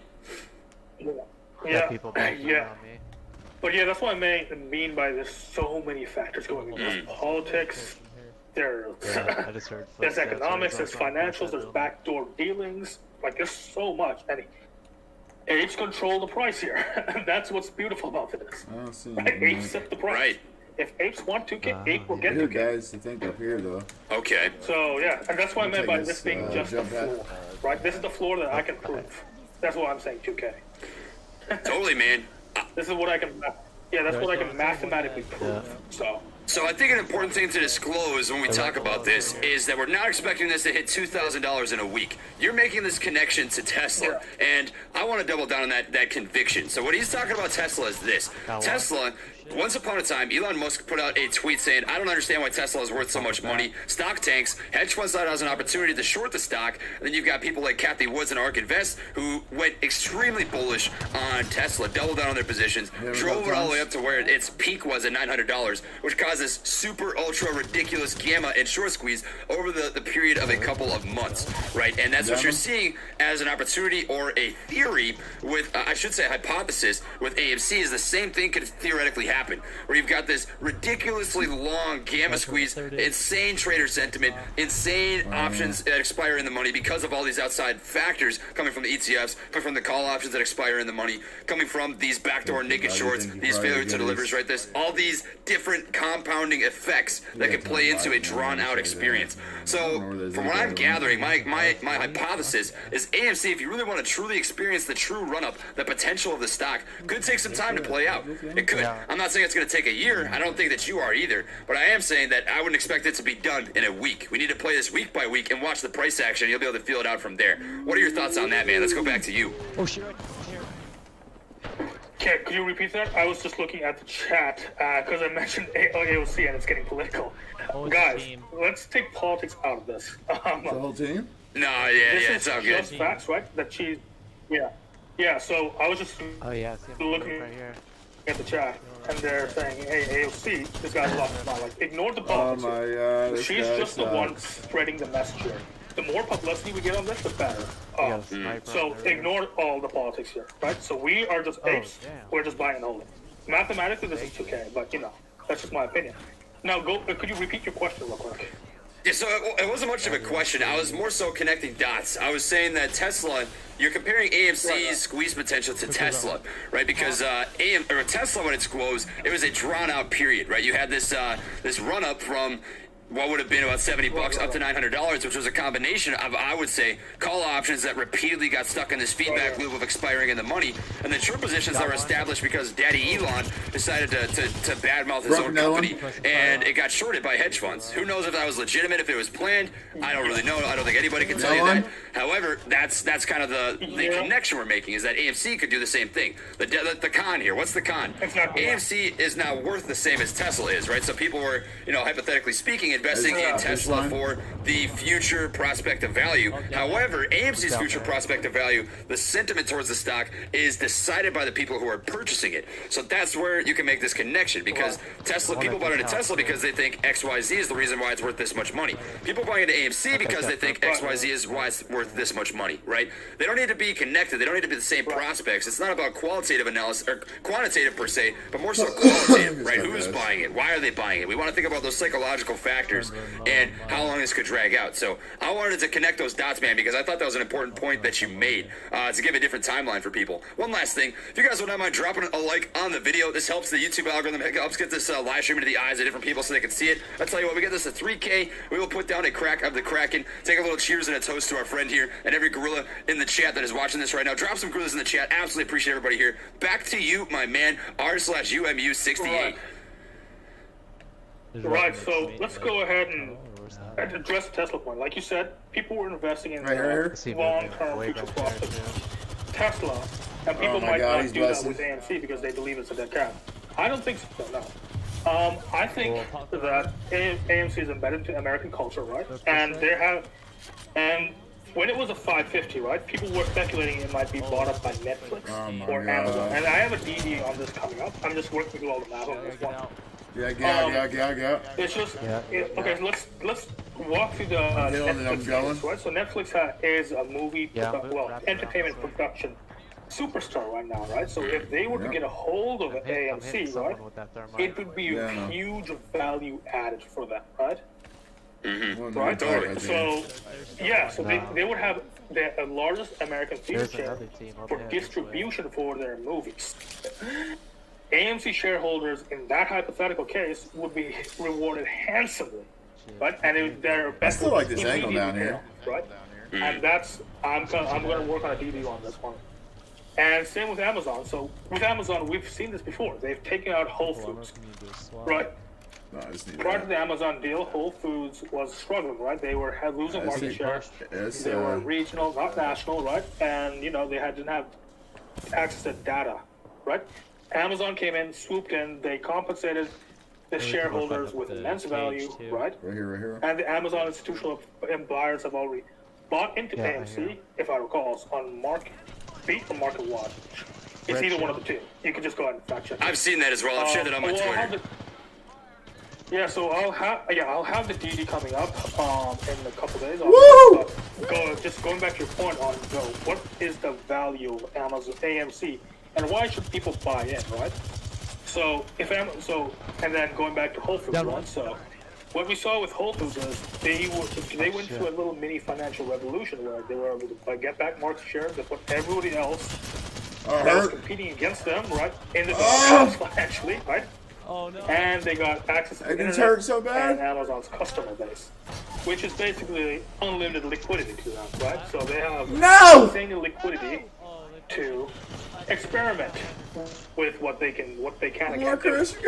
If Amazon buys AMC, they will have the same potential. So if Amazon goes ahead and turns AMC into like a 5-star restaurant, where you go there, movies are a thing, but you can also grab food, have some family time, right? Because AMC, by very definition, is family, friends, and entertainment. That's their product, right? That's what they sell. They sell bonding time. They sell family time. You go on a date, you go to the movies, right? You want to spend some time with your families? A movie is a great time, right? So if Amazon would go ahead and try to add value to that, right? So you go to the movies, there's a 5-star restaurant right on the next aisle, right? Amazon restaurants, whatever, right? So the growth potential for this is insane, right? And it's at such a low price point right now. So that's just a speculative value of what they could do, right? And then why don't we cover just AMC going it alone, right? So if it does get to those insane valuations with the feedback loop, let's chuck 2K out of the window, right? Let's say it gets to 100, right? They can do a cash offering, and then they can start financing themselves to do the experimentation, right? They'd easily be the most valuable theater chain at that point, right? And they can continually add value, even without the short squeeze, right? Which would also feed back into more and more options expiring in the money, which would feed back into Tesla feedback loop in the hypothesis case. obviously there are a lot of speculative cases where AMC could add value and therefore add value to the positions of their shareholders. But I believe all those paths end up with the shareholder winning. So that, and by that definition, feeding back into the feedback. Man, I said this previously when we chatted in the Discord, but I gotta stop you for a second because every time I hear you talk, it just reminds me of my dad. You sound just like my dad, who passed away 5 years ago. This is like a slice of home, man. It's nice to talk with you. I just wanted to throw that out there. It's all good. It's all good, man. Yeah, thanks for that. Yeah, of course. So I think it's important to talk about this AMC or Amazon or AMC or Netflix acquisition. That's definitely a good thing to chat about.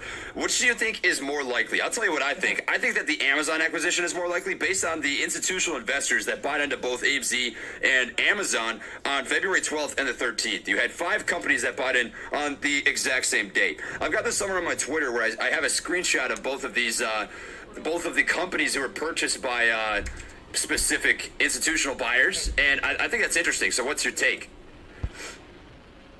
Repeat that. I can't see the screenshot on my screen yet. No, you're good. I was saying, which do you think is more likely to have happen? Do you think that it's more likely to have an AMC Amazon acquisition or an AMC Netflix acquisition? And then let's talk about the 500 million share dilution that people are worried about with that Class A shares. Because I remember that we talked about this previously one day. Right. I said that, it seems like a thing that a company would do when a company's getting ready for an acquisition, right? If they wanted that company who's purchasing them to have a major share stake in the company. So hypothetically speaking, if there's only 370 million share float and they want to purchase into it, but almost all those shares are being held, well, they can't have a major stake in the company for voting rights. So let's just dig into that a little bit. What do you think about that possibility?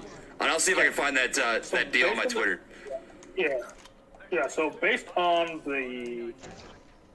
everything I've seen so far, I think Amazon is more likely to buy AMC than Netflix. But for Netflix to miss this would be a missed opportunity of a lifetime, because if they could cement their movie greatness for years to come, right? They could take out their biggest competition, Disney, right? Disney doesn't have their own theater chain. Netflix will, right? Okay. So this is a no-brainer in my opinion for Netflix, because if they can buy in this price point, right? They're good to go. And furthermore, that 50 million share dilution, we don't let's go back to voting rights. Class A shares don't matter for voting rights. Class B do. Class Bs don't dilute the shares. But I don't think AMC has Class B shares anymore. Did they get rid of those? No. Wanda converted them from Class B to Class A. Right. Yeah. So they still hold voting rights because I think they hold majority, right? But Wanda converted them because they're expecting a squeeze, right? And that's why you have all the media saying, "Hey, Wanda sold out." No, they didn't. They literally they're Class B to Class A, and they're getting ready for the squeeze. So that's what's going on. They did, yeah. And furthermore, since there have been more share dilution via synthetic shares, they're reporting that Wanda's position decreased. I mean, yeah, but they didn't increase it. The short seller did. Right. Yeah. Yeah. So Wanda's holding, my dude. As for the 50 million shares dilution, okay. So I haven't researched as in depth as I would like to on that one, right? Because it factors into the DTC, the AMC, the whole political fight I was mentioning, right? So that's going on. So I don't personally think this is a bad.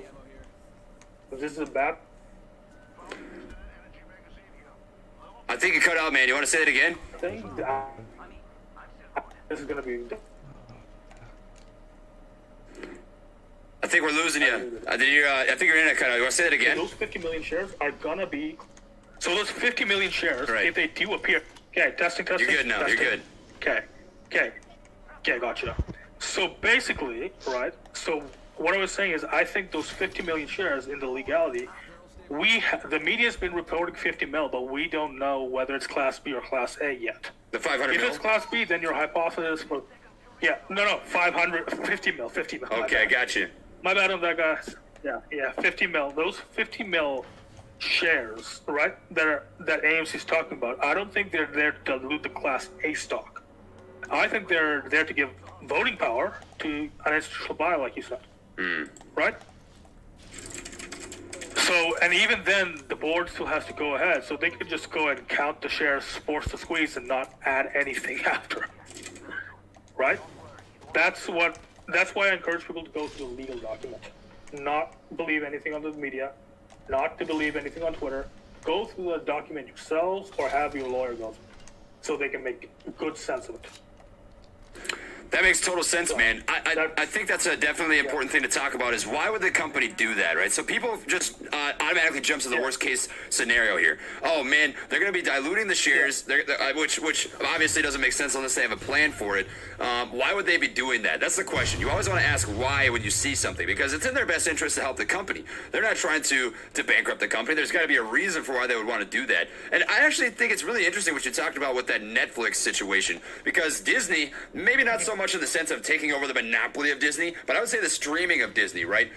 Disney having their streaming services, focusing on Disney movies. You'd mentioned they don't have a movie theater chain, which is actually really fascinating because I've never thought of that. I don't know if they'd ever get into that, but for Netflix to acquire AMC, they would have that leg up where they could stream different movies from AMC on their Netflix services. That seems really interesting. And then you're looking at a scenario where you could hypothetically have AMC worth $100 to $200 without Apes as the third party in the Bulls and the Bears Bulls and Bears formula. Mm-hmm. Yeah, exactly. Yeah, absolutely. Yeah, so even without the 2K hypothesis, right, we're looking at bullish accumulation coming in each new consolidation floor, and that's why we've seen over 3 weeks, right? 550, 801. That's a famous fight, right? 801. Right, yeah. Then it goes to 1110, and then before the flash crash, we were at like 1290. So like somebody fact check me. 1290 or something like that? Yeah. So we were close. Technically, right, there's a huge gap between 12 and 15, right, if my understanding is correct. Yeah, you'd be spot on. So I'll just pull up the charts here and show everybody the 3 month. It'll lag a little bit for you. Yeah. But what we've got here is we've got a double top between what would look like a little over $12. So it'd be about $12.20. And then from there, there's a gap up to about 16 to $18. So 17 for sure. You've got one top at about 14.5, but that's nothing compared to the $17 price target. And then from 17 up, that's a big gap. So once we close over $20, it's free game, free chicken, man, as we would say in my line of work. Free tendies. Free tendies, dude.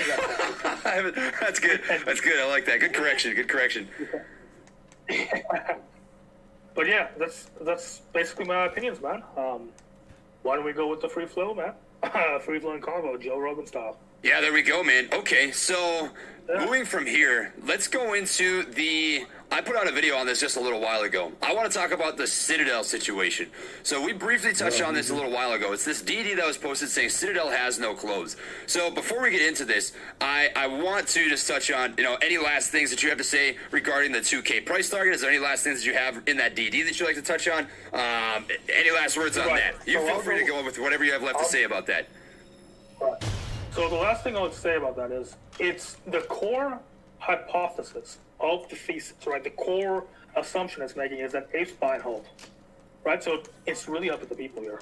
If people want 2K, they will have 2K. This is going to be the largest crowd experiment in human history, right? GM and AMC, in terms of just pure game theory, whether people will buy and hold and trust the other person to buy and hold, right? I personally believe in the internet. I personally believe in the people, and I believe that people will get this to 2K. But this is an experiment to be seen. I'll be looking forward to see the results. I'm with you, man. I'm with you. It's entirely dependent on the people and where they want to bring it.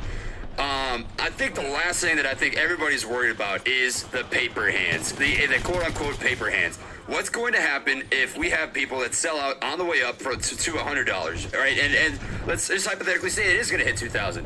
What will happen if we get, even if it's just 1 or 2% of the current people that are holding the public float who sell out at $100? Is that going to affect the squeeze in your opinion? What do you think is going to go down? No, I don't think so, because at that point there's going to be too many options of the money, right? Mathematically, they'll just be swapped out and we'll have a consolidation. Right. Oh, totally. So if people want to cover their original investment at 100, that's totally good, right? You have an effective spacesuit for your rocket ship now in case the rocket ship ever crashes. That's fine. That's totally good. But in that case, the options and the money would just get out and swapped out, right? And we'll just hit another consolidation. And if people buy and hold, then the rocket ship goes on, right? So So a good source for all this would probably be the AMC Discord, right? So I think that would help with a lot of people. Because there's a lot of DD there, right? Right. Right. Just to keep people updated and stuff. So that might help. We'll see what they think about it later on, though. Right on, man. So we're just freestyling right now, right? So yeah. So I think the last thing I want to touch on regarding that whole situation is the paper hands. I want to move on to the Citadel thing because I think this would be interesting to talk with you about. So paper hands per se, it is up to you guys entirely on when you want to sell out. I am not pulling the trigger for you guys. Me and my friend right here, we're just talking about the potential, right? But it's up to you. If you've put money into AMC or GameStop that you can't afford to lose, you need to pay your bills, feed yourself, keep the roof over your head, right? It is up to you to pull the trigger, and there's no shame in when you decide to sell out. I'll tell you myself that I do not plan on selling out until at least $1,000 unless there's a reason for me to believe otherwise regarding data and information that is presented to me. I am playing this based solely off of the numbers and the sentiment and the media reaction, and from that I am going to be reacting to the situation. So that's my game plan right now. That's what we're talking about, but you guys pull the trigger, so there's no shame in whatever you guys decide to do. So that's the last thing I wanted to say on that. And well, go ahead, man. Yeah. So just to add on, when the GameStop thing was going on, Jordan Belfort, one of Fox Business, said, hey, if he was warning people, it's like, hey, don't risk your house, don't risk your mortgage, don't risk your kids' tuitions on this, right? Make a little money, play, and then pull up your original investment, right? And then play with the house's money, right? That way, the worst you could do is to make a little profit. The worst that could happen. So I really do encourage people to maybe, once it hits 200, once it hits 1,000, right, to take out their original investment and then play with the house money, right? That way you guys can sleep free, right? You guys can sleep easy, that knowing that you guys are safe, right? So that's what I would encourage. Once it reaches that threshold, right? But then again, these critical points at 20, 40, 80, and 200 are totally up to you guys, whether you want to squeeze it or not. It's up to the people, right? Well, me and Trey have literally no power here. Other than giving you guys information. It's the apes together strong theory, man. By myself, I could dump $1 million in AMC and it wouldn't do a freaking thing. It's a collective group. It's the masses. Yeah, it's up to the people here. Totally. So this is why the media is targeting. Yeah, that's why this is why the media is targeting fear, uncertainty, and doubt. Just like 2008. FUD, baby. Right, 2008. Yeah, FUD. So yeah, I think this is a grand slam, but this is up to you guys, for you guys to decide. Cowabunga it is, man. You know what it is. All right, we're going to dig into the Citadel has no close. Do you have that pulled up for yourself? Yeah, I have it right now, yeah. Okay, so before we... I think there's a bit of lag, like 2-second lag, but I think that's fine, yeah. Cool, rock on. I'll kind of give you the breakdown of what I think about it, but before we get into it, I just want to remind everybody, if the few are watching right now, you enjoy this live stream, you drop a like on this. I said it before, we get this to 3,000 likes, we will down a little bit of Kraken here. We'll take a toast to the community, to the Gorilla Gang, and I want to thank everybody so much for listening to my friend here. We're going to be chatting for a while. His Reddit username is r/UMU68. He does post DDs quite regularly. He backs them up with math, right? We're just giving you the basic rundown. If you want to see all this stuff, I have dropped the link to his DD in the chat bar. I will do it here again in case you would like to check that out, and I will be posting this in the description box. So absolutely awesome, dude. It's seriously great to be able to have this conversation with you. I love that you're spreading some knowledge. You've spent over 10 hours, right, on this one DD alone. Is that what I remember? I think it took me around a good week, to be honest. I think 48 hours of just straight data. Yeah, man. Because and the numbers are numbers. I started researching this on March 1st, and then I got the fifth thing on March 2nd, and cross-reference on Vortex on the 3rd, and then the main DDs came on the 5th, and I published it on the 7th, I think, so. Cowabunga it is, man. Sweet. I think that's how it is. Yeah. There we go. But yeah, this was to help people, mostly. So yeah. That's what it's all about, man. It's just the little guy helping the little guy. Yeah. Sweet. Well, we got to 3K likes, so I'm going to down this real quick, and then we're going to dig into this this little piece that we've got right here on Citadel. But thank you guys so much for tuning into this. This is a cheers to our friend over here, r/UMU68. Thank you so much for coming on the stream. Thank you for the awesome DD, for doing all this number crunching for all the apes out there, all the freaking gorillas. Drop some gorillas in the chat for our great friend here for doing that. Bottoms up to you, my dude. Appreciate you immensely. Thanks, guys. Thanks. All right, so let's dig into Citadel. Citadel has no clothes. And when I talked to you earlier, you said that you hadn't dug into this too much, but we're going to give everybody the basic rundown on this. I had talked about it in a video that I posted. If you want to check that out, it is on my channel. I've got it up a little while ago. AMC Citadel has no clothes, breaking down the AMC Reddit DD and market manipulation by hedge funds. This is fascinating stuff. And I want to talk about the major numbers and get your opinion on this. So I'm going to dive into a couple things that I think are important. Just cherry picking a little bit. Not necessarily the points, but cherry picking the important points. So let's start off with this. The Citadel Securities has been fined 58 times for violating FINRA, RegShow, and SEC regulations. Holy crap. This ties into what we've talked about before, which is if they get caught with a naked short, they get slapped with a fine per share naked. Let's talk about this. Right, so let's talk about the legal documents I found, right? So I'm still going through the legal documents. But I sent this to you over on Discord right before we started our call, if I recall. Right, so Goldman Sachs was fined $7.5 billion for naked shorting, which that basically boiled down to was 14,000 US, and I sent you the article over so people can just dissect through it, right? 14,000 US dollars per naked share, right? Right. And then when we went through each securities regulation, which also backed up around 5,312 per naked share, that boiled down to it, right? So yeah, my dude, like, it's either they pay those fines for those 240 million naked shares or cover. Like, either option is suicide. Right. And the problem is if they pay for the fines for those shares, it'd be more than if they just covered if it went to like $1,000 or $2,000. Yeah, it would be, right? And I think it's important to talk about this 58 times being fined by FINRA, RegShow, and SEC because it shows that Citadel Securities doesn't care. And it's not just Citadel that does this. I mean, somewhere in this DD, they talk about other companies who've gotten slapped with that, and it's a crap ton of different firms. I mean, we look here, it was Citadel has done it. We've got Merrill Lynch, Goldman Sachs, Knight Capital, Latour Trading, Wedbush, Morgan Stanley, Peaky Weeky over here at Morgan Stanley for a $4 million slap on the wrist, right? We know these hedge funds are willing to do that instead of coming out and saying, hey, we broke the law. I don't think so, not this time. Because the magnitude of naked selling is so much more different. Right? Like, those fines would immediately bankrupt them, with them not being able to buy back anything. Right? At least with those shares, they can try and ride the wave and try and make the money back or whatever, right? Right. Once those fines go through, they're done.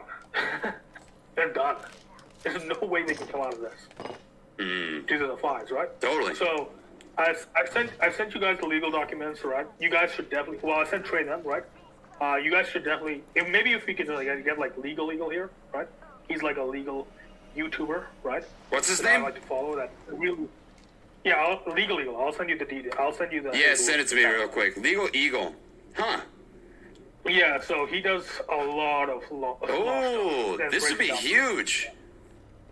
Yeah, if we could get him on this, right, and have him go through the legal paperwork for the fines, we can get like an accurate number. I am 100% sending this guy an email. Yeah. This is for business inquiries only, guys. Don't send him an email unless you're gonna.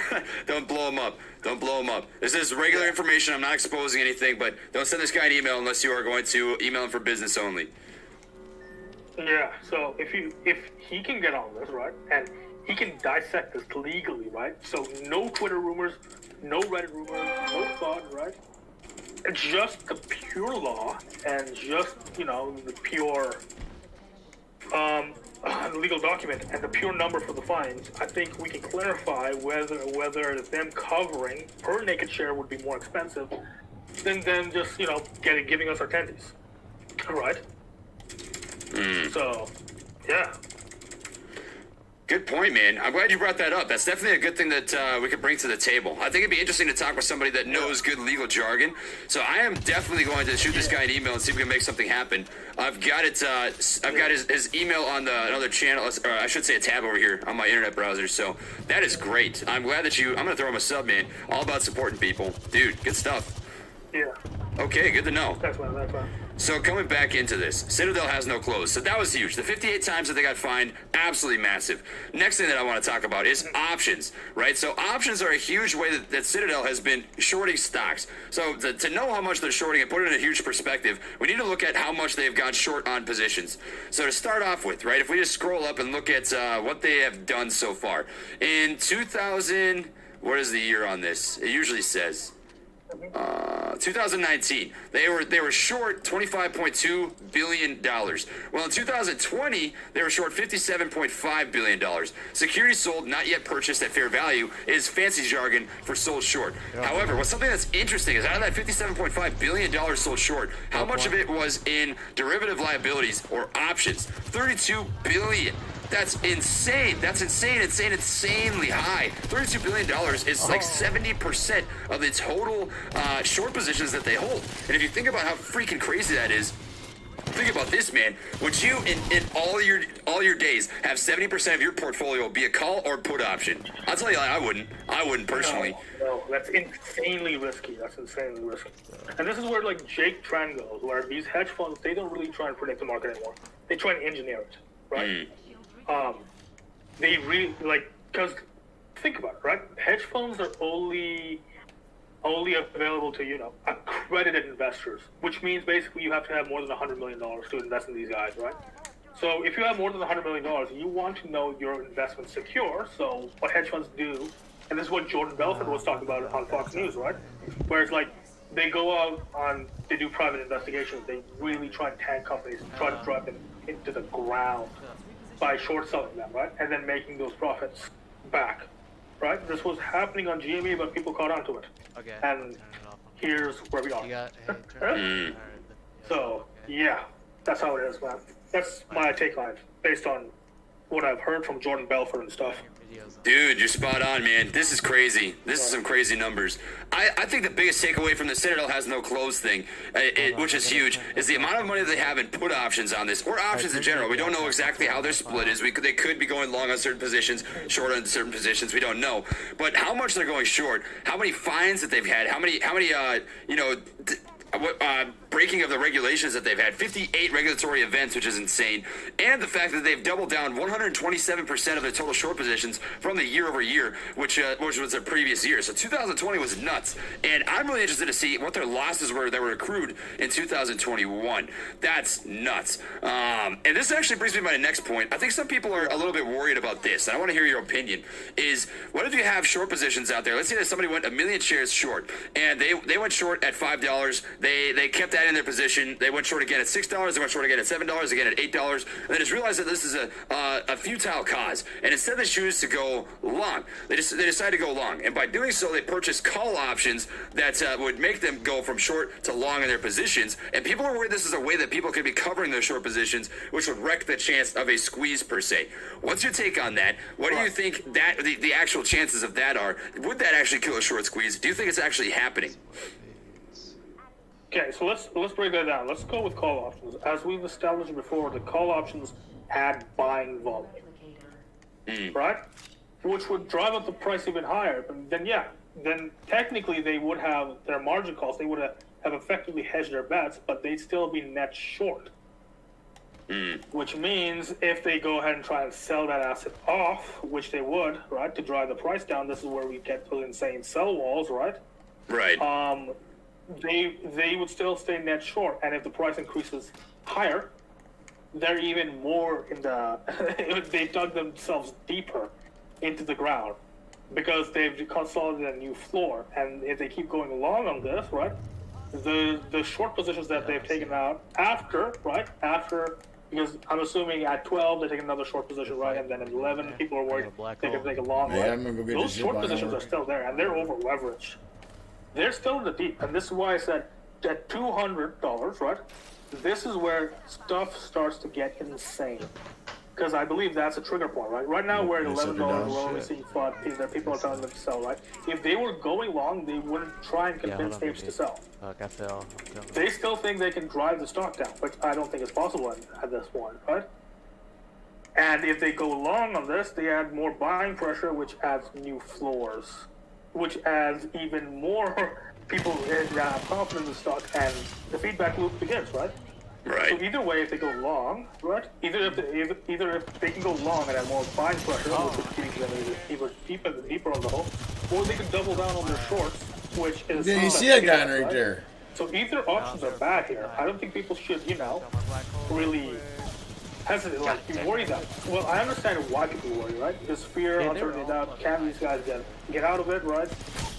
But I personally think mathematically they can't. Not much pressure, dude. Right? Because they don't have the collateral to be able to exercise their in-the-money call options if they went in the money. Yeah. That's at 200. That's at 200, right? That's why I said at those insane levels, they won't have enough collateral to exercise those money calls. That's huge, man. So yeah. That's why. But at that 20 point, that's if apes hold at 20, 25, and 80. That's when you'll see shit getting really insane. Dude. Oh, sorry, I swear. You're out of here. Done. Canceled. No more. I'm playing. It's okay. I slipped an F-bomb on a live stream one time. It just, it happens. It happens. No worries, man. Yeah. No sweat. It's funny because we talked about this before the stream started. I was like, dude, I know it's hard. It's hard for me too. My job, I tell you what, it's tough for me not to swear, but you're doing fine. It's all good. Cool, man. Rock on. Is there any last things that you want to talk about? Otherwise, we'll let you get on your way. Dude, you've spread some absolute wealth of knowledge. Knowledge is power, man. Apes together, if we can just get access to this sort of information, which you were taking an incredible amount of time. Guys, I don't think you realize how crazy it is that we have this guy on the live stream. He is a very well-recognized Reddit user. So we're going to pull him up here. I'm not exposing his name or any sort of thing, but you have established quite a name for yourself on Reddit and typically keep pretty quiet. So it's incredible that you've taken the time to come on here. Yeah, thanks, man. Yeah, I really appreciate it. Dude, no, we appreciate you. Seriously, is there any last things that you want to say regarding the situation here? I mean, thanks, guys. Thanks for everything. Yeah. If you guys like my Reddit, post me a follow, and I'll once I get the long form bullish case for AMC, why this is a good case regardless. You guys will be the first to see it, I guess. But yeah, no, thank you for everything. Dude, it's my pleasure. It's my pleasure to have you here. And we need to throw together another DD. You want to chat about it? We'll bring you on so you can spread the wealth of knowledge again. I think the biggest thing that we can do as apes is find some common ground. I think the only downside of what hedge funds are betting on here is that we, as the retail investor, the 99%, will not be able to come together and agree on something, right? That we will not be able to hold up.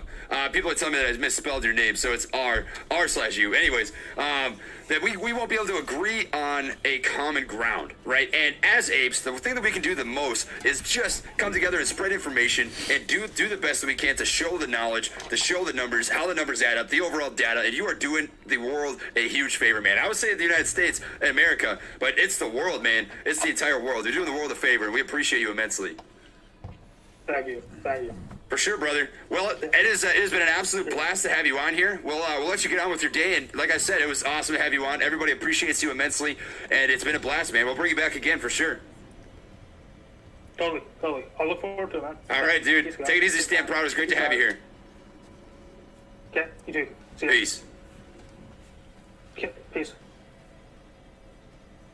All right, guys, that was freaking awesome. I hope that you guys enjoyed having Stan Proud on here, R/UMU68. That was an absolutely awesome DD. If you guys want to dive into that, there is some incredible information on there. I don't think you guys realize how big of a Redditor he is. He's got a lot of following here. A lot of people pay attention to what he's got to say. That was a great opportunity to learn a lot of good things. So if you want to dive into the information, there is a lot of good facts and numbers regarding the ETFs, regarding call options expiring bring in the money regarding the naked shorting, the failures to delivers, the FTDs, right? All these different things that pile on to this crazy connected dot sort of scenario where we've been trying to draw this up day by day to show everybody what's going on. And it has been monumental. So, dude, that was an absolute blast. It was great to have everybody here. We're going to wrap up this live stream. To everybody that dropped the super chat, I really do apologize that I wasn't able to read that. We did disclose at the beginning that we will not be able to read off these super chats as we do want to respect our guests. But guys, freaking awesome. That was an absolute blast. Thank you guys so much for tuning into this video. If you don't mind dropping a like on the way out, hitting that subscribe button if you want to watch more stuff like this. We do cover AFC every single freaking day, guys. Absolute blast.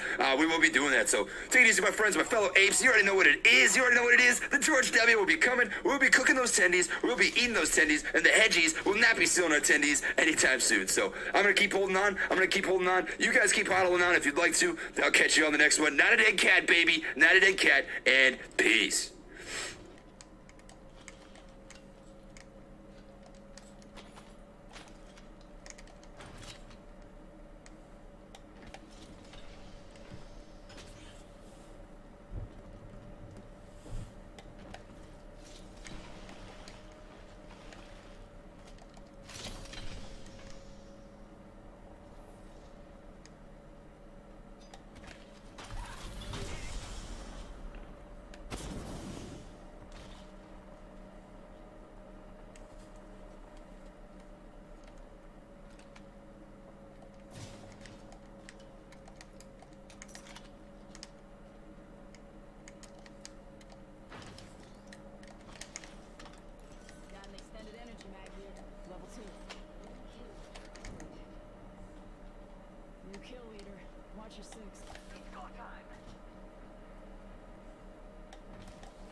Come help me, Chris. Find a different team. I'm coming.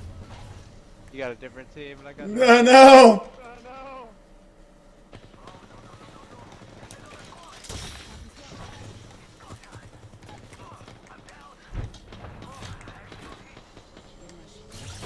Got no health.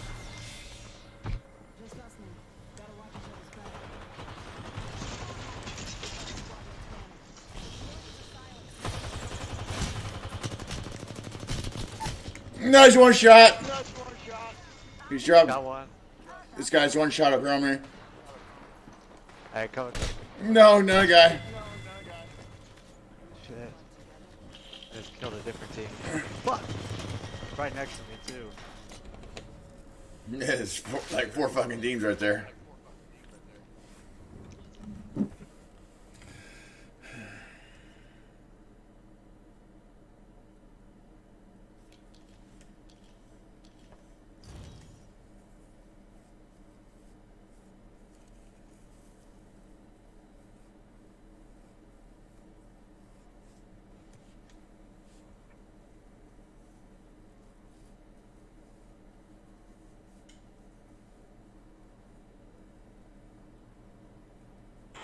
ignore that skip ad button for just 1 second.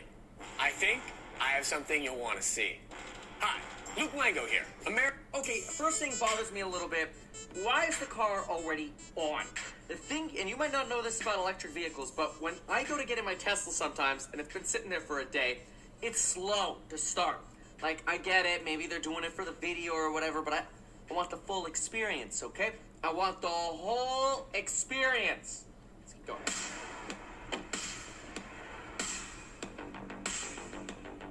I don't want to get demonned here with the music, so we're going to lower this. Release candidate vehicles are the last step. They're kind of like the betas. The beta vehicles. Alright. Okay, Lucid Air to evaluate the vehicle dynamic. Leaving the building now, heading out on the road. First driving this car, super exciting. We're going to head up to Skyline and test the car through the mountains. And we've got some really twisty sections, which will be the perfect proving ground. What? So, I mean, okay, right here, there's the radio for him to, I guess, go, yo, I got stranded. And look, you know, I want to be really bullish on this because obviously I have a lot of funds invested in Lucid, but I'm not going to be a blind faith here. I'm going to be critical. Okay, so we got some plastic on the floor here. That's okay, just to keep dirty shoes off the car. The console looks very, very neat. I do like that. This is actually very Tesla-esque up here. The side looks almost exactly like a Tesla. And remember, he did work on the Tesla Model S, so it's not a surprise. It's worth noting that that radio could be there to communicate with the vehicle, potentially right behind him or in front of him, to film at least some of the driving shot. Okay, let's keep going. For the vehicle dynamics. I'm really looking forward to this. Here we head west across San Francisco Bay. Impressed by the blend of regen as it's coming in by the traffic lights there. Beginning to get nice. We recently upped the regen from 0.25G to 0.3 in sports setting, which I put.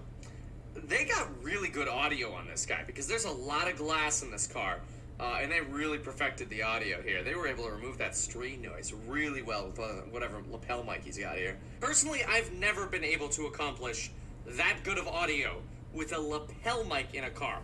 I can get that kind of audio in a studio or with a mic that's in my face, like, you know, a mic that you would use for a concert.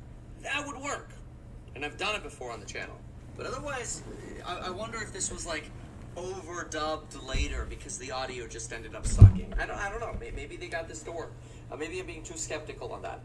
Also, Peter just said they got the regeneration from 0.2 to 0.25. Now, usually this is a negative number because there are like G-forces that you get in acceleration, and then there are G-forces that you get in deceleration, which is kind of like when you take your foot off the gas and the car starts slowing down, you kind of like lurch forward a little bit sometimes because the car it's almost like it's stepping on the brakes because, you know, the regenerative braking is strong on a Tesla.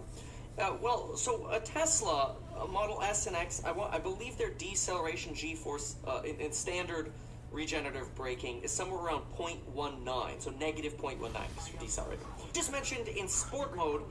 Hey, do you want to know why literally hundreds of thousands of investors are getting their advice from Motley Fool Stock Advisor? They went from 0.25 to 0.3. And now that's fine. I mean, that's a nice improvement, right? I mean, if we go from 0.25 to 0.3, that's an increase of about 20%.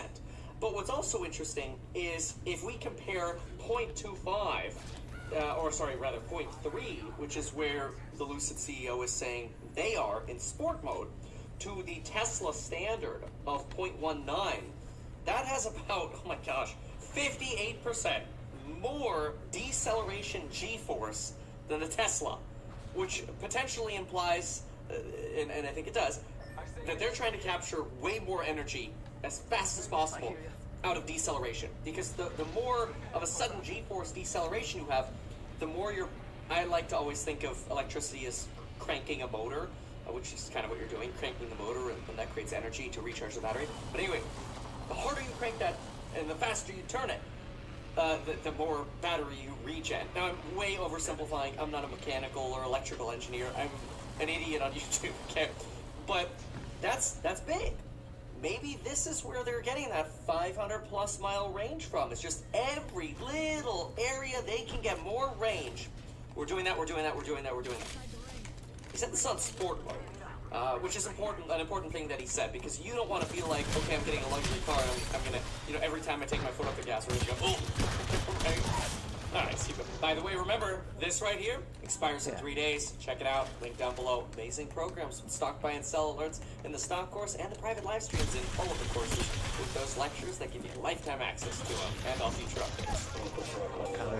Fantastic primary ride quality on this pitchy type of surface. We dialed out a lot of the pitch sensitivity, and it's going to become really good. Hitting in the 50s of miles an hour. The car's hardly even.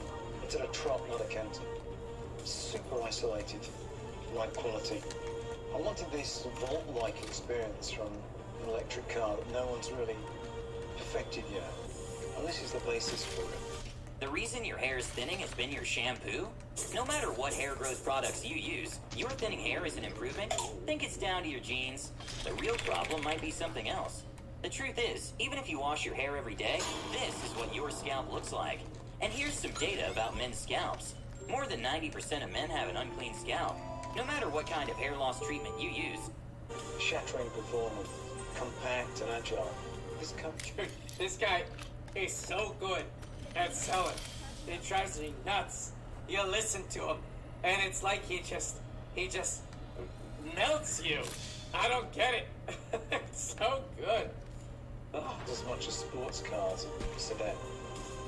So, okay, that actually, by the way, was one of the big complaints about the Tesla Model S when it first came out, was that it felt like you felt every bump in the road, that, you know, it was too not luxurious enough. And this is one of the big differentiations Peter Rawlinson continues to try to make between his car, the Lucid, and the Teslas.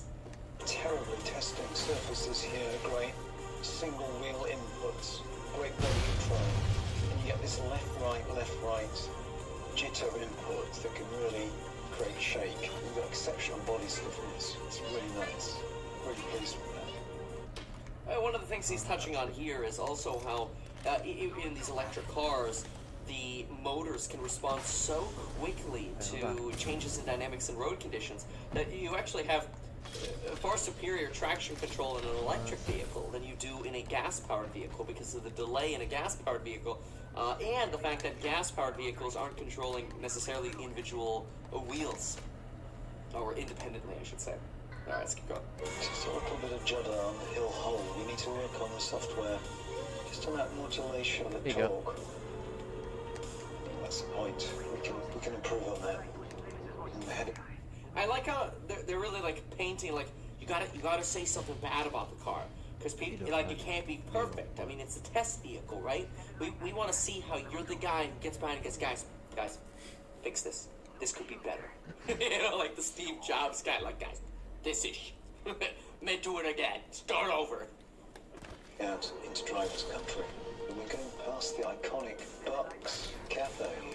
Some of my earliest days with the company when we were called Ativa.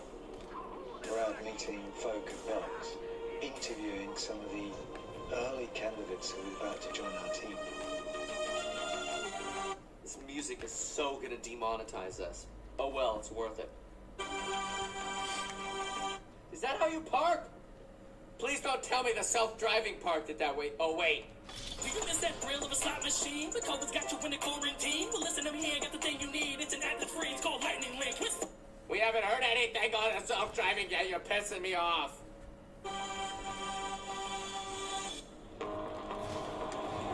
Suspension tuning team have done a fantastic job with this. I'm noticing around the 0 up to 2 miles an hour, you need to finesse that whole feedback loop from accelerator to torque command. Still in heavy traffic, impossible to unleash the capability of the car here.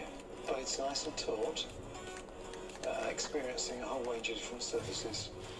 Very pleased with the whole ride quality and suppleness of the suspension. That's great. We've tested that thoroughly. I've tested that before. This is every bit as good as the prototypes. road is about to get more interesting. We're getting great steering feedback here as we head up through the hills. The turn-in response is phenomenal. The body... The car actually looks pretty good, especially in this scene here. It picks a very nice spot. This is very flattering. The shadow, but still getting some light reflections here. Oh, this is a complete machine. Nice little feedback at higher speed as well. I'm liking it a lot. Really getting into it. I'm really nuts of that steering feel. It's just coming nicely. Paint the CEO as having very, very, very fuzzy things or feelings about minor things.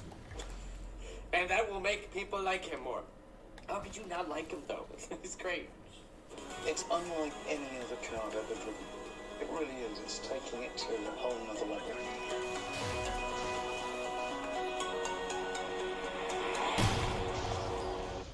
I almost wonder if that's not Peter actually driving it. Like, you know, he was like a professional driver, and then Peter was, yeah, okay. No, that's it. But what's the other minute? Thank you. Well, it's pre-production now. Almost there, yeah. It's it's just come out of the factory last week from Arizona. So we think this is authentic? And look at the, like, kind of like rain on the side of the window over here. Which, not that that really matters. It's just, I thought this was the first time this car was out on the road. Apparently not. Thank you so much. I hope you like it. It's my baby. It's got 1,000 horsepower. 500 mile range. 500 mile range. I want to see that. Like, if they can deliver this, that, like, I want to see this drive. I want to get in this. I want to drive it 20 miles, and I want to see it go from 505 fully charged to 485. Then I'll double down my shares. The first time we've ever driven one without camouflage on the road. Seriously, yeah, first time ever. Yeah. So you've got the scoop of all scoops.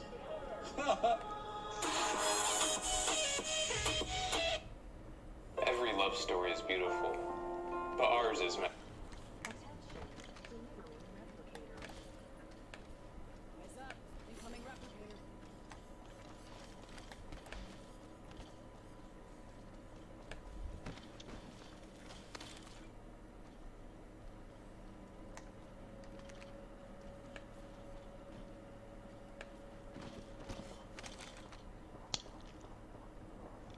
Here.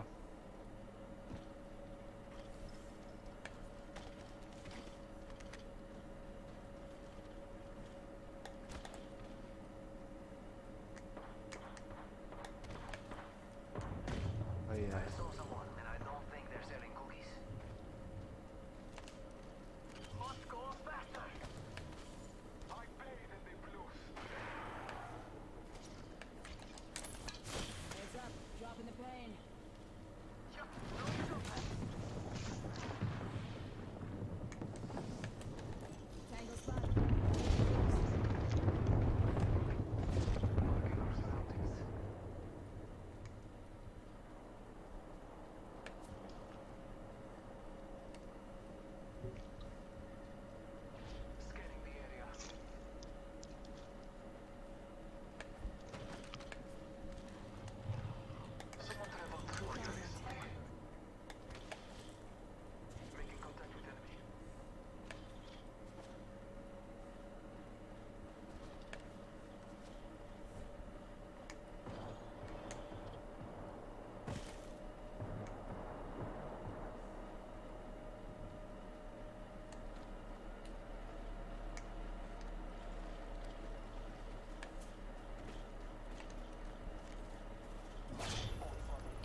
Shit. Okay, cool. I just ran every.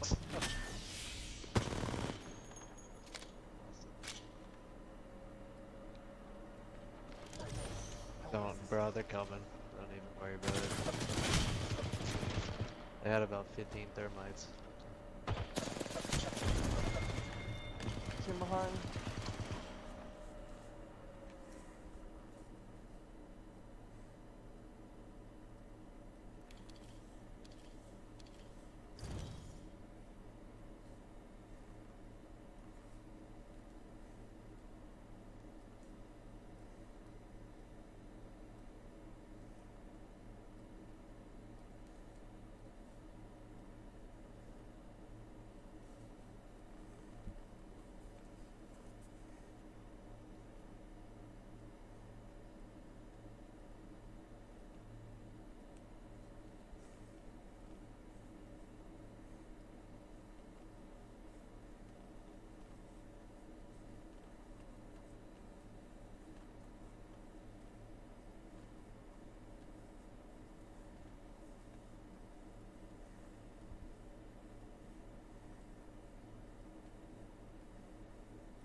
connect everybody to the Stock Martians YouTube page. Make sure you click like, subscribe, click the bell, and comment any tickers down below that you want us to review in the future. Today, we're going to be giving a little bit of information, not on stocks, but about some things that will benefit you whenever you make all of these gains. Flash, why don't you break us into it? Cool. Yep. So I got a slideshow put together for you guys today about capital gains. Say you bought 100 shares of GME at $50, which would have costed you $5,000. You're going to sell those 100 shares of GME at $1,000 for the total of $50,000. So that means your capital gain is going to be $45,000. That's a lot of tendies. A whole lot of tendies. I like that. A whole lot of tendies. But hold up, here comes the government. Of course. You're going to have to pay capital gains taxes. So there's short-term and long-term. Your short-term taxes are going to be charged by your 2021 tax bracket, whatever that is, for your income. And then your long-term capital gains will be also depending on your income, but taxed at a much lower rate. So we'll go over those now. So here's a table that shows you the 2020 short-term capital gains according to the IRS. They haven't updated to 2021 yet, or at least I couldn't find it. But I'm assuming they will stay very, very similar. So this is just your normal, basically how much they're going to charge you in short-term capital gains based on your net income. So here's all the filing statuses and the income limits and limitations. So we'll go over that a little bit more. So short-term gains on your 45,000 tendies you got in your pocket. So at 10%, you're going to lose, obviously, $4,500 to the government. At 12%, $5,400. 22%, $9,900. 24%, $10,800. And that's going to capture most of the people listening today. But for those of you who are doing a little better than us, 32%, you'll be getting taxed at $14,400. 35%, $15,750. And finally, for you millionaires out there, 37%, $16,650. That's a lot of money you're not getting. That's a whole lot. So, we're showing you this because you may not be thinking about it, and if you get those 45,000 tendies and go to your local AMC or GameStop and buy something, you can't spend it all because you're going to have to pay this back to the government at the end of the year. Now, I do have a question. So I know that for income tax, it's a marginal tax rate, so you only pay the lowest bracket for the first portion of your income, and then you pay the second highest bracket for the next portion of your income instead of a fixed rate. Is this fixed or marginal? This is fixed. It's not marginal. That's a great question. It is fixed, so it doesn't matter if you make $1,000 in capital gains or $10 million in capital gains. You're going to pay that same fixed rate on the entire amount. Right. As far as I know, that's again, I'm not a CPA, but as far as I've read and understand, yes. Okay. Cool. Great.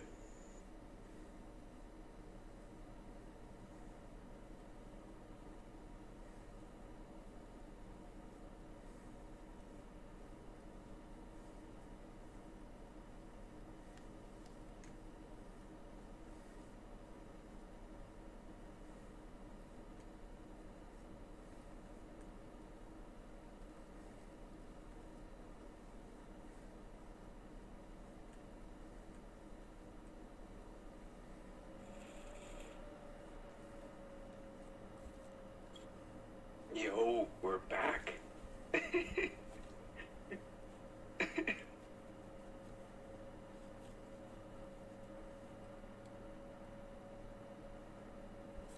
Welcome, good evening, good night, good morning, wherever you guys are watching from.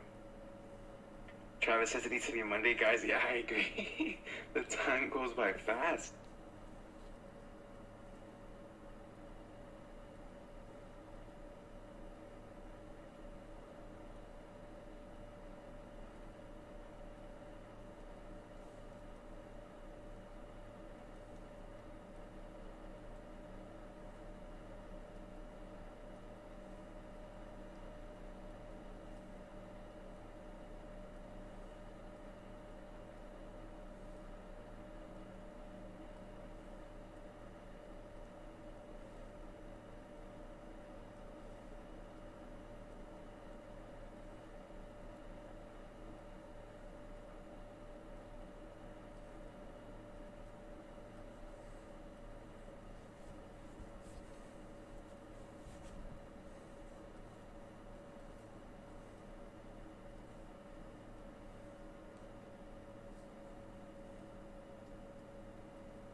Hmm.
These settlements is long gone, but the one remaining parts of this building.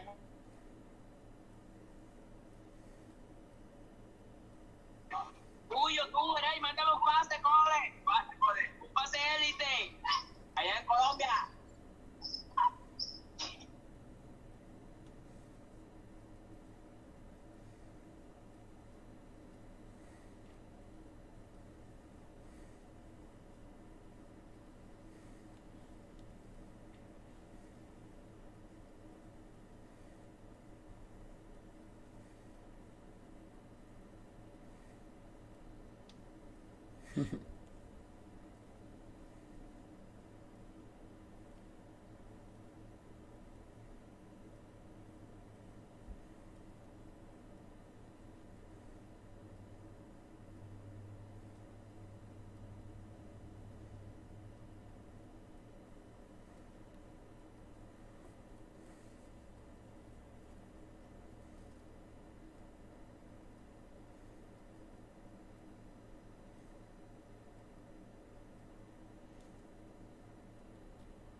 Packing?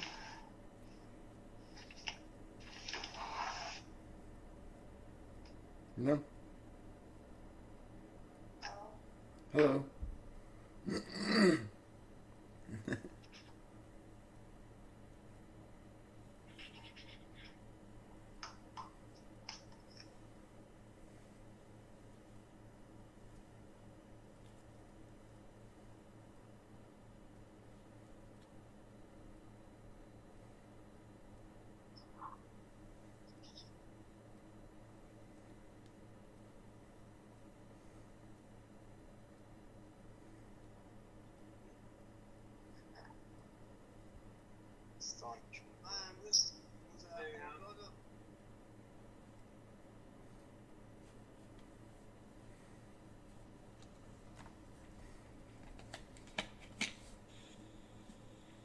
Oh.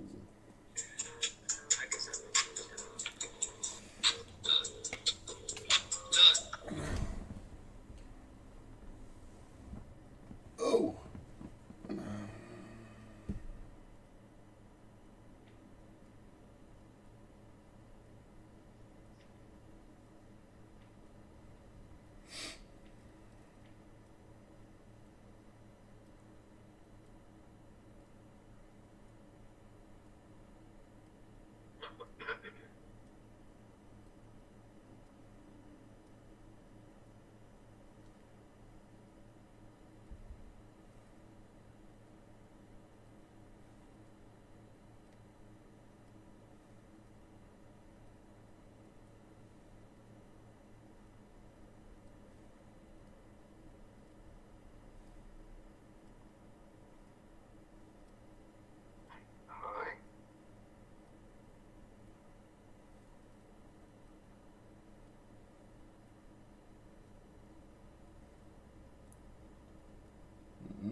Dang, long nails.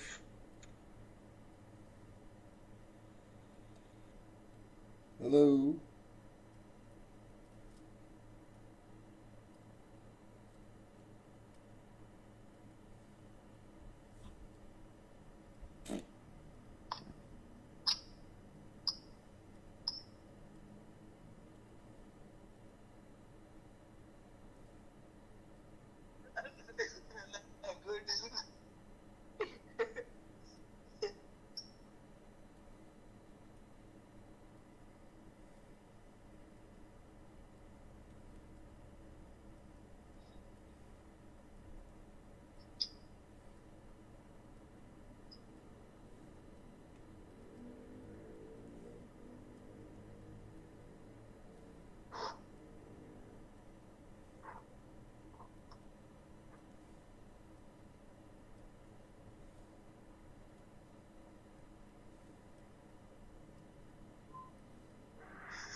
Hello. No.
Not much, you?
Hey.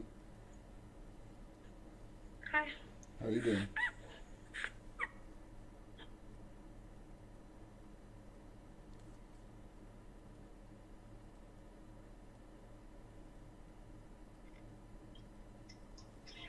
Dad, you think I'm a ginger? Yeah. I actually have my hair.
promo real quick.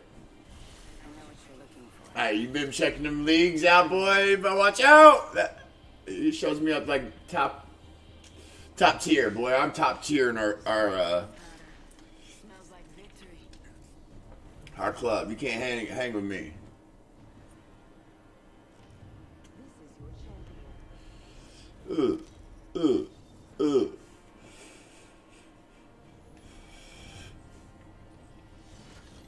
Hey, join the party chat, DJ.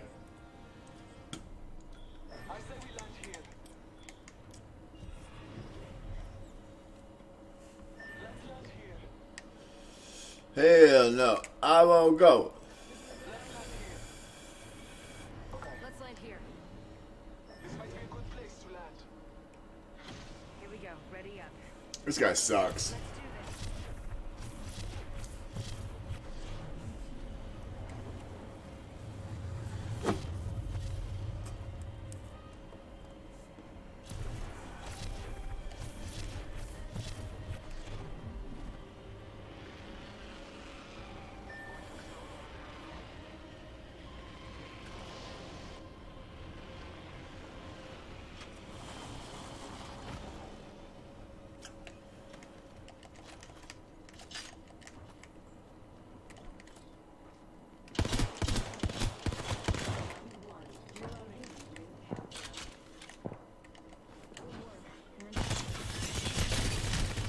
Oh my god! Come on, boys! Fuck them all up, dude.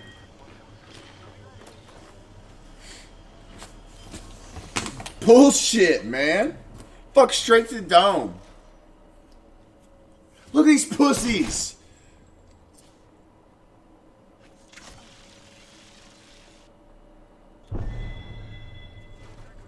Ah, dude, that makes me so.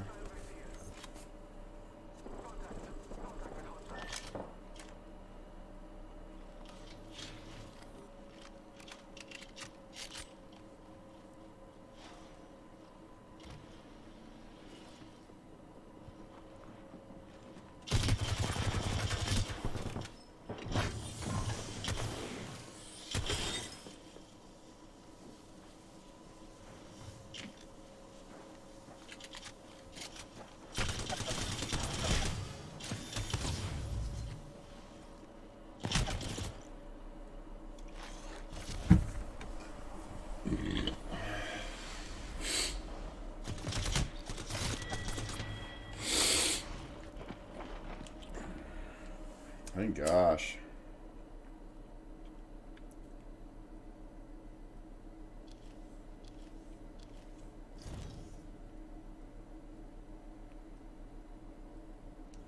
Come on, DJ.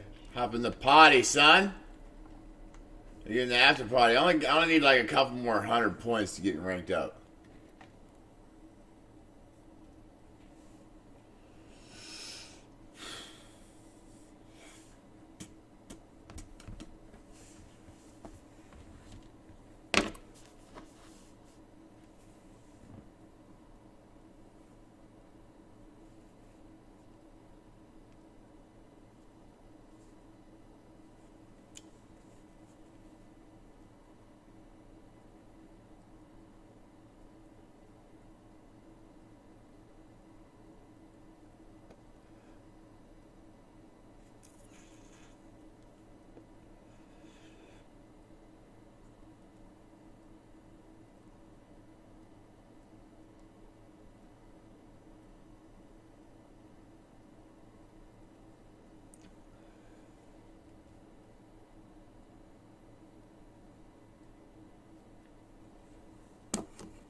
DJ!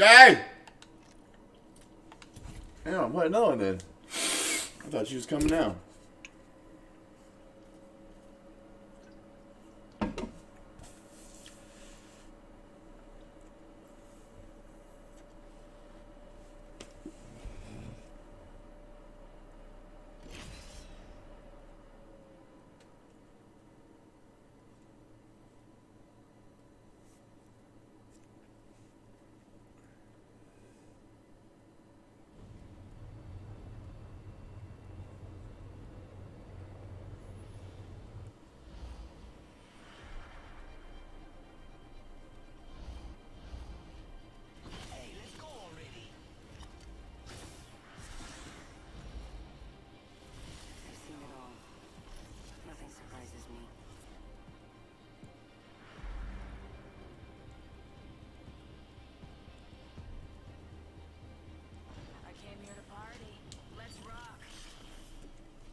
Brush it off. You lost this one. Eeny, meeny, miny. How about there?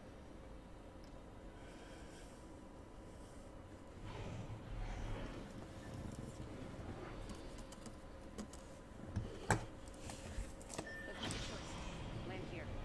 Here we go. Ready up.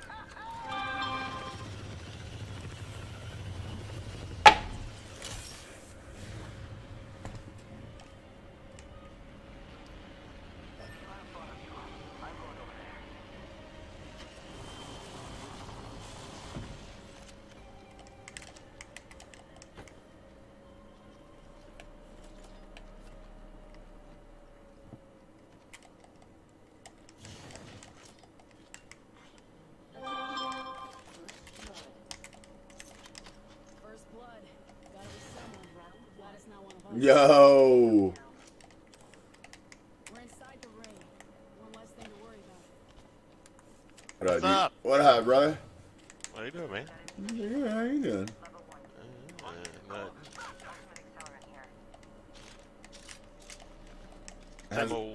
Hey, did you check that? Our league records, boy. Better watch out. Look how many dubs we made. League records. Go look at the league. See what you got in there. How long you been playing today? All day. First, third, fourth. Not even today. Look at last night. Second, fifth, fourth. I know. I looked over and I said, "Damn, but dude, that's a bad. It's a gold too." I was like, "Let's fucking go."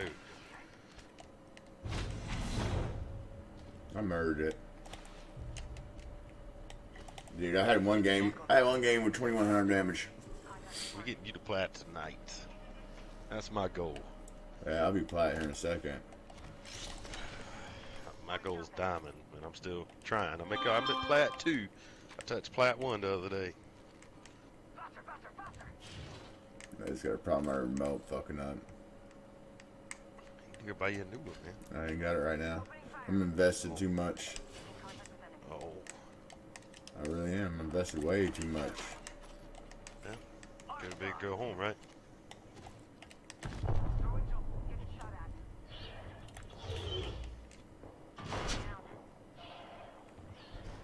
Oh, these guys are horrible.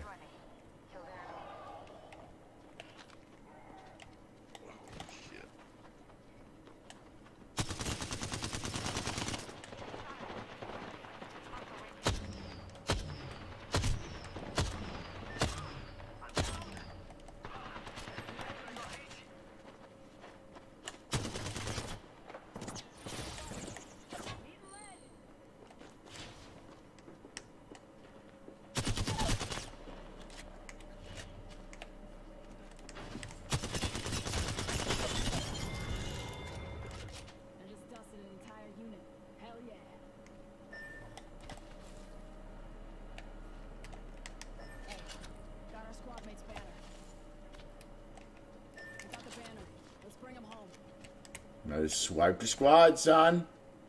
I was about to say, let me pull this stream up.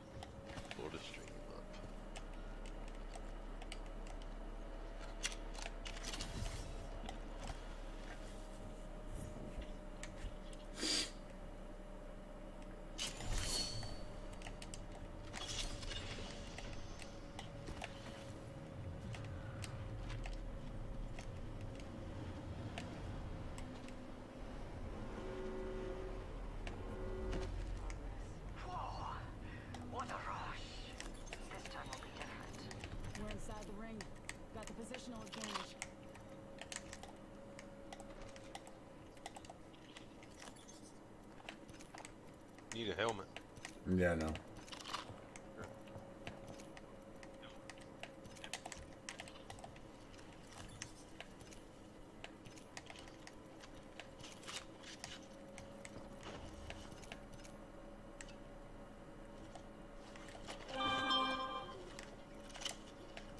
Care package coming in.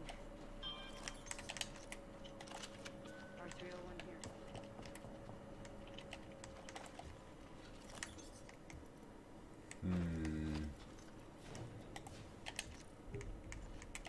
Optic here. Mid-range. I can use that.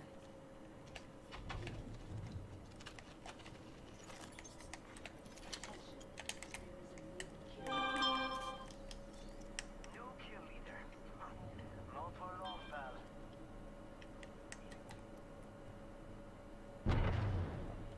I need light ammo.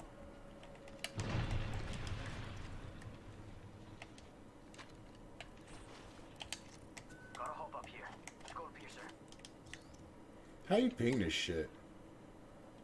I need light ammo. What do you mean pinging? You need ammo? Yeah. Go to your gun and right thing. Whatever. I can't do it. I give up. Yeah, sure. Was that R1? Yeah, R1 your gun.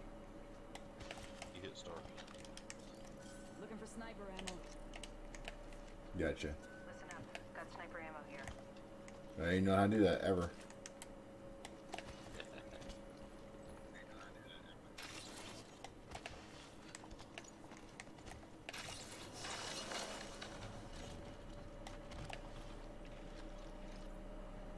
We could check out here. Half the squad's remain. Okay.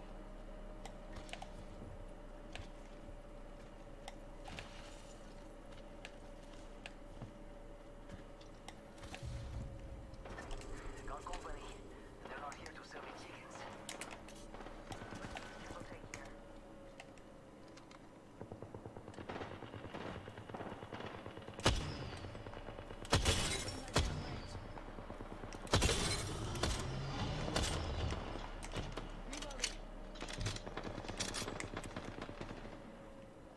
Must go faster.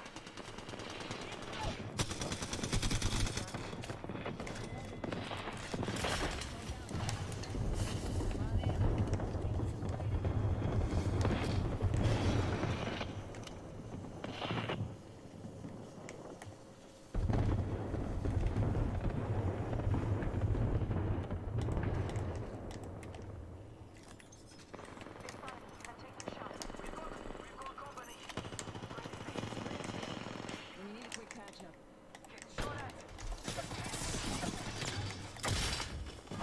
Pop in the chimney.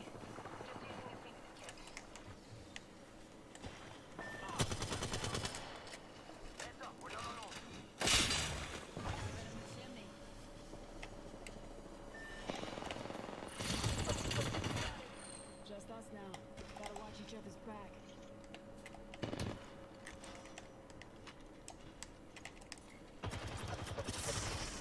Shooter nearby. Grenade.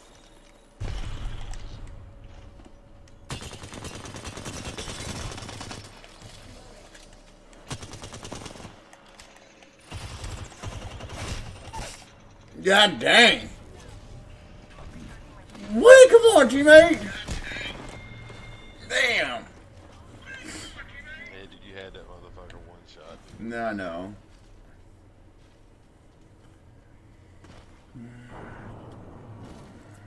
Chris? Got a replicator coming in. 30 inches? That's fucked up. I gotta hide. I know, right?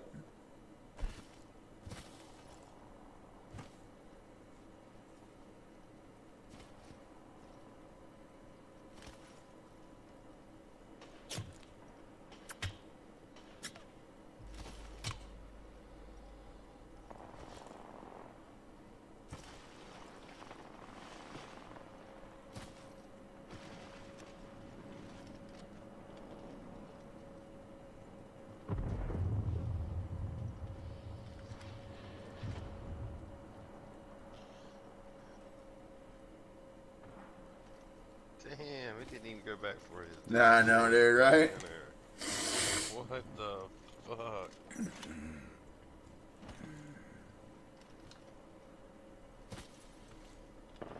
Yeah, that's fucked up, dude.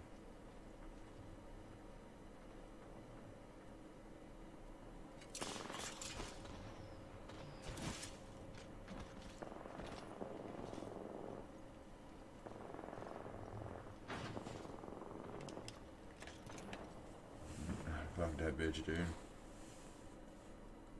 What the fuck?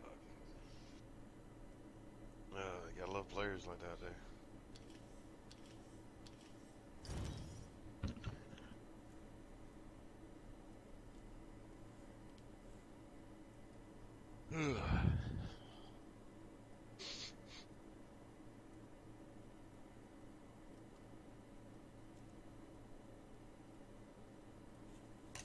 Alright, man.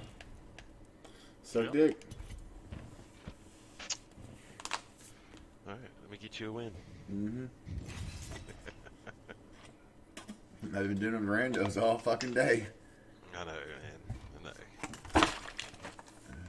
I've had actually a couple of decent. There's one guy with me that he got a dub and he got 2 more kills than me. I had 5, he had 7. He was tearing up. Damn. We had an 18 kill. 18. Right. Team kill or the game like 2 games before that.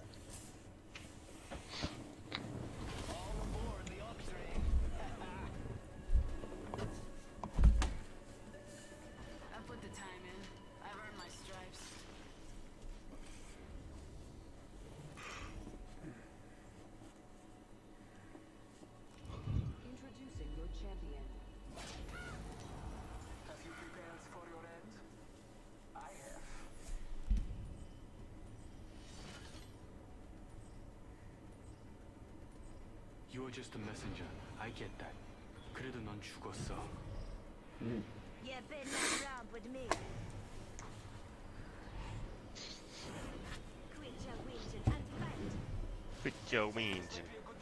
Oh, how about here? Why you jump so early?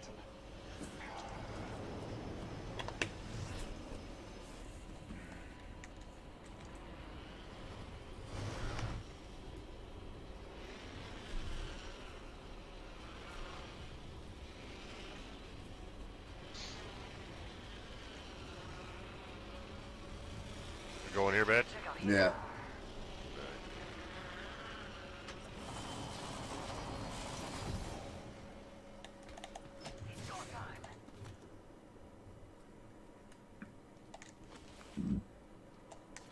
I'm gonna try one time, not pick up a whole bunch of unnecessary shit. That's me every time I land. I just grab whatever. Yeah, I know. I'm like, well, fuck, no, there's nothing to pick up. I don't have a gun. It's bullshit. I say unnecessary shit and run right by motherfucking helmet. What the fuck? Whatever. This spot sucked, dick.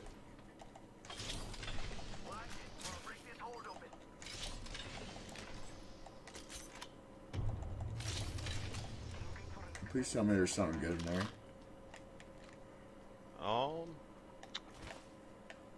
Like gun, anything?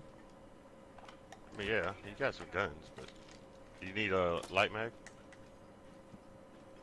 There we go. You need a light mag? Yeah. Here. No, people fighting right over there.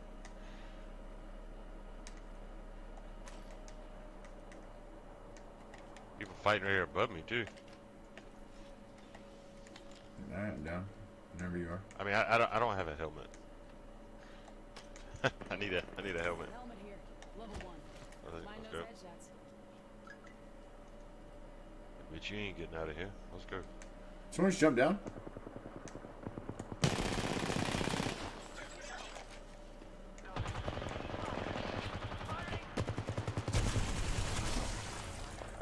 My shots wasn't registering. Somebody else fell.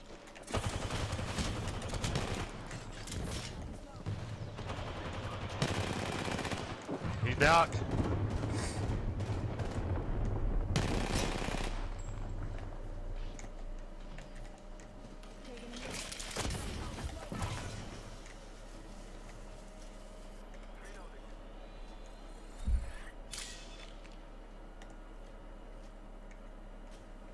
Give me a second.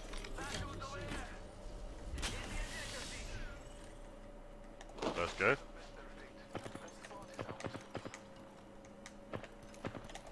Anybody else shooting at him?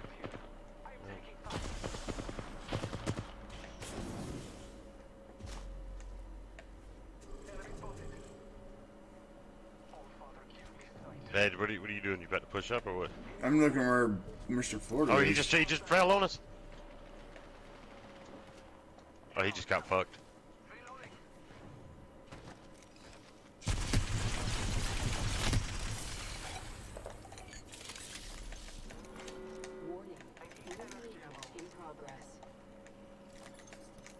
Thirst that guy? No, not yet. I want to see if his boys drop down here to get him. There you go. I think he fucked up, slipped, fell off. I think he did too. He's got a. There's still two of them up there. Yeah, I hear him. Shooting somebody else. I got somebody else over here. You coming? Down low. Yeah, right here. Got someone on my left too?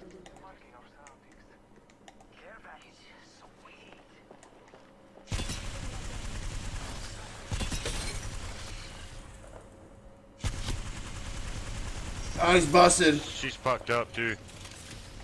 Here, bad.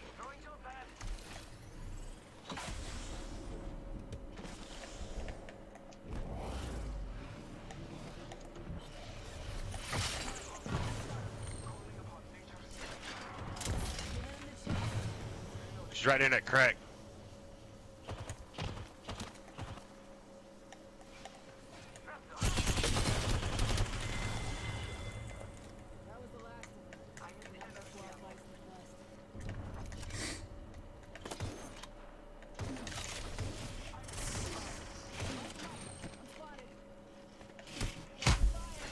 Get up top of her.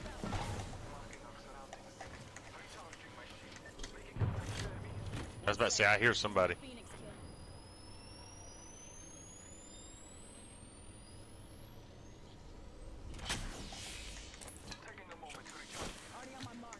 Good shit.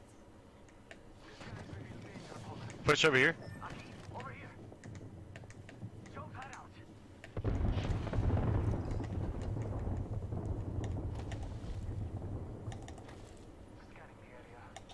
I'm gonna get this gold shit in here, dude. Nobody's been here.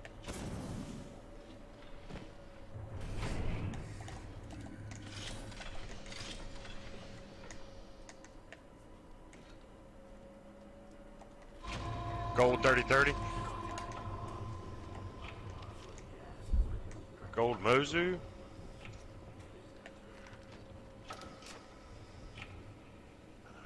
Gold helmet.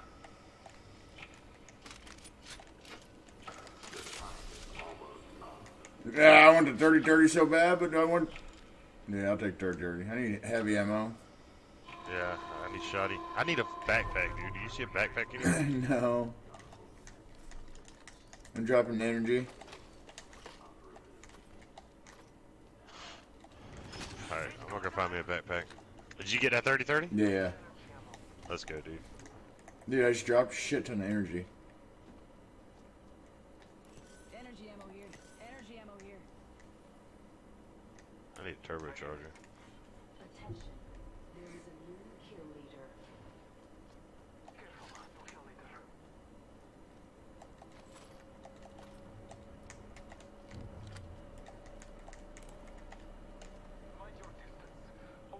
How the fuck do I get out of here? Oh.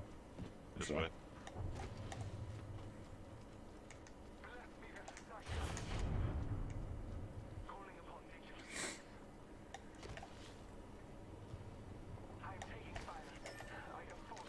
God damn it. Where's he at?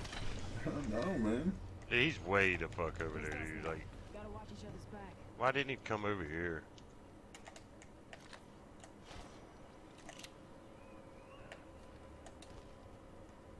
People close in here? Where? DJ? Oh shit.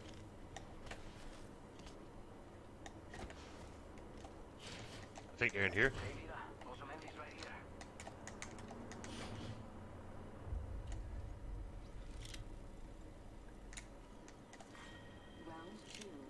That's you I'm hearing? Is that them? Nah, that's him.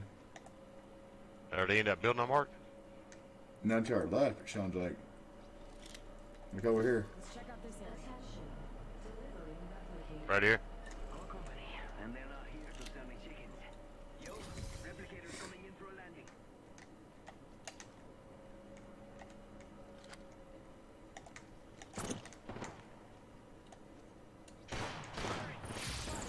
Double timing it. You just pushed in here? Really close.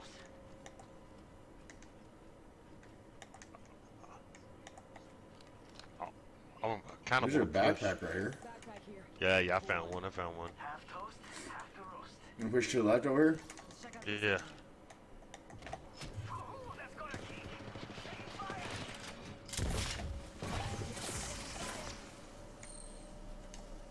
Charging on my shields.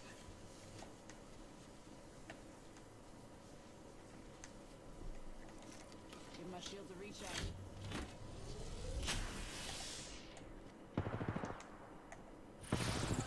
He's spotted. Got one on the roof. Incoming frag. Incoming frag. Recharge your shields.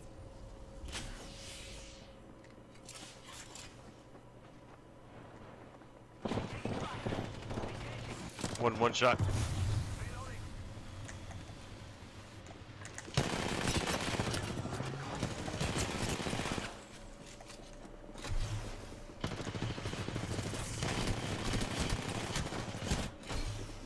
No busted. Ah! I couldn't do nothing. Yeah, I know. You're bored. Just DJ. You can play, Chris. Oh, damn. Kratos!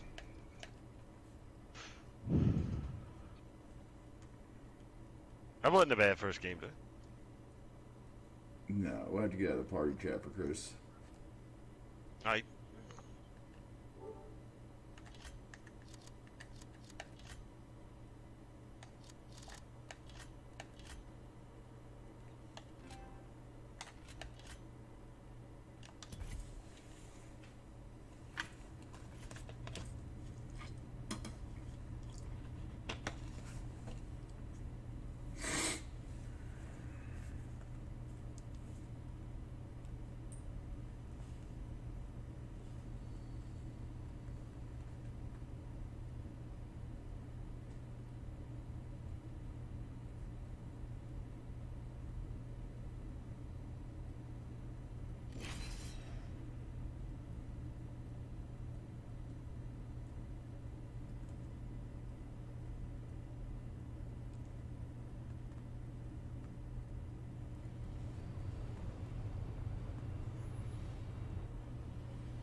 Man, I don't want to go to work tonight. Yeah. I wouldn't go to work either. I gotta work from home tomorrow. Yeah, suck it.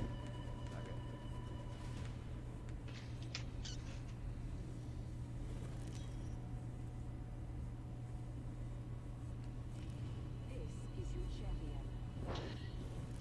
is your champion. Your champion.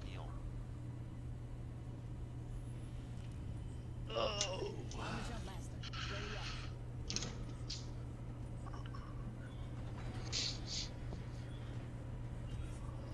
Let's go for a high kill game. What do you guys say? I'm down with it. Okay. This is a good LZ. Who's echoing? I'm gonna land right there. The jets, we're dropping hot.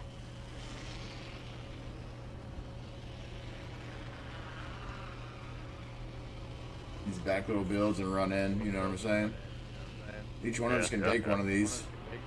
I'm gonna take the far one. Middle. Somebody's going far.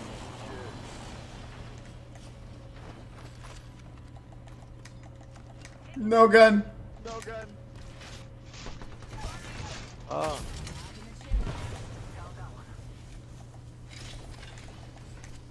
Oh shit, I didn't mean to. Fuck. Hey.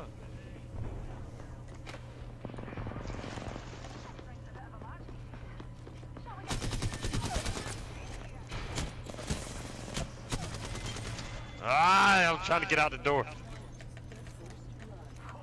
Come get your time, boys. Oh, you mean I want the triple take. R99 this one. R99. Okay. I just dropped a 30-30 right here. Oh fuck, never mind. Well, yeah. I only have one bullet in my other gun. Boys, I told you we were gonna take that one. At least I got an assist. I can't believe they got rid of Rod ship, dude. I don't got no... All sniper in there? Let's go, dude. What ammo you need? Some sniper shit. Energy. I'll just get that. Oh, there's plenty of energy, right I'll show. I got 20. I'm trying to remember where I seen all that energy at. There was a shit ton. You good? Right I just here picked somewhere. up, I just dropped a, dropped that L-Star. No, man, I love that gun. Yeah, I mean, I would have kept it, but I had one bullet left after that fight, so I just switched out real quick. I'm gonna craft me up some sniper shit, dude. Go ahead.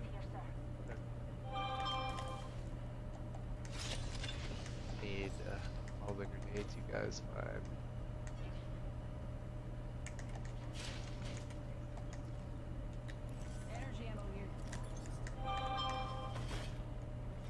Just trying to get a whole damn team caught in this black hole and light their ass up with grenades. Yeah. Rings nearby. 1 minute till close.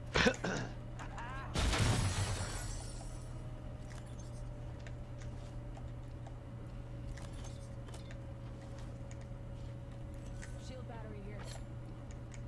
45 seconds. Ring ain't far. I need a backpack. I need a backpack. Oh shit. Backpack here. Level 1. Don't worry, it won't slow you down. Backpack. Anybody need energy ammo? Ring ain't far. Half of one. This over here's been hit. Let's go back this way. Go back. That way. I always forget how useful Octane is until I'm playing someone else and I don't have that like constant healing. That shit is so clutch. Oh yeah, dude.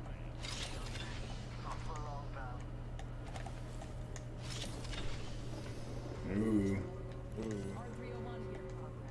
Oh yeah. You wanna go mark it or in the tunnel? Thank you.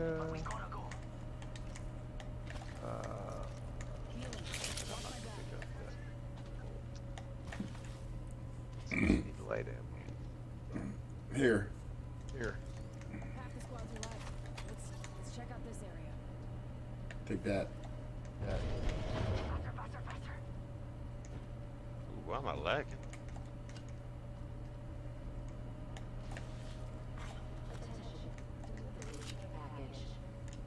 Skipping all over the damn place. Touching down.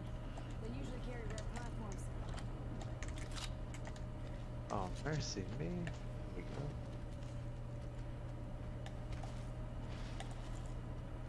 Helmet here. Level 2. Extended light mag here. Level 2. Light ammo. Hey, stock. Yeah, I don't got none of that stuff.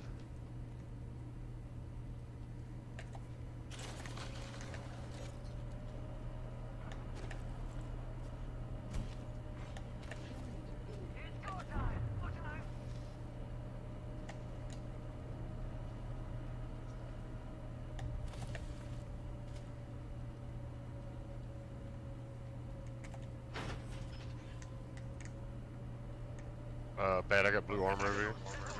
Yeah.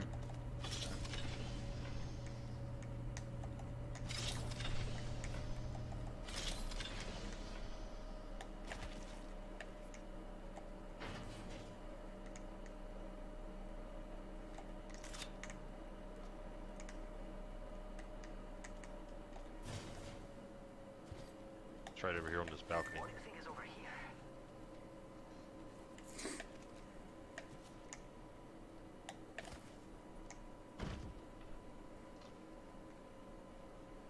Phoenix, get here. Faster, faster, faster.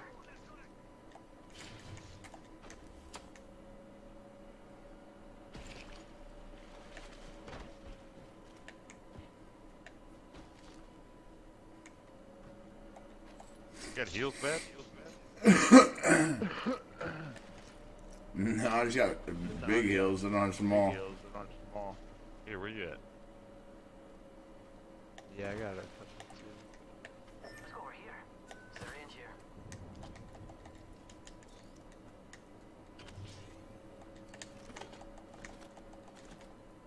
Healing.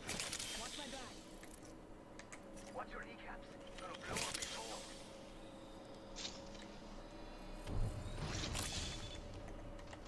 Good, love that. Got a couple stocks in here for y'all. Word.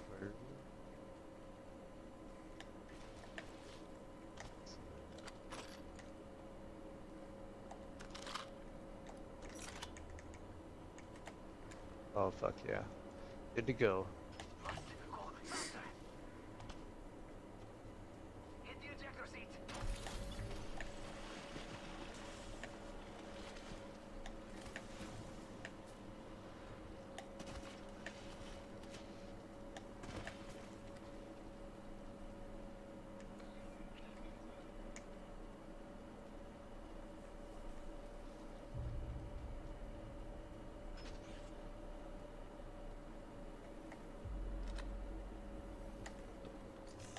Vroom.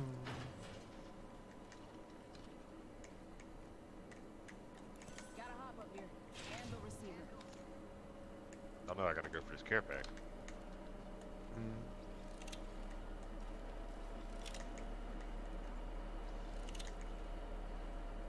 Purple helmet right here, if anybody needs it.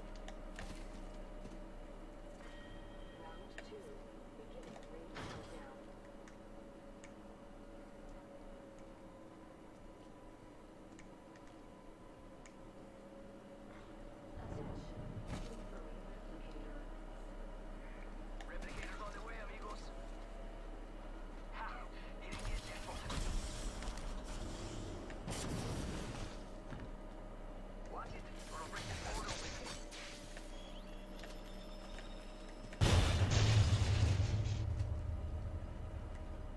Nothing in here.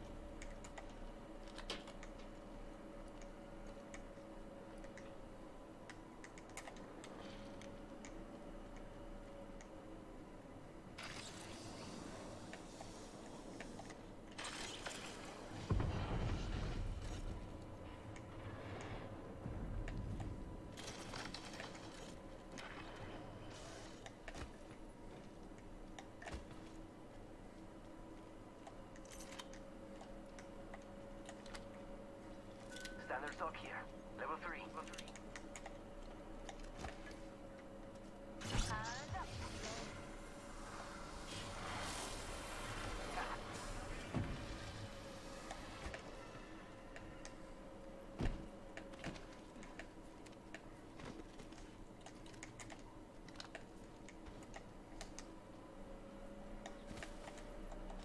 Six squads left.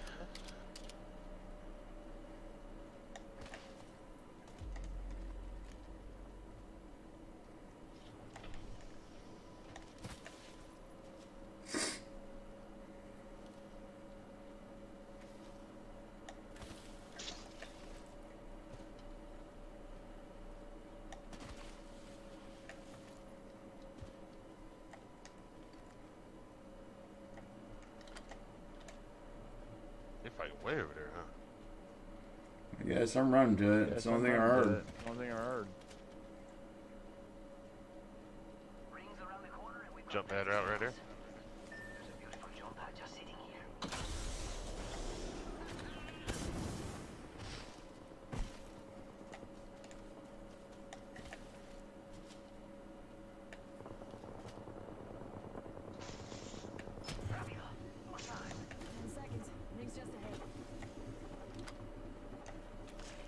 Oh, right here in front of me.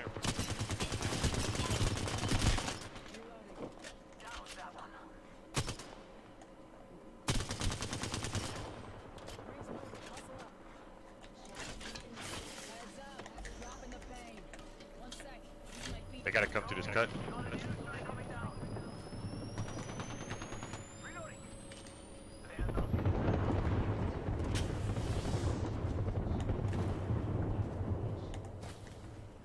Yo, we should def check out that care package. He ran around. Jump pad right here.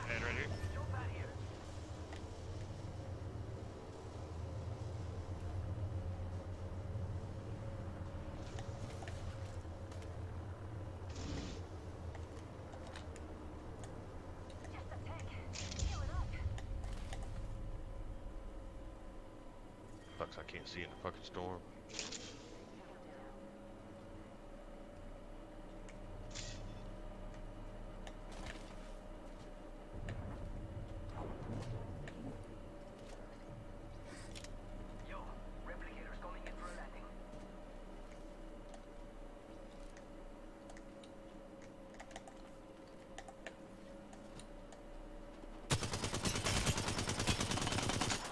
Oh shit.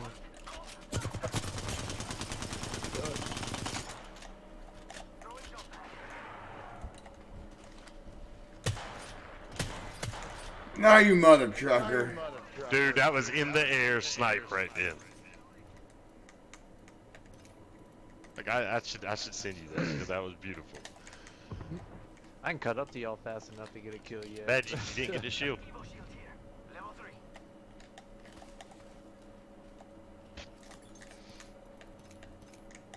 Like, I feel bad when I go over to help Bad out, man, because then I end up getting the kill, and he's like, "You son of a bitch!" You always show my shit. All right, I'm not gonna shoot nobody else that you're shooting. I might put like one bullet. Whatever. That's all it usually takes. Yeah, true. I mean, I did hit him with a triple take, so fucked him up. Where was that guy sniping at?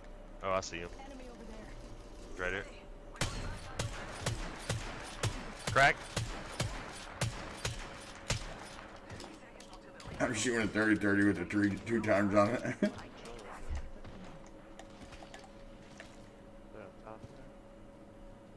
he's trying to shoot me now. He's getting shot at too. Yeah, that's him still shooting. He's shooting a triple take. We should use that over here, Chris. Yeah, I'll have it again in a second. We can get up on top of this thing. Huh?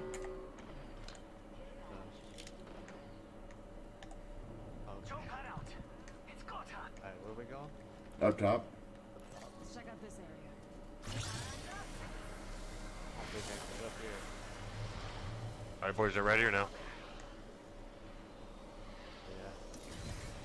Well, he just fell off. Can't make it. Cracked right here. Hold on, Bad. Don't put it. I think it's a whole squad, 2 squads up there, something like that. I can lift us up onto these tubes up here, though. Down them. Let's go, baby.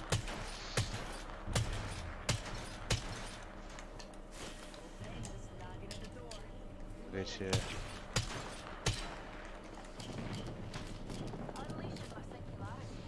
Did you get your kill? No, he's getting healed right now. I hit him with the black hole, I think. Oh, it was short.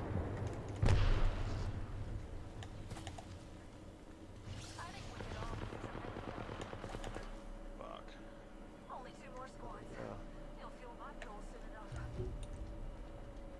Bad, look to your right. Or Chris. Yeah, they're right up here. Oh shit, yep.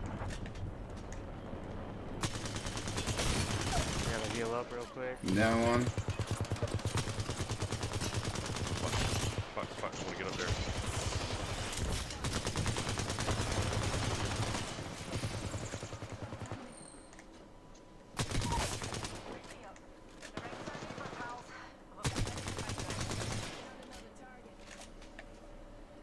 Popping a shield. Where they at?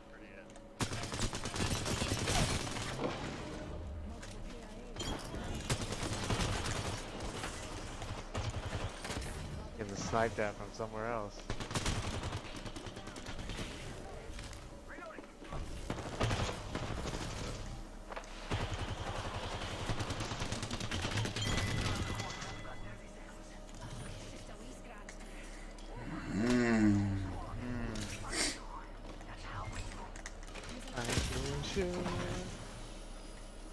I'll go back up top where it was. Yeah, that was a good spot. 10 seconds till ring close. Let's go, let's go, let's go. Alright, okay. That's Can't come this way. Anyone need to pick me up? 2 squads, that's another squad, boys. We got high ground right here too. Oh, here they are right here. Alright.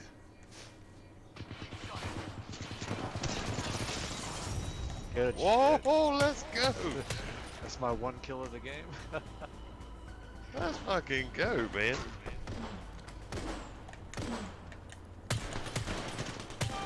Yeah, Horizon's alright. You are the Apex champions. I got like maybe 500 damage. Maybe. Nope, 305. It's all that counted.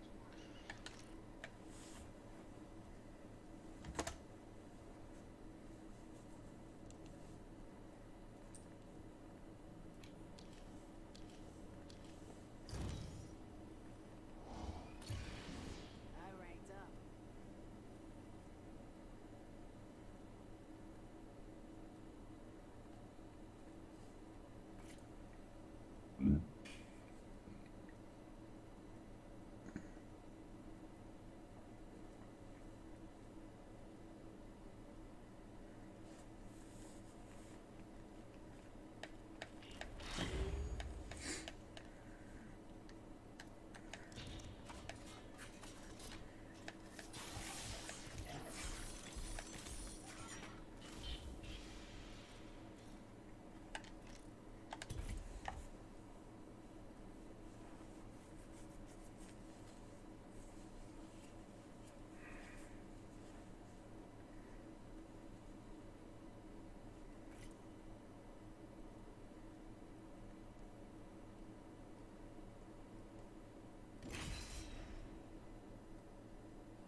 Wait, what is it?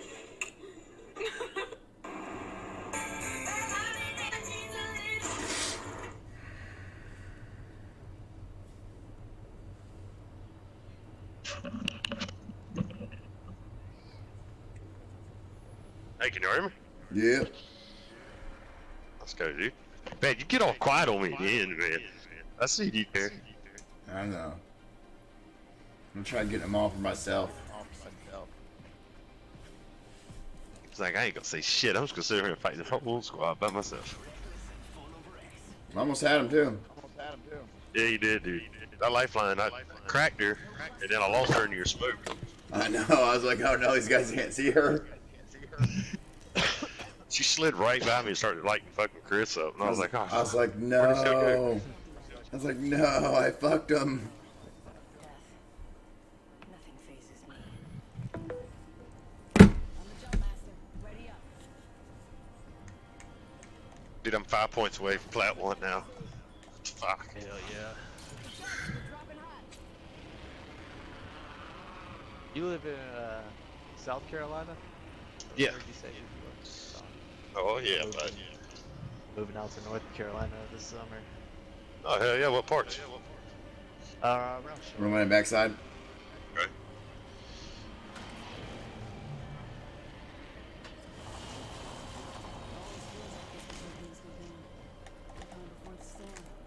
Oh, baby. This doesn't end with one gunship.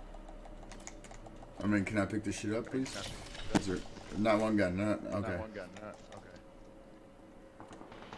Shit. What happened?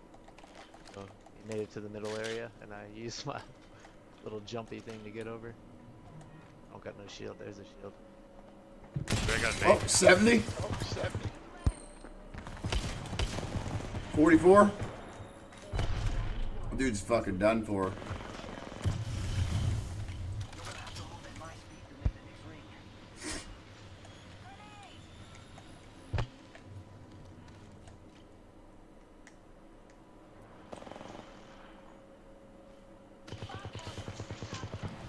just one? Oh, I hit him with that thermite.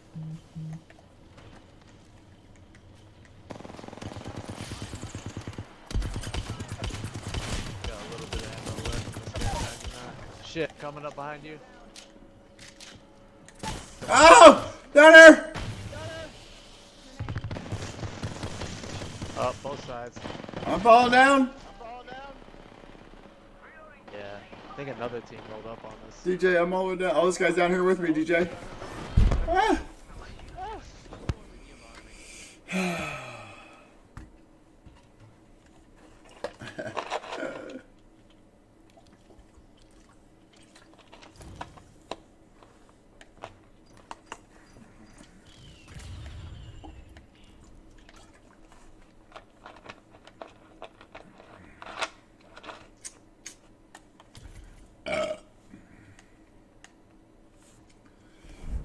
That's a good try. That's a good try, DJ.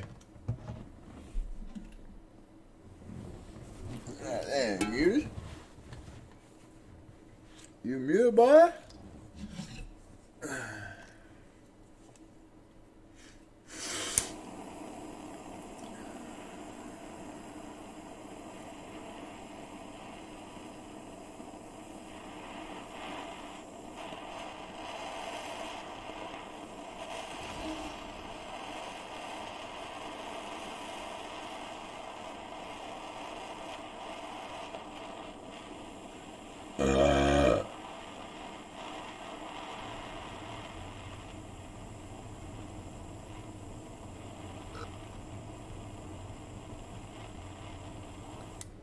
That motherfucker torching.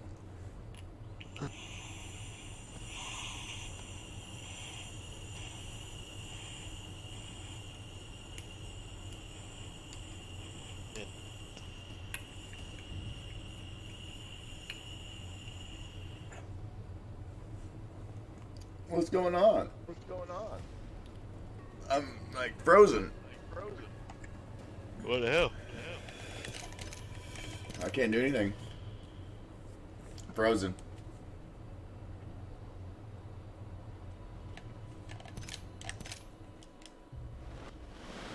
What the fuck? Whoa. Oh, whoa! I'm in the plane now.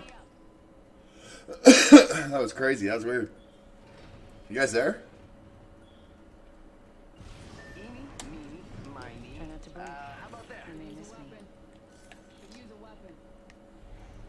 Be in the Outer Banks. Hello? August. Hello? You there? Yeah. I'm Where's here. DJ? Can you hear me? I can hear him too.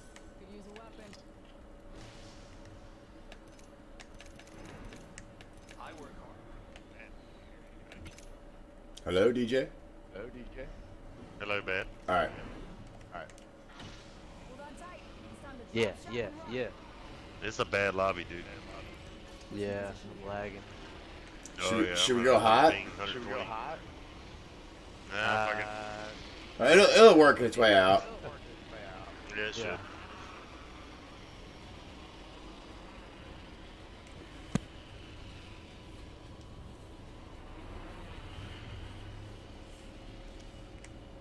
Taking me forever to land, dude.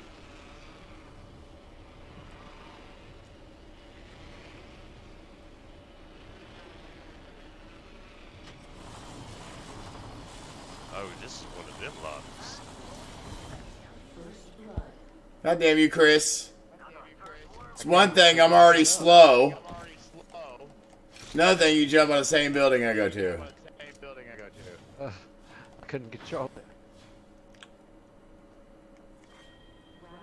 This is the fastest I've ever seen anybody move in their entire life. Okay, come on. You got the momentum. You got the momentum. Don't stop. Don't stop. Oh, there it is. We won. Oh, yep. We got it. Fixed. I'm starting to. Still not. Where's he at? Is he on the roof? Motherfucker. Don't you get on my roof. Come on. Ah! Who's that? Oh, it did it again. Dude, this was my building. What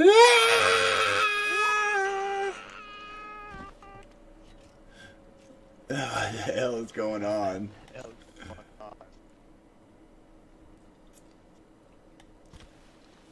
Look at me ride. Just get circles. Wait it out, man. It's gonna end up making this way back. Oh yeah, you think you're cool? Fucking speeding up like that? I'm gonna put my gun up and I'm gonna make. Oh yeah, I put my gun up and I ran faster. Cheater. People here. Oh god. Okay, I can't switch weapons. I don't know what's going on. Oh, cause I only got one.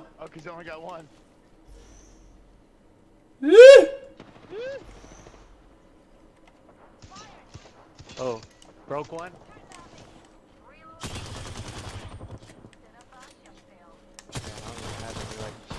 What? I fragged him. Oh, there's people over here too.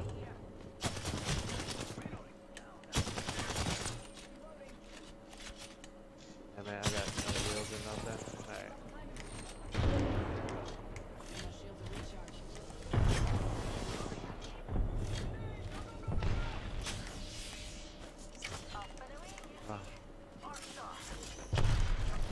Right, broke one over the Arc Star. Broke one. Ah, go DJ! Ah, he got me out here. He's super weak. I'm blocking in here! No! What? Where's everybody? Oh, all y'all were down? DJ, you knew I was down, boy. I'm right in front of you. Don't play that. All y'all was down.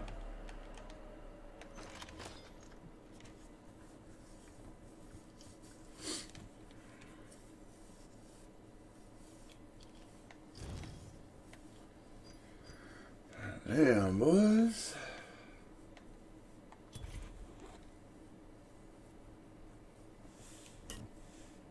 I got kids ripped in that game.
I'm the jump master.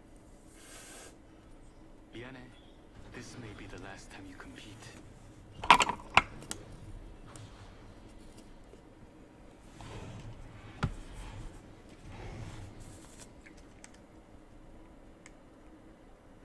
You guys there? Why does it keep freaking muting you guys? I don't know. That's stupid. It keeps muting you guys. Quit muting us, dude. Just shut up.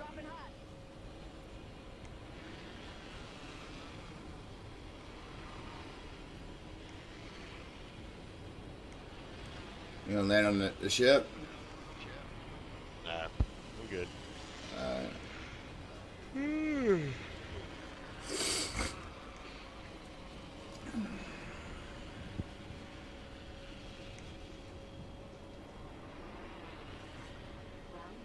Oh, come on.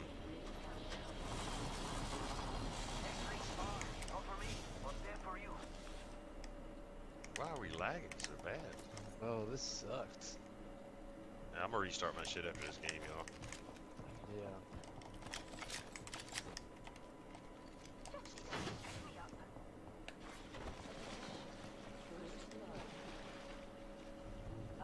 First blood. Who'd have thought a blood sport would be so bloody?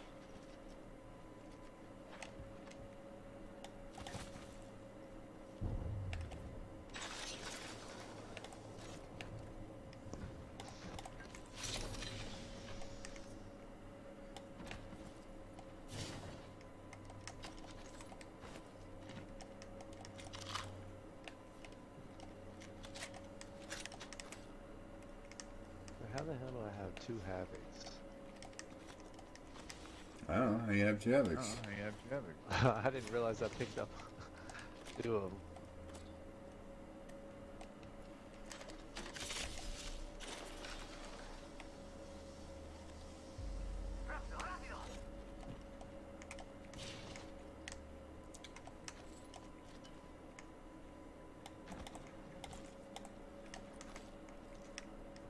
Attention. There is a new kill leader. Should run that G7. What do you say? I should run that G7 Scout this round. Yeah, light mag over here. Anyone needs it. Extended light magazine here. Level 2. Ammo up. Oh, hello, bitch. Oh, hello, bitch. I swear this thing never gives me anything good. I'm gonna use on this triple take. Optics here. Close range.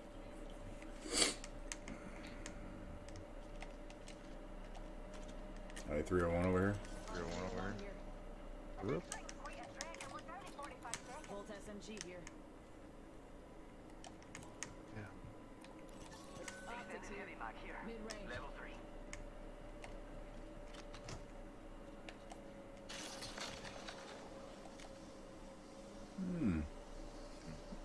I might stay with what I have. I don't know. I got a Devo and a triple take. Yeah, I got a triple take and a 301. Alternate or L-Star? Yeah, well, don't worry about it. I'll get it.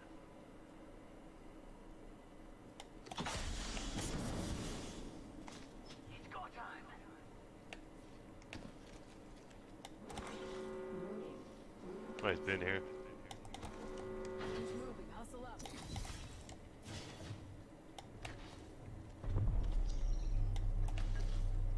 Been detected.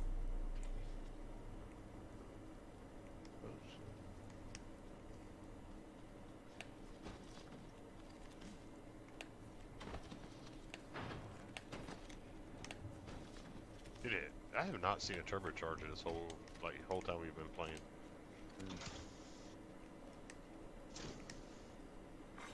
Care package being delivered. Oh.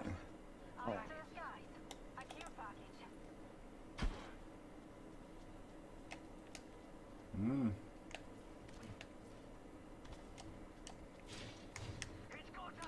Extended heavy mag here.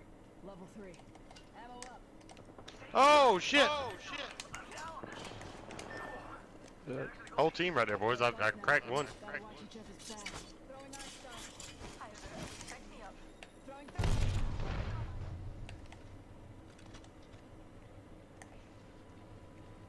There's 2 of them, I think.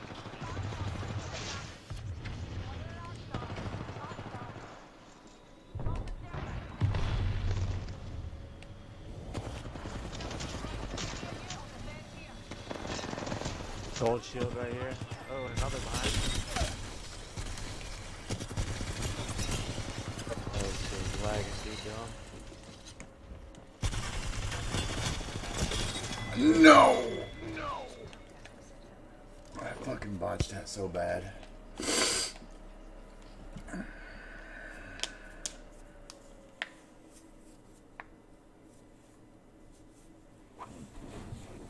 fucked that one up bad.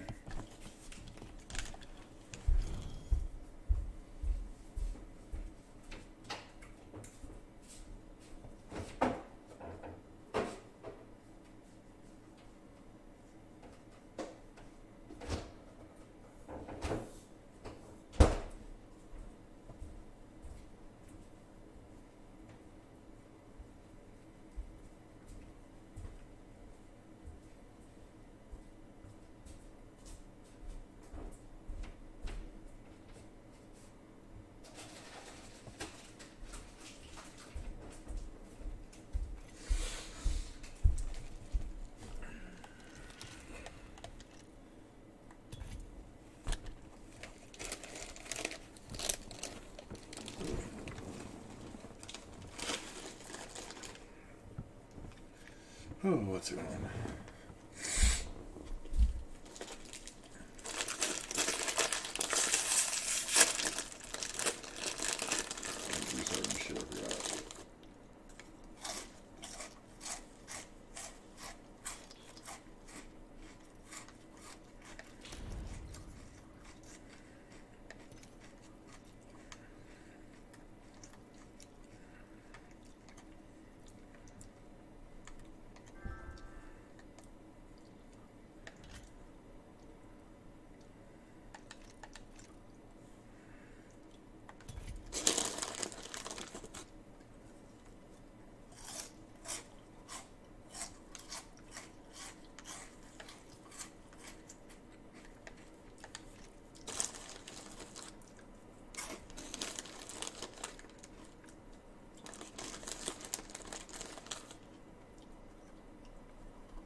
Did y'all restart app?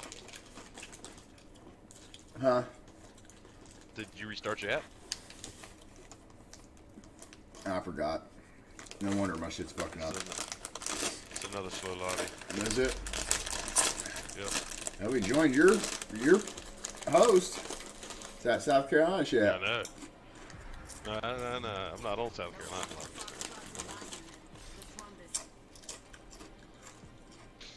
Damn, dude. It's fucking shit, Bobby.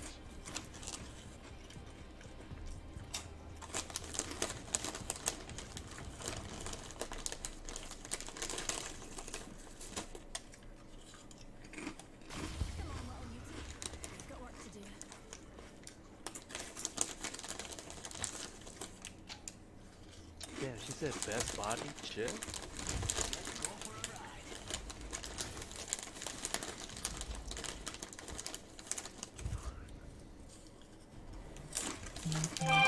Yada.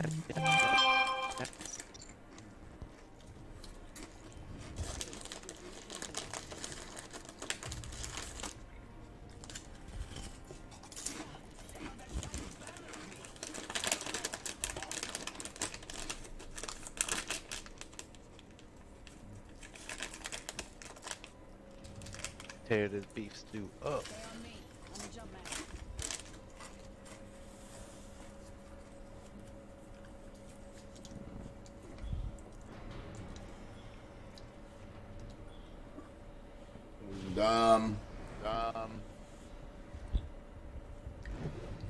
Okay, let's go back crash site.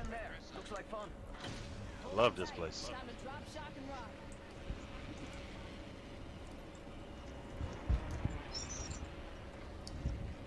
Oh God.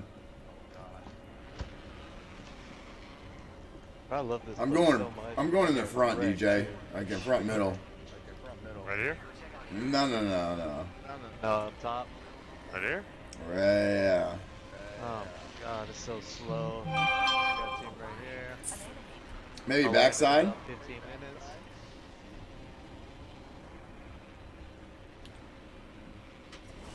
Oh, come on.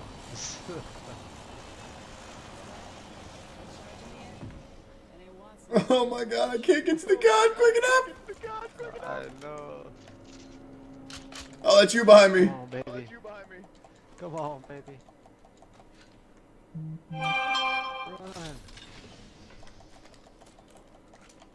Dude, this is fucking horrible, dude. Yeah. No guns. 2 Mozams. Oh no! I got jumped and I can't get out of there. I can't even get to you.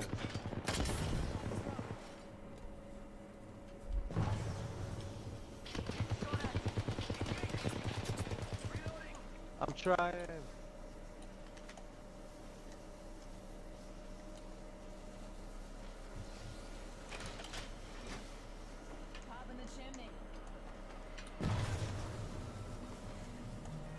I cracked one of them while I was over there. You make any sales? I think that I just. I cracked another one!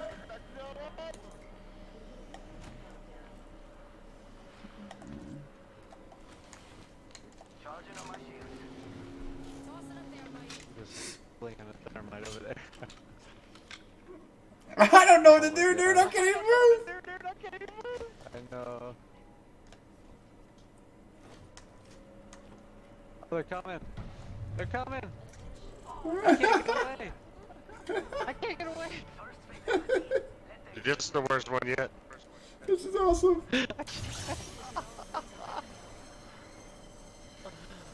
Oh my god.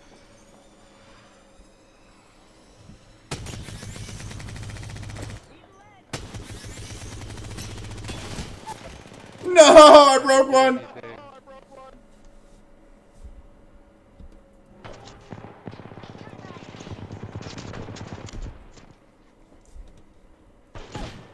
No. He's got gold shield.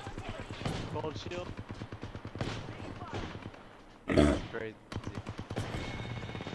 Dude, what the fuck? I'll restart mine. Yeah, me too.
Still fucking up.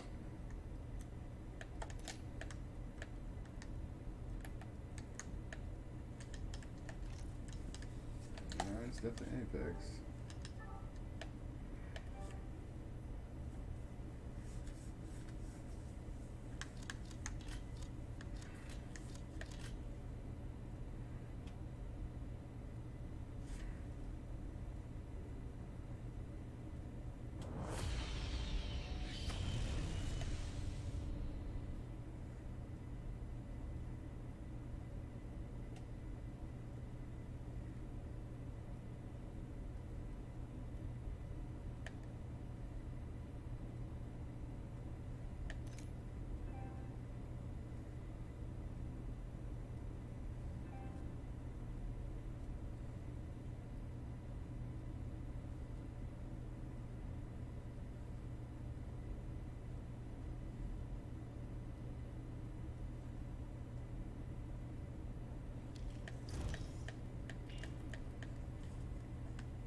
Hello?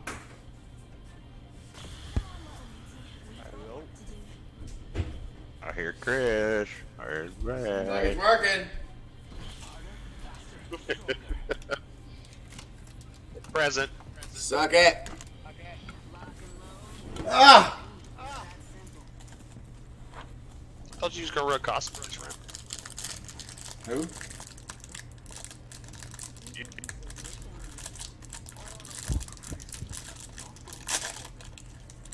Dirty bird.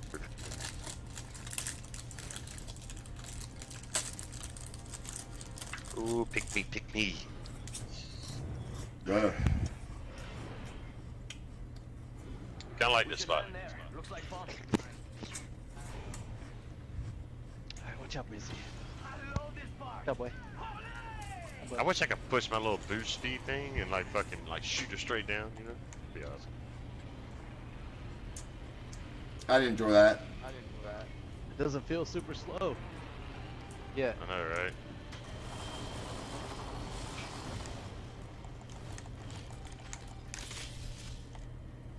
Oh, hell yeah.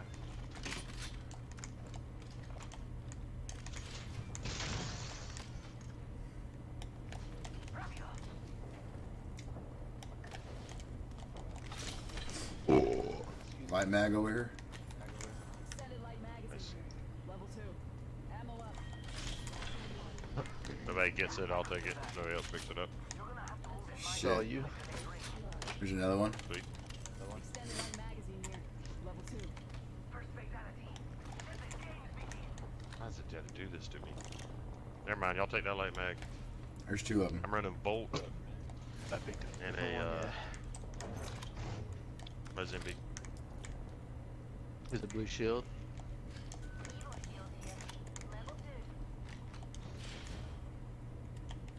My helmet. That's what you can have it if you want to. Do what? I was messing with him. Oh. Hey, watch my back, pals. There's a new kill leader out there.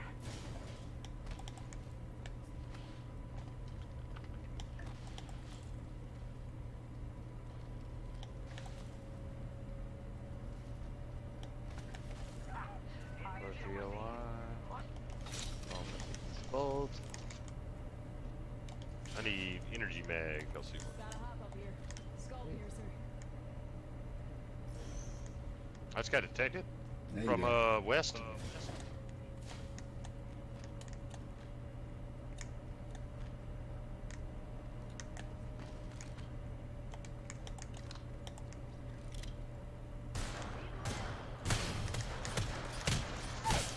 What?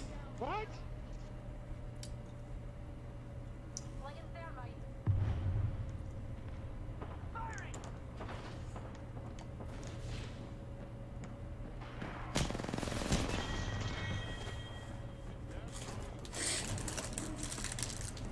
Shit.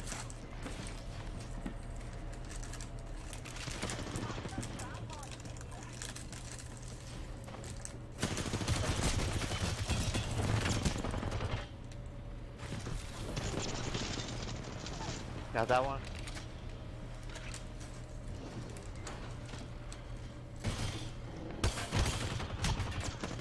Ah, dude, I'm just trying.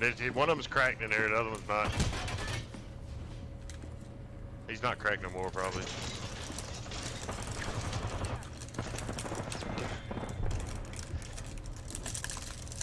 Ended mag. Huh.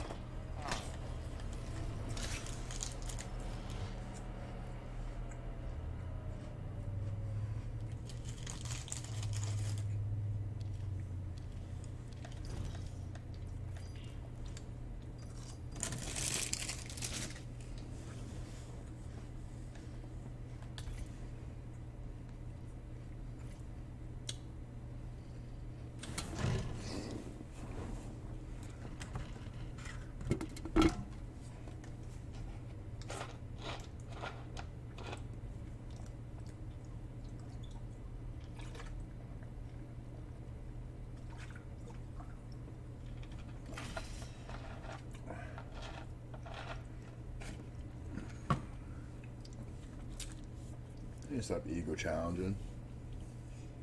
Like that.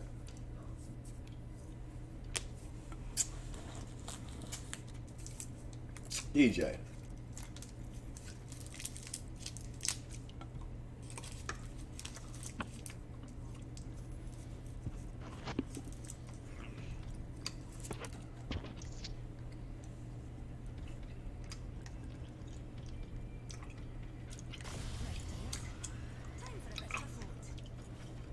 Check. Check.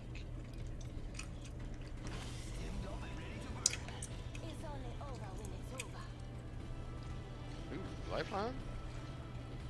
I've been liking Runner lately. She's a good character, dude. DJ. What? Tell me to stop fucking ego challenging. To start what? To start healing and stop ego challenging. Oh yeah. I do the same fucking thing. Do the same fucking thing. Fucking chow the hell out of that fucking fight. Ran I in fuck like up and a stitch of as life. soon as one of my teammates go down, even if there's a full squad on them, I always tend to just run straight at it. Ooh, I love it. I love it. Go right to the front door, baby.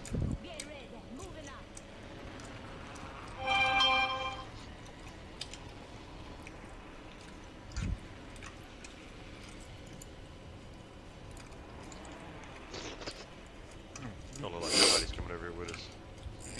Good ass beeps, dude.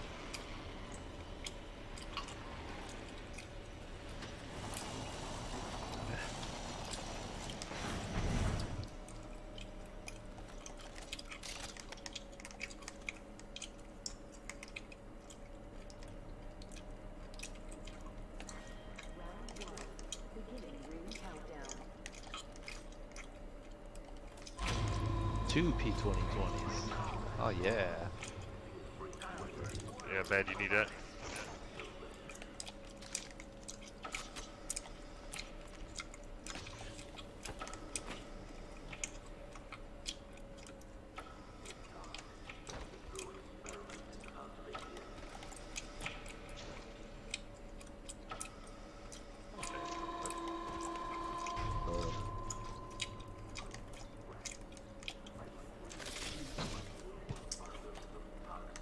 I'm gonna snipe. Snipe. And L-Star. You are? Okay. Hey, there's a level 2 vest up here in the middle. It's right there. Oh fuck. Oh fuck. Why'd I do that? Why'd I do that? I want to run the bolt.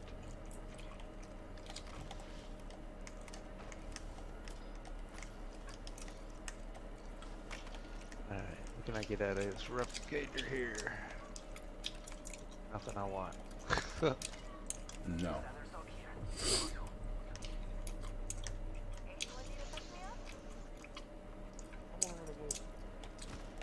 Take it with me just in case.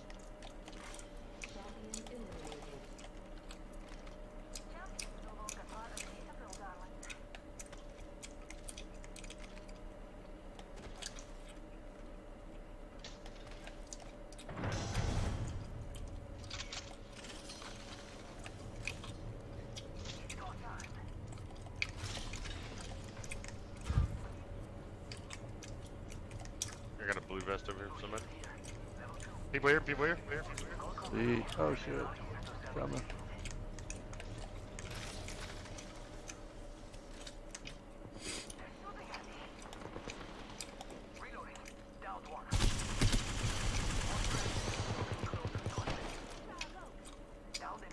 Two down, down.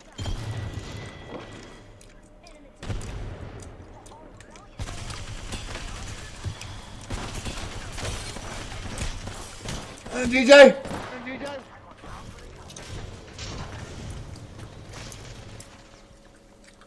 I'm safe, DJ. Give me real quick. Safe, DJ. Give me real quick. Yeah, I'll cover.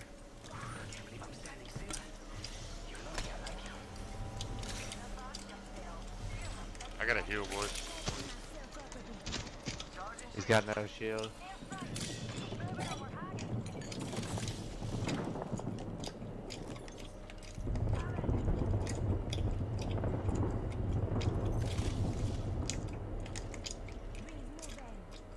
go?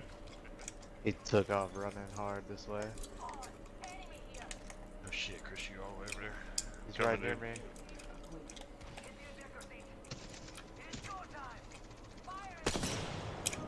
He don't got no shield. Just can't hit. Where's he at? Oh, he pushed away. That'd have been a dope ass shot if I'd have hit that.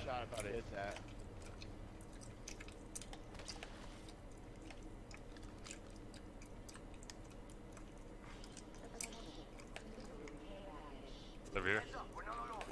You hear that? There's a care package coming down.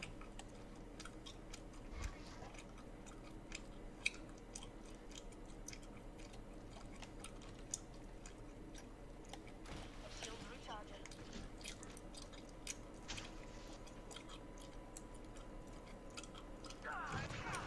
Breaking myself up a bit.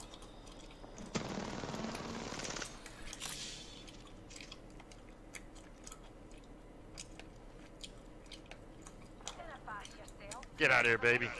That's a Mozambique for you. Oh, nice. Yeah. Thought she was gonna do a dip like that. Like, where you at? I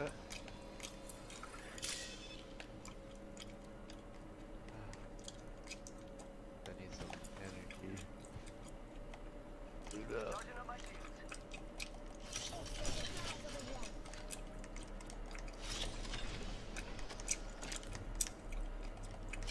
God, I love this Mozambique, dude.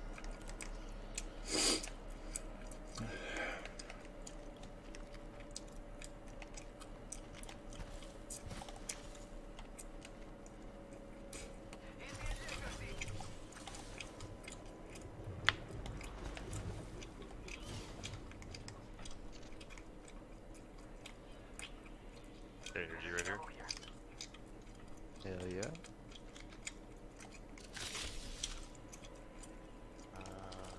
More energy in here. There's a nade.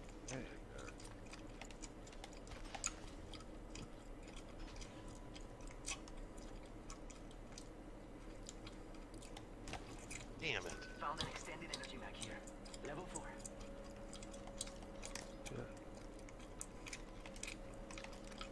I just need a 301 straight.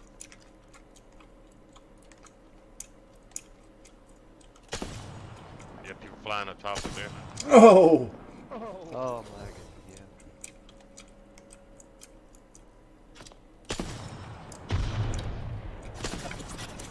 Oh fuck, they were up top.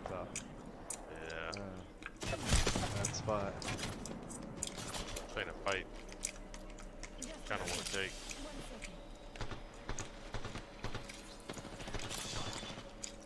Yeah, that boy's got shot, dude. I can't. Yeah. I got a 99 in the vault. I can't get a 55. 5. Sniping bad. Ah, you gonna make me go pick up the sniper. Somebody behind us?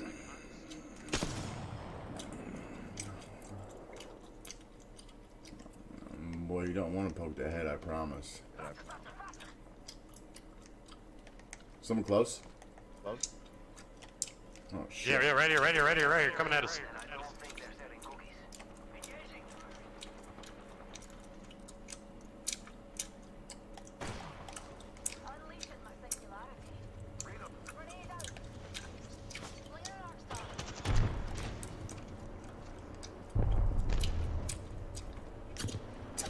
Yeah. Oh, that other thing is pushing. Behind us!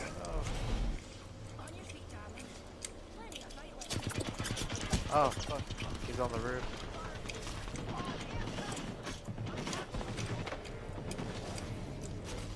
Coming in.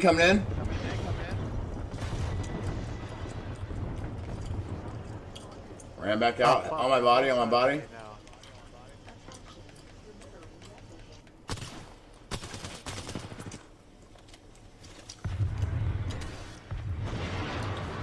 Oh, someone else coming the other way. Holy shit! Okay. Yep. They don't fuck around. You got another jump pad behind you, DJ.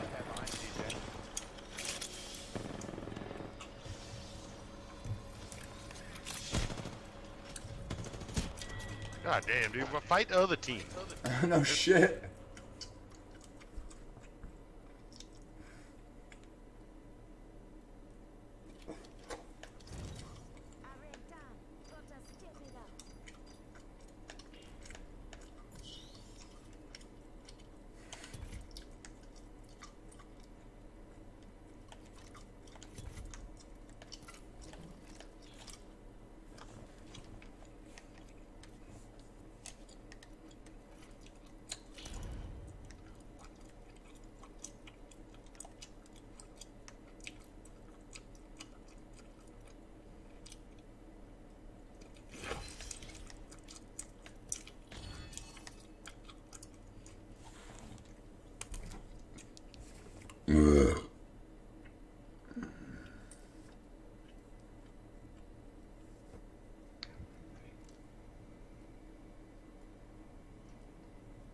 See, that's something I've never understood. Like, there's a whole fucking other team there. Yeah, he's gonna push out in the storm to come fucking shoot me.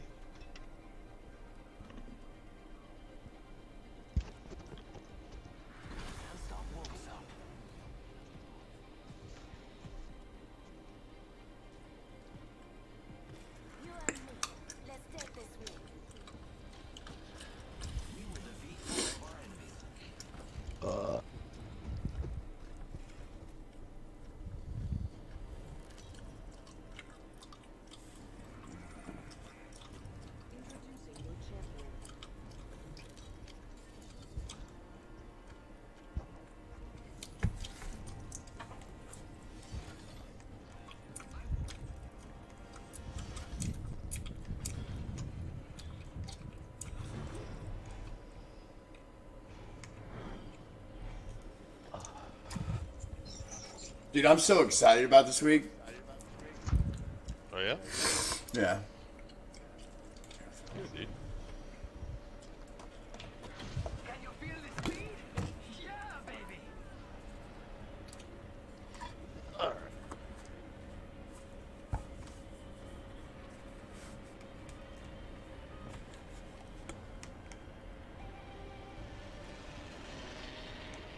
Definitely got two teams coming here, boys.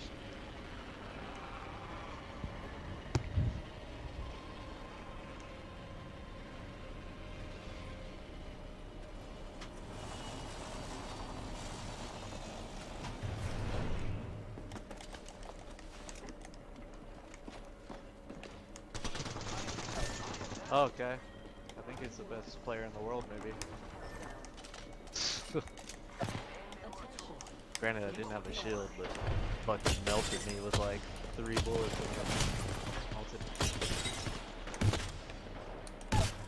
What? What? He's one shot, DJ. What the hell's going on?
Alright, you ready?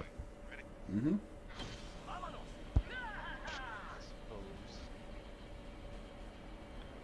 See if I can play with Fat Boy.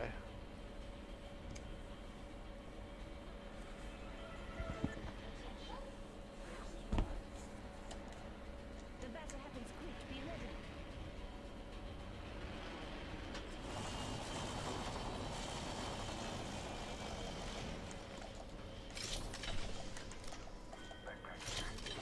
And another team landed up here.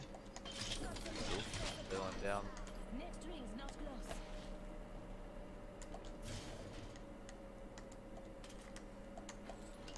And I'm lagging.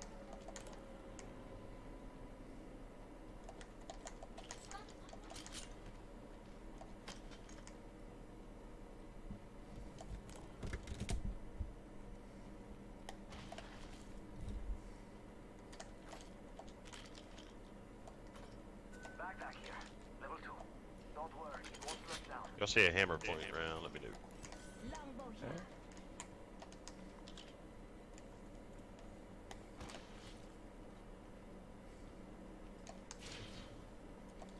Oh, he's looking at me. Right here in the middle. Someone out there.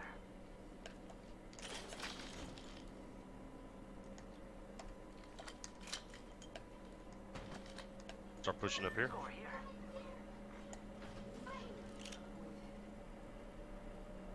Fucking laggy again. I must confess, it's what I long for. Deploying variable. You got a Loba? Got Loba? Oh yeah. Yeah, I see him. I got one cracked. One cracked. Drag out.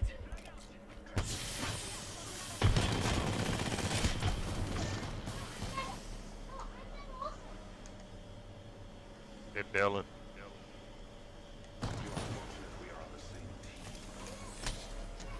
Coming. Another squad here, boys. Squad here, boys. Fuck! Bro, why is there so many third parties? Crazy.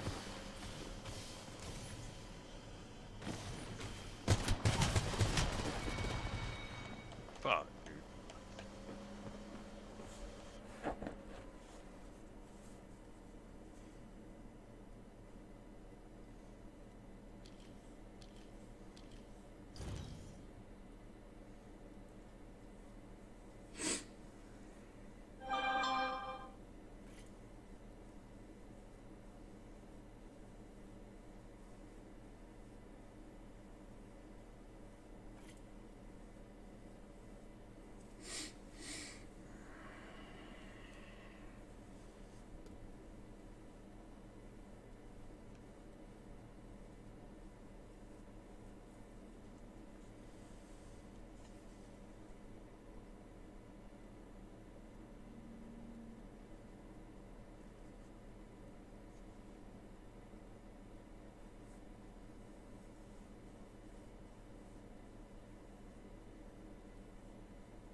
we just broke down intrinsic value and time value. Time value is a culmination of Greeks. When I'm talking about Greeks, I'm not talking about Aristotle or anything like that. I'm talking about letters that actually come into play whenever the price of the option is concerned. So the first Greek that we're going to talk about is delta. The simplest way to think about delta is it's the market's expectation of the options contract expiring in the money. So if an option has a 60 delta, the market's expectation is that there's a 60% probability that that options contract expires in the money. The second Greek that we're going to cover is gamma. I don't want you to worry too much about gamma because this is usually what professional traders talk about. But since gamma is measuring the rate of change of delta, gamma is highest when options are at the money. The third Greek that I want you to be familiar with is theta. When we talk about theta, I want you to just think about time. So the further out of the calendar that your option goes to, the more the time value is going to be. Time will work in your favor whenever you're selling options. Time works out of your favor or against your favor when you're buying options. The last Greek that we're going to cover is vega. Another word to think of when we talk about vega is volatility. Think about vega like this. It's volatility that they're measuring, and that's really uncertainty. Imagine if you came to me and you said, hey, I'd like you to give me a flood policy on my home that's in Florida and it's on the water. Well, there's probably a lot of uncertainty that I'd have to price in when making you that policy. If you also came to me and you said, hey, I'd also like a flood policy on my house that's on top of a mountain, that uncertainty is going to be a lot less because the risk of something major happening in terms of flooding is going to be less at the top of a mountain than if you have beachfront property. Uncertainty is a key component whenever it comes to pricing volatility. If uncertainty is low, options are said to be cheap. If uncertainty is high, options are said to be expensive. Who's up there?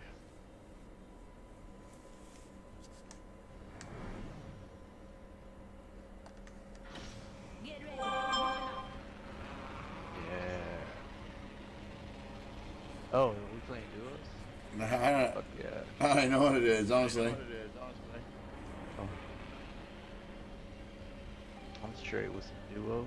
Single ring fury? What the hell is this?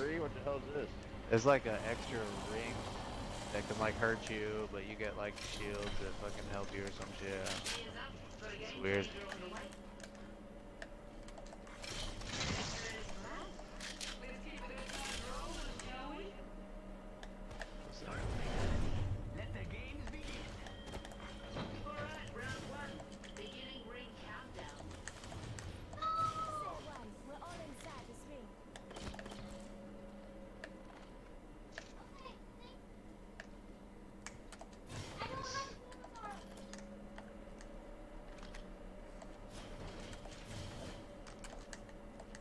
I need to pick that up.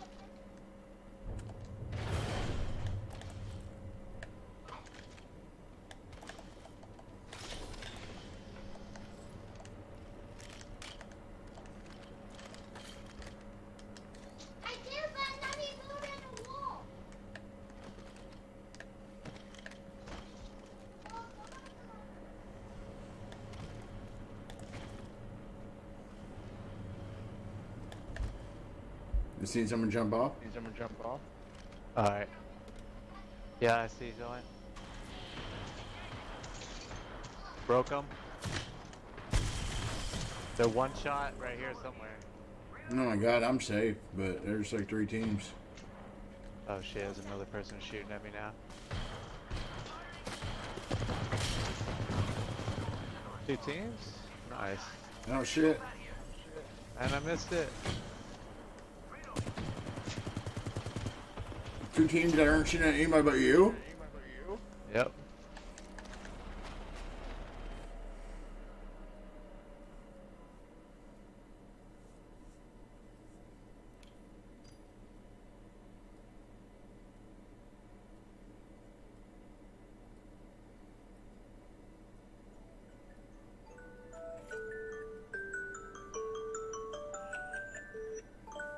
It's a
jump master.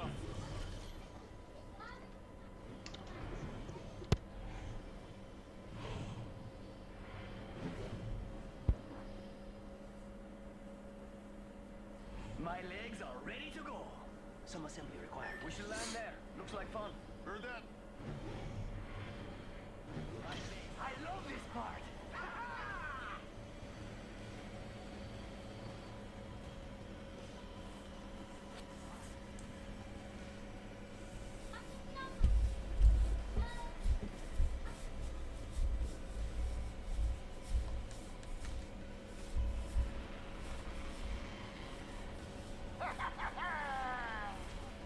We might have some heat.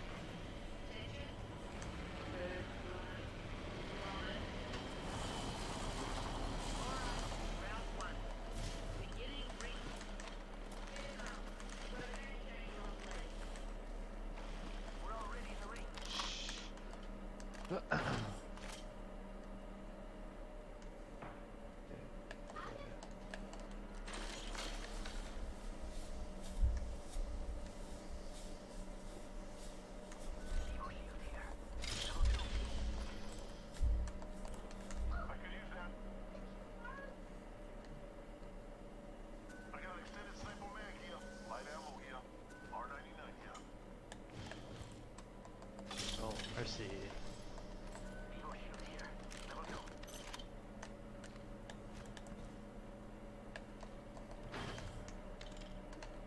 Two slings.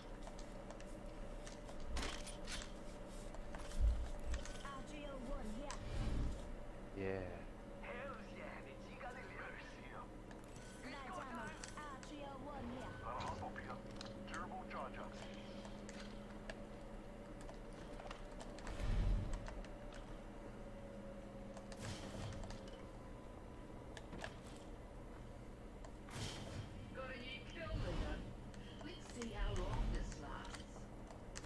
Hey, you stop, please.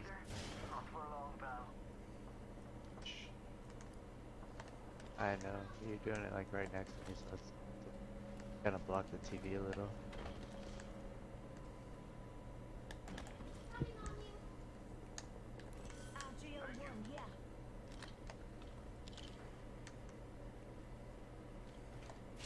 Yeah. Yeah, we all ate.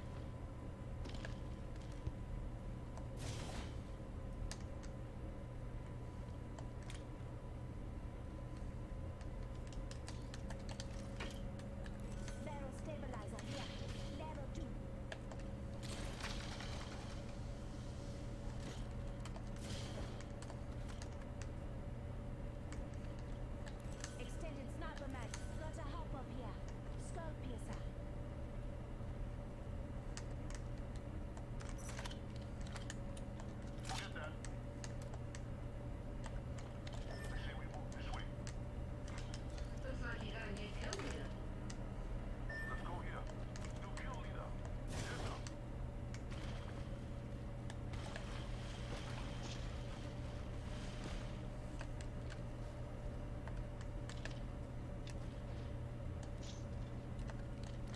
That's close.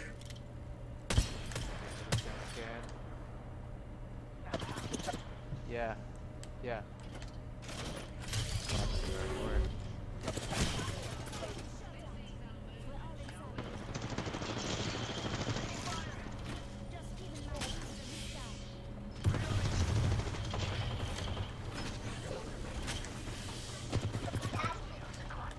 Had to go back and heal real quick.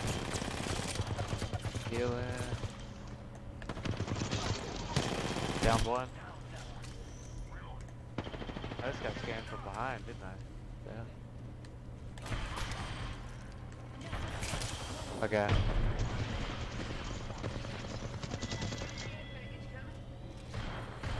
Huh? It might be. I'll plug it in. Okay.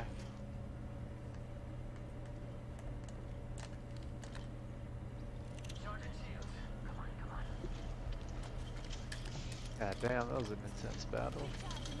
Couldn't even pay attention.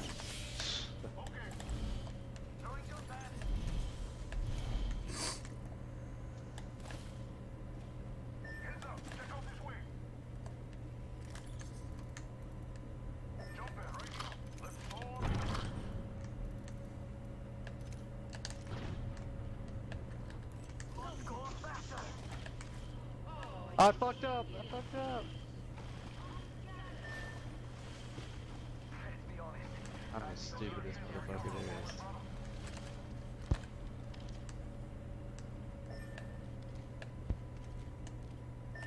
Please retrieve that and bring me back so I can get my shit real quick. Damn, I had good stuff.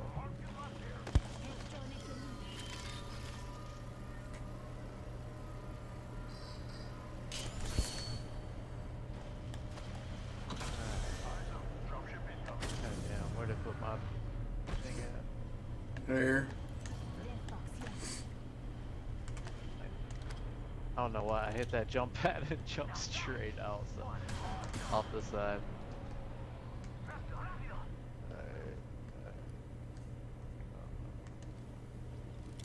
Excellent.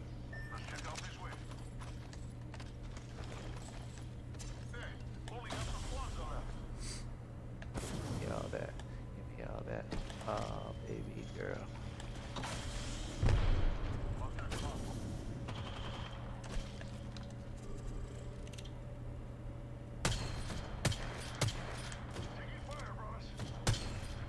Fuck. Broke the guy on top. Broke the guy on top. Come on.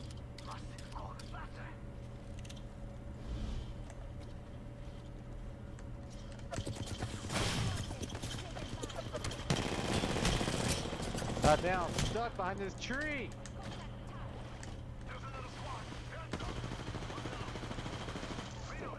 Got that one.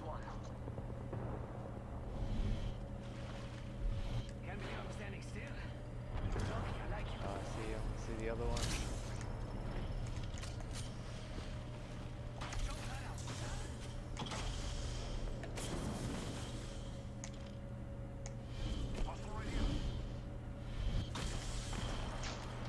Oh, sniper.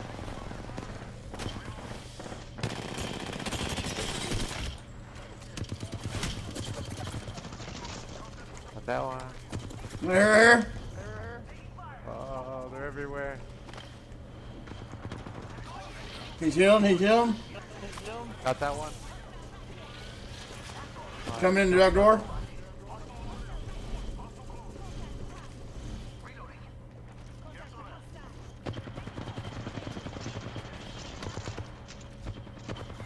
One of them had gold.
Huh.